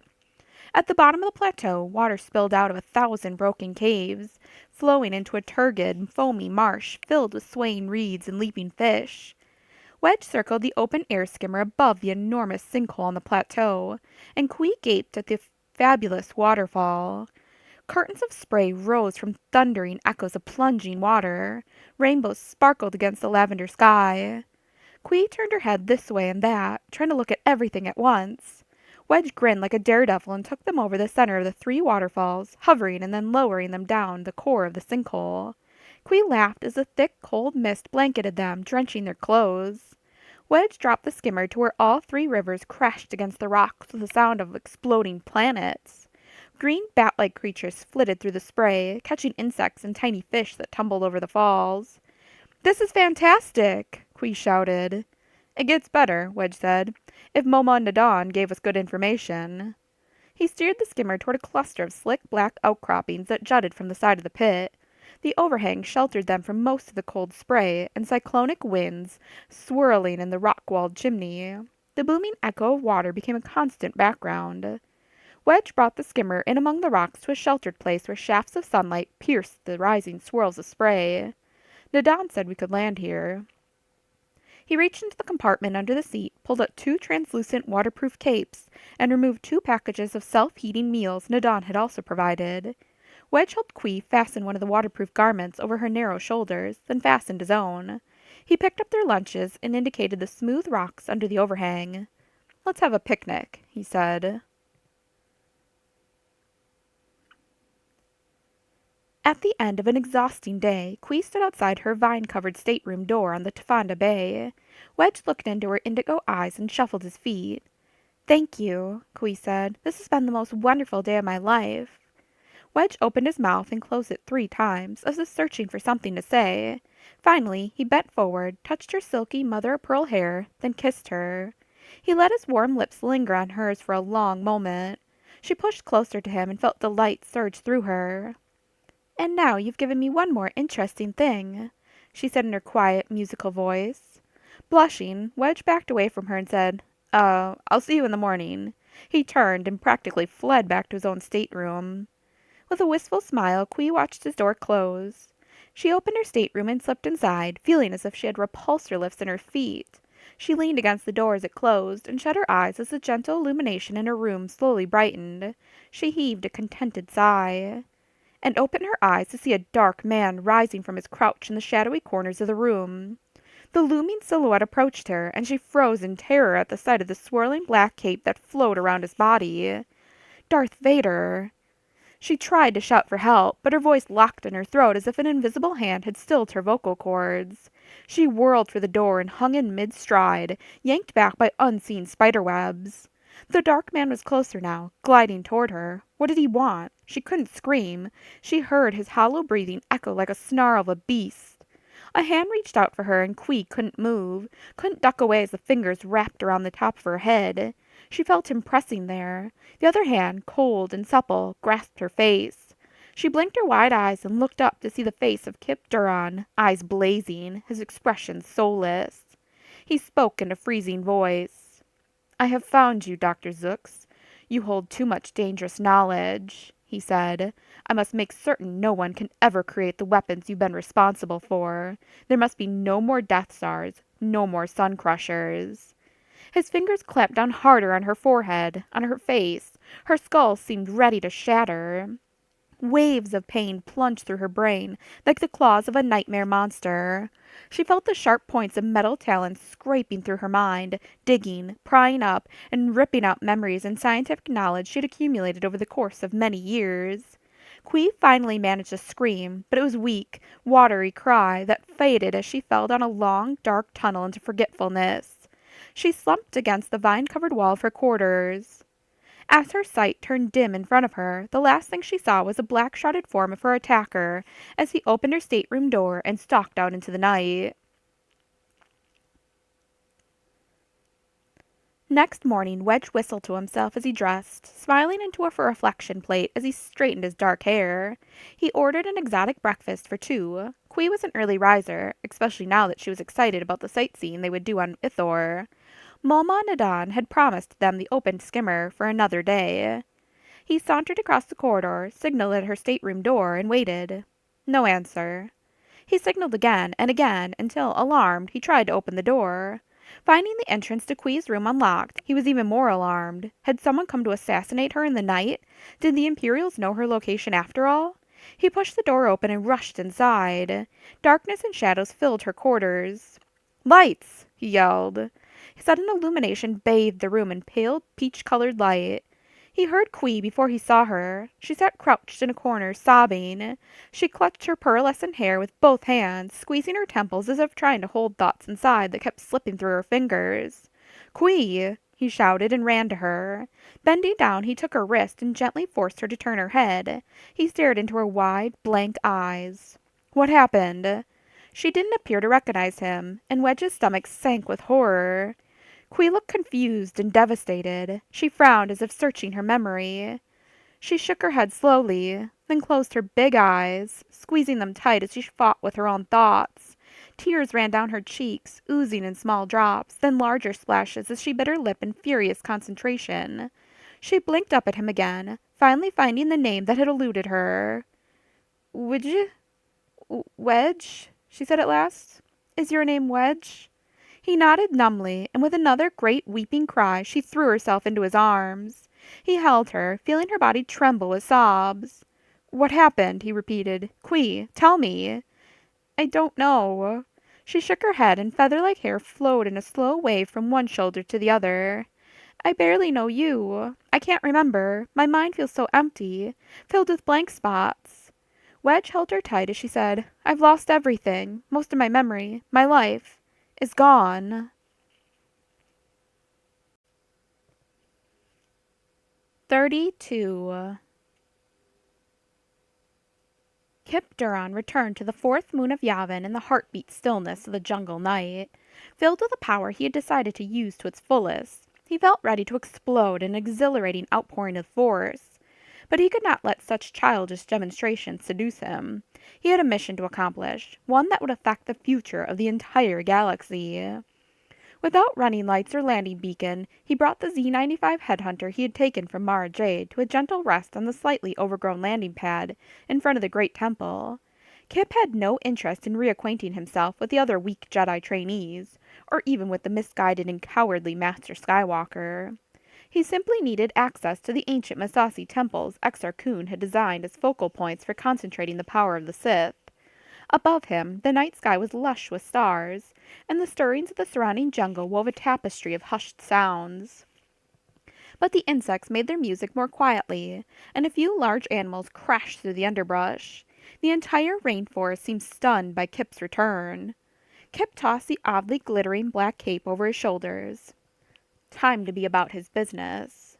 Leaving the headhunter fighter behind him, he approached the monolithic ziggurat of the great temple. Rust-colored vermiform vines writhed out of his way, avoiding Kip's footsteps as if his entire body exuded a deadly heat. Chisel-cut stone steps ran up the side of the pyramid. He set one foot in front of the other, climbing slowly, listening to the soft echoes of his breathing. Anticipation built within him. In his mind, Kip heard cheering ghosts, saw visions like a video loop from 4,000 years ago when Exar Kun had found the last resting place of the ancient Sith. Kun had rediscovered their teachings. He had built great temples, establishing the Brotherhood of the Sith among disillusioned Jedi Knights. Here on Yavin 4, Kun had used the Massassi people as expendable resources, power conduits to redefine the chaos and corruption of the Old Republic. He had challenged the foolish Jedi who followed their incompetent leaders without thinking simply because they had sworn to do so. Now Kip would finish the battle, though the enemy was no longer the incompetent decaying Republic, but the fraudulent New Order and the repressive Empire that had taken the Old Republic's place. While Master Skywalker limited the training of his new Jedi Knights, Kip Duran had learned more. Much more. He reached the second tier of the ziggurat and paused to look down at the insectile shape of his Z-95 fighter resting in the center of the landing grid. No one had yet stirred from inside the temple. A pastel glow crept into the sky at the horizon as the rapid rotation of the jungle moon brought Planet Rise closer. Kip continued to climb the long series of steps, staring toward the apex of the great temple. Kip had already struck his first blow by erasing dangerous knowledge from the Imperial scientist Kui Zux. Only Kui had known how to build another sun crusher, but Kip, using his bare hands and his newfound power, had torn that knowledge from her brain and scattered it into nothingness. No one could ever find it again. Next, he would apply a poetic justice that delighted his sensibility, that made him thrill with revenge for all that the Empire had done against him and his family and his colony world. Kip would resurrect the Sun Crusher itself and use it to obliterate the remains of the Empire. He would be accountable to no one but himself. He trusted no one else to make the hard decisions. Kip reached the summit of the great temple just as the huge orange ball of Yavin heaved itself over the horizon. Misty and pale, the gas giant swirled with tremendous storm systems large enough to swallow smaller worlds. The temple's diamond-shaped flagstones covered the small observation platform above the grand audience chamber. Vines and stunted Massassi trees poked up from the corners of the old stones. Kip looked skyward. The small plants and animals filling the jungles of Yavin 4 were insignificant to him. They mattered nothing in the grand scheme of what he was about to undertake. The importance of his vision far exceeded the petty needs of any single planet. As the sphere of Yavin rose into the sky, Kip lifted his arms, and the slick black fabric of his cape fell behind him. His hands were slender and small, the hands of a young man. But inside, power sizzled through his bones.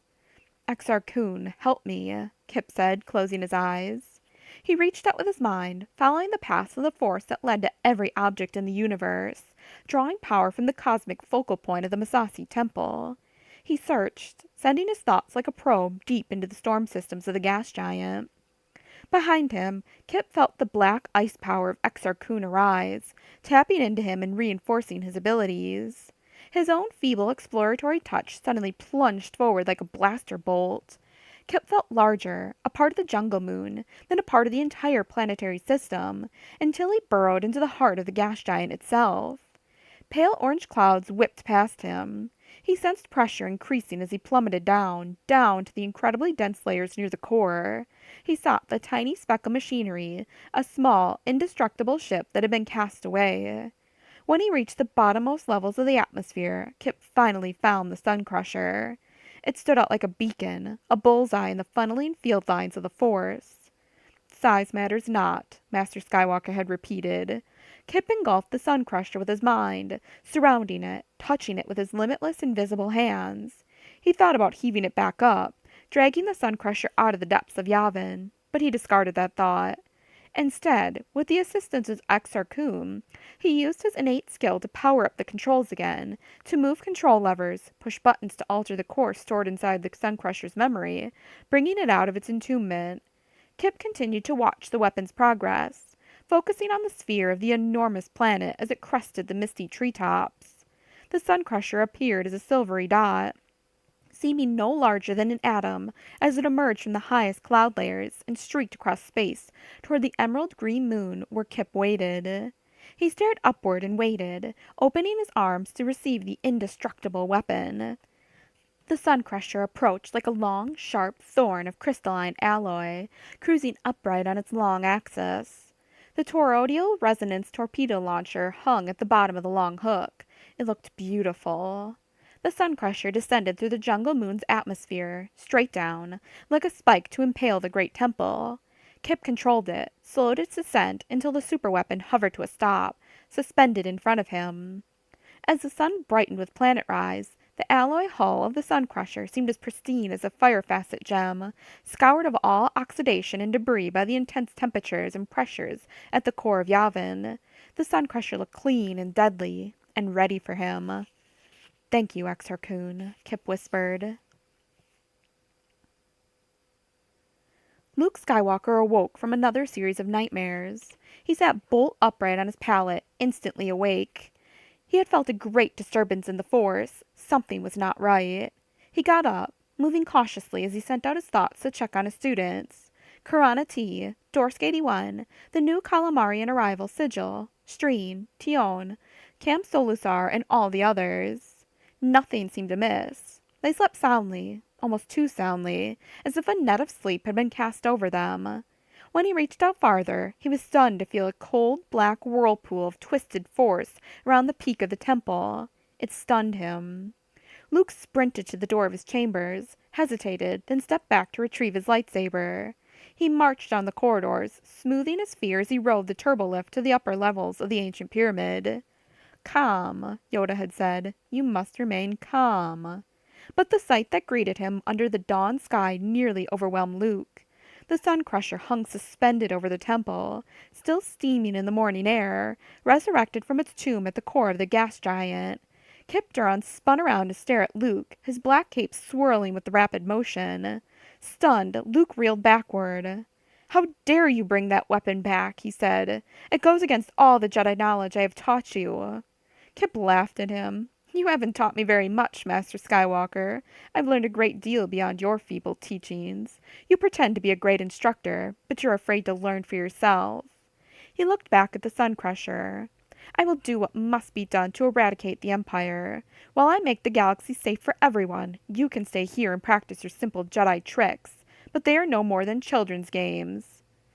"Kip," Luke said, keeping his voice even and taking a step toward him.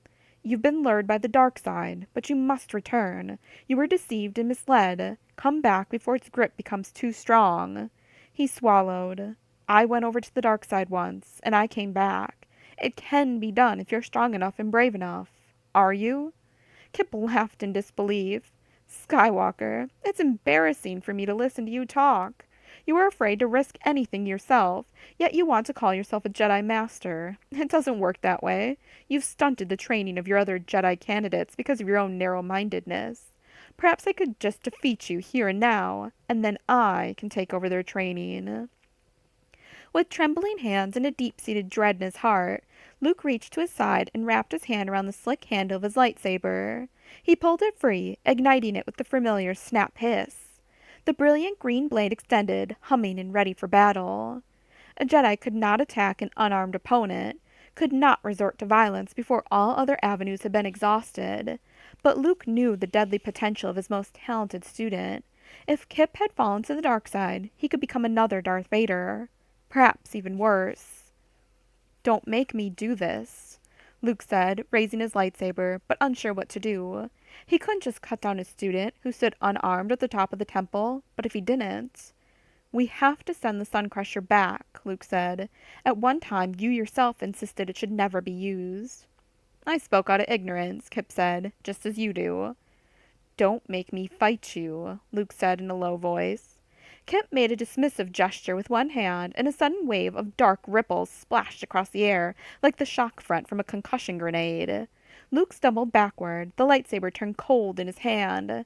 Frost crystals grew in feathery patterns around the handle. At the core of the brilliant green blade a shadow appeared, a black disease rotting away the purity of the beam. The humming blade sputtered, sounding like a sickly cough. The black taint rapidly grew stronger, swallowing up the green beam. With a fizzle of sparks, Luke's lightsaber died. Trying to control his growing fear, Luke felt a sudden brush of cold behind him. He turned to see a black-hooded silhouette, the image that had impersonated Anakin Skywalker in Luke's nightmare, the dark man who had lured Gantoris into a devastating loss of control. Kip's voice came as if from a great distance. "At last, Master Skywalker, you can meet my mentor, Exar Kun." Luke dropped his useless lightsaber and crouched. His every muscle suddenly coiled and tensed. He rallied all the powers of the Force around him, seeking any defensive tactic. With the Sun Crusher looming behind him, Kip stretched out both hands and blasted Luke with lightning bolts like black cracks in the Force. Dark tendrils rose up from gaps in the temple flagstones, fanged, illusionary vipers that struck at him from all sides. Luke cried out and tried to strike back, but the shadow of Exar Kun joined the attack, adding more deadly force. The ancient Dark Lord of the Sith lashed out with waves of blackness, driving long icicles of frozen poison into Luke's body. He thrashed, but felt helpless. To lose control to anger and desperation would be as great a failure as if he did nothing at all. Luke called upon the powers that Yoda and Obi-Wan had taught him, but everything he did, every skillful technique, failed utterly. Against the full might of Kip Duron and the forbidden weapons of the long-dead spirit of Exar Kun, even a Jedi Master such as Luke Skywalker could not prevail. The black, serpent-like tentacles of evil force struck at him again and again, filling his body with a pain like lava coursing through his veins. As he screamed, his voice was swallowed by a hurricane from the dark side. Luke cried out one last time and crumpled backward to the blessedly cool flagstones of the great Massassi temple as everything turned a smothering, final black around him. 33. Near the center of the Cauldron Nebula, the two surviving Star Destroyers hung poised and ready to launch their attack on Coruscant. Admiral Dalla stood tall on her bridge platform, filled with an electrifying new self-confidence and determination. She had not slept in the past day. Her officers sat at their stations, keyed up and anxious. A double complement of stormtroopers marched up and down the Gorgon's halls, fully armed and battle-ready. They had had a decade of drills, and now they would use their training to strike the greatest blow they could imagine for their cause. "Commander Kratos, report," Dalla said. Kratos snapped to attention, barking out his report. "All equipment and weaponry have been transferred from the Basilisk to the Gorgon. Only a skeleton crew of volunteers, all stormtroopers, remains on the Basilisk. Captain Molinar reports he is ready for his final mission." Dalla turned to the lieutenant at the comm station. "Patch me through to Captain Molinar." The image of the Basilisk's captain appeared in front of her. The hologram wavered, but the man himself seemed completely rigid and in control, looking stoic as he met Admiral Dalla's emerald eyes. "Yes, Admiral," he said. "Captain, is your ship ready?" She paused, clasping her hands behind her back. "Are you ready?" "Yes, Admiral. We have reconfigured all weapon systems to increase power to our shields. The stormtrooper crew has rigged a self-destruct mechanism into our primary hyperdrive reactors." He paused as if gathering courage, but his close-cropped blond hair showed not a glimmer of sweat. "The Basilisk is ready whenever you give the word, Admiral." "Thank you, Captain. History will remember your sacrifice. I swear it." She turned to the rest of her crew and switched on the intra-ship comm system. Her clipped voice rang throughout the Gorgon. All hands, battle stations. Prepare to begin our run. We will destroy Coruscant and strike a death blow to the heart of the rebellion. Kip Duron piloted the Sun Crusher to the core of the Cauldron Nebula, where Exar Kun had told him Admiral Dalla's fleet lay in wait. The controls of the Sun Crusher felt cool and familiar as he sat forward in the hard, uncomfortable pilot seat, looking through the segmented view panels. He had helped fly the superweapon during the escape from Maw installation with Han Solo. During that battle, they had taken out one of Dalla's Star Destroyers. Now he would use the Sun Crusher to obliterate the rest of her fleet. Igniting an entire nebula seemed like excessive blow to squash an Imperial insect, but Kip appreciated the irony of destroying them with their own weapons. And it would signal to the rest of the fragmented Empire what was about to befall them as Kip continued his purge. The Sun Crusher's sensor panels became useless in the ionized discharge from the knot of blue giant stars that illuminated the Cauldron Nebula. The front view screens dimmed to filter out the blazing light. Kip stretched out with the force, dropping his inhibitions and letting the power burst from him like compressed gas. After the effort of yanking the Sun Crusher from the core of Yavin, finding a few Star Destroyers seemed a simple exercise. After only a moment, he sensed the arrowhead-shaped silhouettes of two Imperial battleships. He piloted the Sun Crusher toward the bloated supergiants at the heart of the nebula. The titanic blue stars were huge and young and ripe for destruction. On a cosmic timescale, they would burn hot, but briefly, ending their lives in supernova explosions that would send shockwaves through an entire region of the galaxy. With the Sun Crusher, though, Kip could ignite the supernovas now, rather than 100,000 years. He stared across the soothing rainbow sea of gas and thought of the splash-color sunsets on his colony world of Dyer, the placid terraformed lakes around the peaceful raft towns where he and his brother Zeth had played. But the Empire had broken into Kip's home and taken him and his family away, without warning. Years ago, the Death Star had approached the quiet and pristine planet of Alderaan and had blown it to pieces with its planet-destroying superlaser. Without warning. Admiral Dalla had captured Kip and Han and Chewbacca after they had passed through the black hole maze, but because Kip had possessed no worthwhile information for her, she had sentenced him to death. Dalla deserved no warning. None at all. Kip increased the radiation shields on the Sun Crusher and approached the mammoth blue giant stars, seething in their ocean of star material. He powered up the targeting display in front of him. A recessed section of the control panel slid aside. A screen popped up, displaying a diagram of closely orbiting spheres. 7 enormous stars crowded in the middle of the nebula, circling in complex orbits as they stole gas from each other. Their intense radiation shone through the scattered hydrogen, oxygen, and neon clouds. Kip's face was a grim mask as he flicked a row of red activator switches. He knew exactly how the Sun Crusher worked. He had stolen those memories from Quizux. Warning beacons flashed across the command system panels, and Kip confirmed his intentions to the onboard computer. The torus-shaped generator at the long end of the Sun Crusher powered up, crackling with blue plasma. Kip remembered the New Republic engineers attempting to determine how the superweapon worked, how they had panicked at the sight of a simple message cylinder. The resonance torpedoes that triggered stellar explosions were dense packets of energy, programmed and modulated to make the core of a star unstable. Their torpedoes could initiate a collapse and rebound of the outer layers of star material, unleashing a tremendously violent explosion that would rip a star apart. Kip targeted the cluster of blue giant stars. He did not hesitate. He knew in his heart what he had to do. He pushed the activation buttons. The Sun Crusher shuddered as the superweapon launched 7 high-power resonance torpedoes. Against the muted swirls of the Cauldron Nebula, he saw sizzling ovoid shapes of electric green, white, and yellow fire. The energy torpedoes streaked out, plunging into the boiling surfaces of the giant stars. Kip dimmed the segmented viewport and fixed his gaze on the blue giants. The cluster would explode simultaneously, and the shockwaves would ignite vast oceans of nebular material in a galactic wildfire. It would be a perfectly clear signal to the remnants of the Empire. But it would take hours for the torpedoes to tunnel to the stellar cores and set up the chain reaction. The wave of destruction would boil up from the depths of the stars until a flash of incredible force spewed brilliant light, high-energy radiation, and star matter into the cauldron. The entire sector would become an inferno. Kip felt a cold fist clench inside his stomach. He could not turn back now. Once launched, the resonance torpedoes were irrevocable. Those 7 stars were doomed to explode in a few hours. He pulled away at a leisurely pace, killing time. The sun crusher was so small that few sensor systems could detect it, especially within the electromagnetic chaos of the Cauldron Nebula.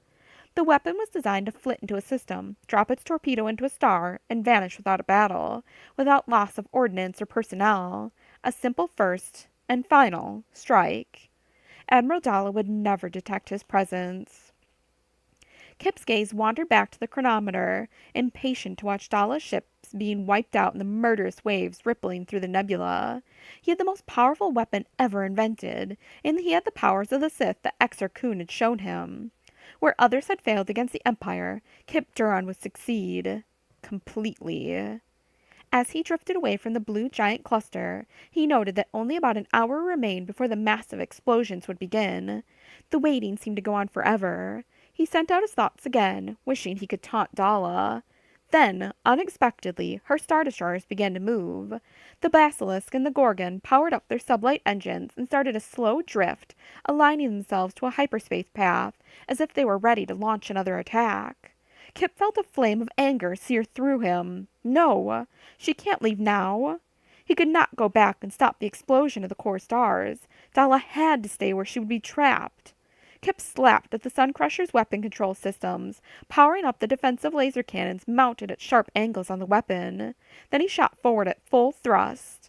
When he and Han had first escaped from the Maw cluster, Dalla had thrown all of her fighters at him in a desperate attempt to recapture the Sun Crusher. Kip figured it would take little more than a few pot shots to give her the incentive to stay around. Admiral Dalla raised her right hand, looking at the navigator. "Prepare to engage hyperdrive," she said. "Admiral!" the lieutenant at the sensor station cried. "I've detected an intruder." A tiny ship streaked across the bow of the Gorgon, blasting at them with puny laser strikes. "What?" Dalla said, turning. "View screen," she called. "Enhance." A shimmering image of Captain Molinar from the Basilisk appeared at the comm station beside her. "Admiral, we've just detected the Sun Crusher," he said. "Shall we engage?" "The Sun Crusher?" Dalla took a second to accept the information. She could not answer before the small ship flitted in front of the Gorgon's bridge tower again, blasting at the turbo-laser batteries. She instantly recognized the thorn-shaped ship, the tiny superweapon bristling with defensive laser turrets. But the Sun Crusher's lasers had too little power to cause damage to a Star Destroyer. "Launch 2 TIE squadrons," Dalla said, feeling a new excitement. "I want the Sun Crusher recaptured. This changes everything in our strategy against the New Republic." The stormtroopers, already keyed up from a day's worth of red alert status, swarmed across the decks. Moments later, the bottom bay of the Gorgon opened and spewed out 100 plain-winged TIE fighters, soaring through the curling gas of the nebula. Dalla watched the small battle unfold. The Sun Crusher had been designed to be extremely swift and maneuverable. With its indestructible quantum armor, the superweapon seemed to laugh at the attack she sent against it. It was only a matter of time, though. "But why does he attack us at all?" Dalla said, tapping black-gloved fingers on the bridge railing. "Something's wrong here. He provoked us, but he has no way of causing us damage.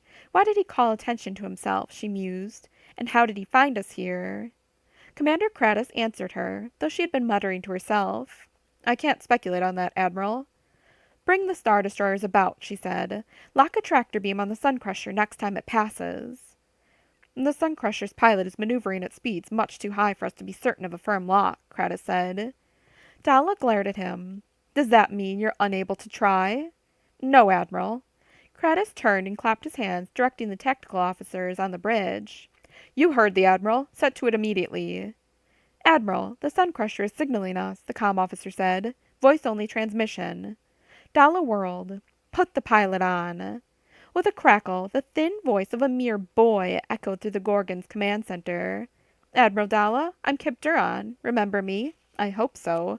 You put me under a death sentence. That made quite an impression on me. I hope it made some sort of impression on you." Dalla recalled the wiry, dark-haired youth who had been taken prisoner along with the rebels who had blundered into the Maw installation. She motioned for the comm officer to open a channel. Kip Duron, if you surrender immediately and deliver the Sun Crusher intact, we will take you to the planet of your choice. You can be free. Don't be foolish. Not a chance, Admiral, Kip laughed at her. I'm thumbing my nose at your supposed imperial superiority. I'll take my chances. He cut off the transmission and streaked by again, firing darts of laser energy that bounced harmlessly off the shielded hull of the Star Destroyer. Tractor beam lock, the tactical officer said. Lost it. Admiral! The sensor chief broke in, his voice filled with urgency. I'm picking up unusual readings from the star cluster. The blue giants are fluctuating. All 7 of them. I've never seen anything like... Dalla froze. Her mouth dropped open in horror as she suddenly realized the terrible plan this boy had put into effect against her fleet. Full about, she shouted. 180 degrees maximum speed. Get out of the nebula now! But, Admiral, Commander Kratos said. He's used the Sun Crusher, she screamed. The stars are going to explode. He's just trying to stall us here so we'll be trapped. Kratos scrambled to the navigation station himself. The Gorgon lurched as the sublight engines kicked in, spinning the enormous Star Destroyer about. We no longer have our nav computer lock on Coruscant, the navigation officer said. When we turned to strike at the Sun Crusher, we lost our alignment. Get us out of here now, Dalla said. Any vector. Inform the Basilisk. The sublight engines powered up, blasting as they lumbered away from the center of the nebula, picking up speed. The hyperdrive engines were primed, gathering power. The Star Destroyers began to move away. Then all the stars exploded. Kip Duron watched as the Star Destroyers wheeled about and fled like wounded banthas. You can't get away fast enough, he smiled. Not fast enough. The Gorgon and the Basilisk began to heave themselves through the nebula at top speed, abandoning scores of TIE fighters. The small Imperial fighters veered off in a panic when their mothership suddenly turned to run. Kip ignored the rest of the TIE fighters and punched his engines to twice the Sun Crusher's maximum rated capacity, shooting straight up and out of the plane of the nebular cloud. When the cluster of blue giants detonated, concentric shockwaves of blinding light and searing radiation blasted outward like a cosmic hurricane. The Gorgon had managed to pull 2 ship's lengths ahead of the Basilisk. Hauling on the controls, Kip continued the Sun Crusher's race upward, confident that the quantum armor would protect him from the worst. The incredible surge of energy from the supernovas darkened his viewports to near opacity. Curtains of fire overtook the Basilisk, washing over the Star Destroyer and igniting it like another tiny nova erupting in the nebula as the firestorm front swept on. The view screen blackened, but where the Gorgon had been, Kip saw another flash, and then the firestorm obliterated all detail. After his screens opaqued completely, Kip used the onboard nav computer to set a new course. This was just the beginning.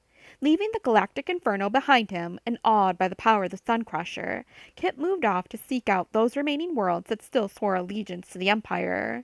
Now, without doubt, he had all the power he needed. 34.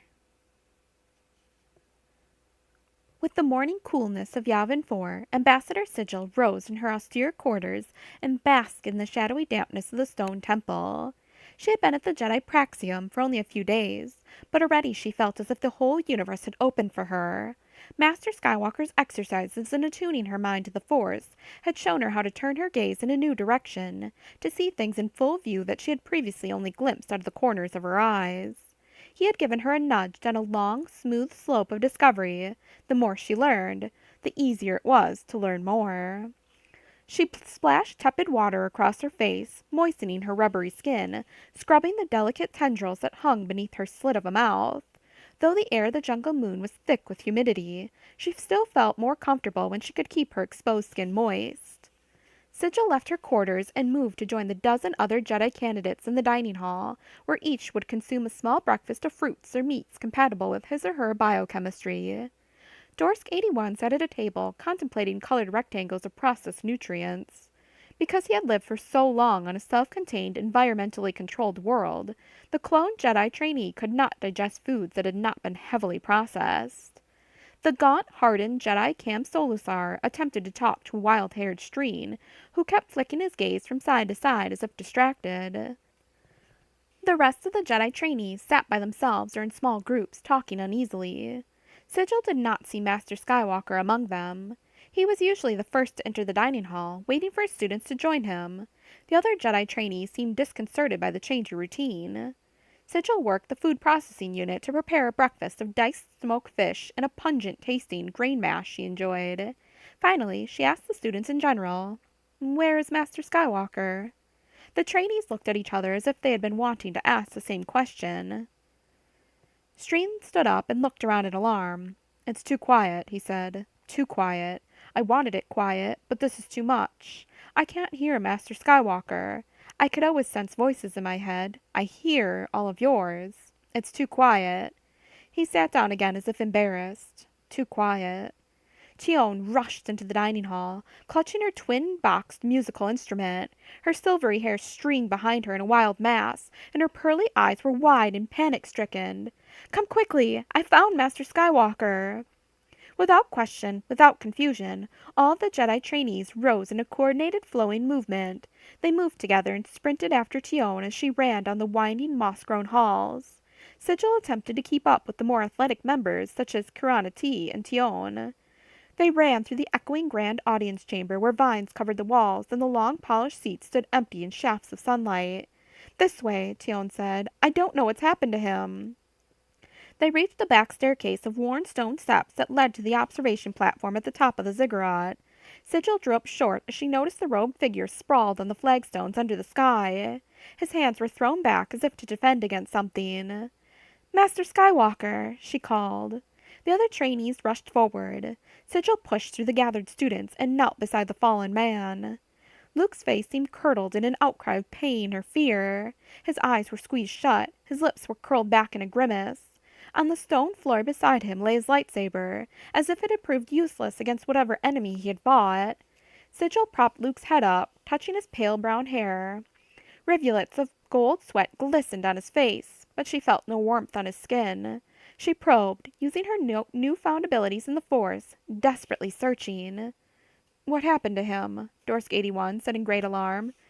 "Is he alive?" Streen asked. "I can't hear him." Sigil probed with her sensing abilities and shook her orange and muddy green head. "He's breathing. I can sense very little heartbeat, just the faintest pulse, but I can't find him inside. When I touch him with the Force, all I find is a great empty spot." She turned to look at the others with her sad, round, calamarian eyes. "It's as if he has left us." "What can we do?" Kirana T asked. Sigil cradled Luke's motionless head in her lap and blinked her huge calamarian eyes, unable to speak for a long moment.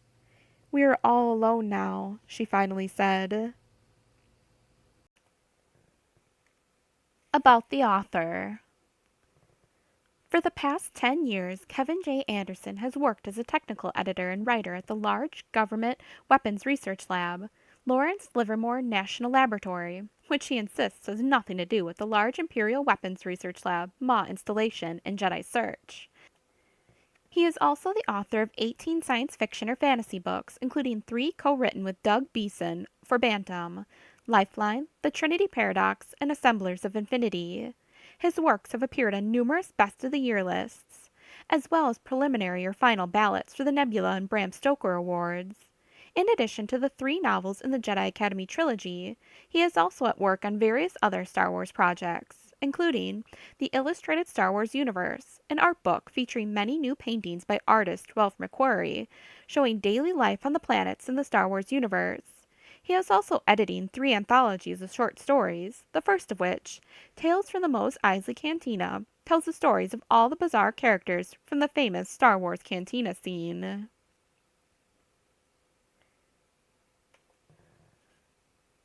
This has been Star Wars, the Jedi Academy Trilogy, Volume 2, Dark Apprentice, by Kevin J. Anderson.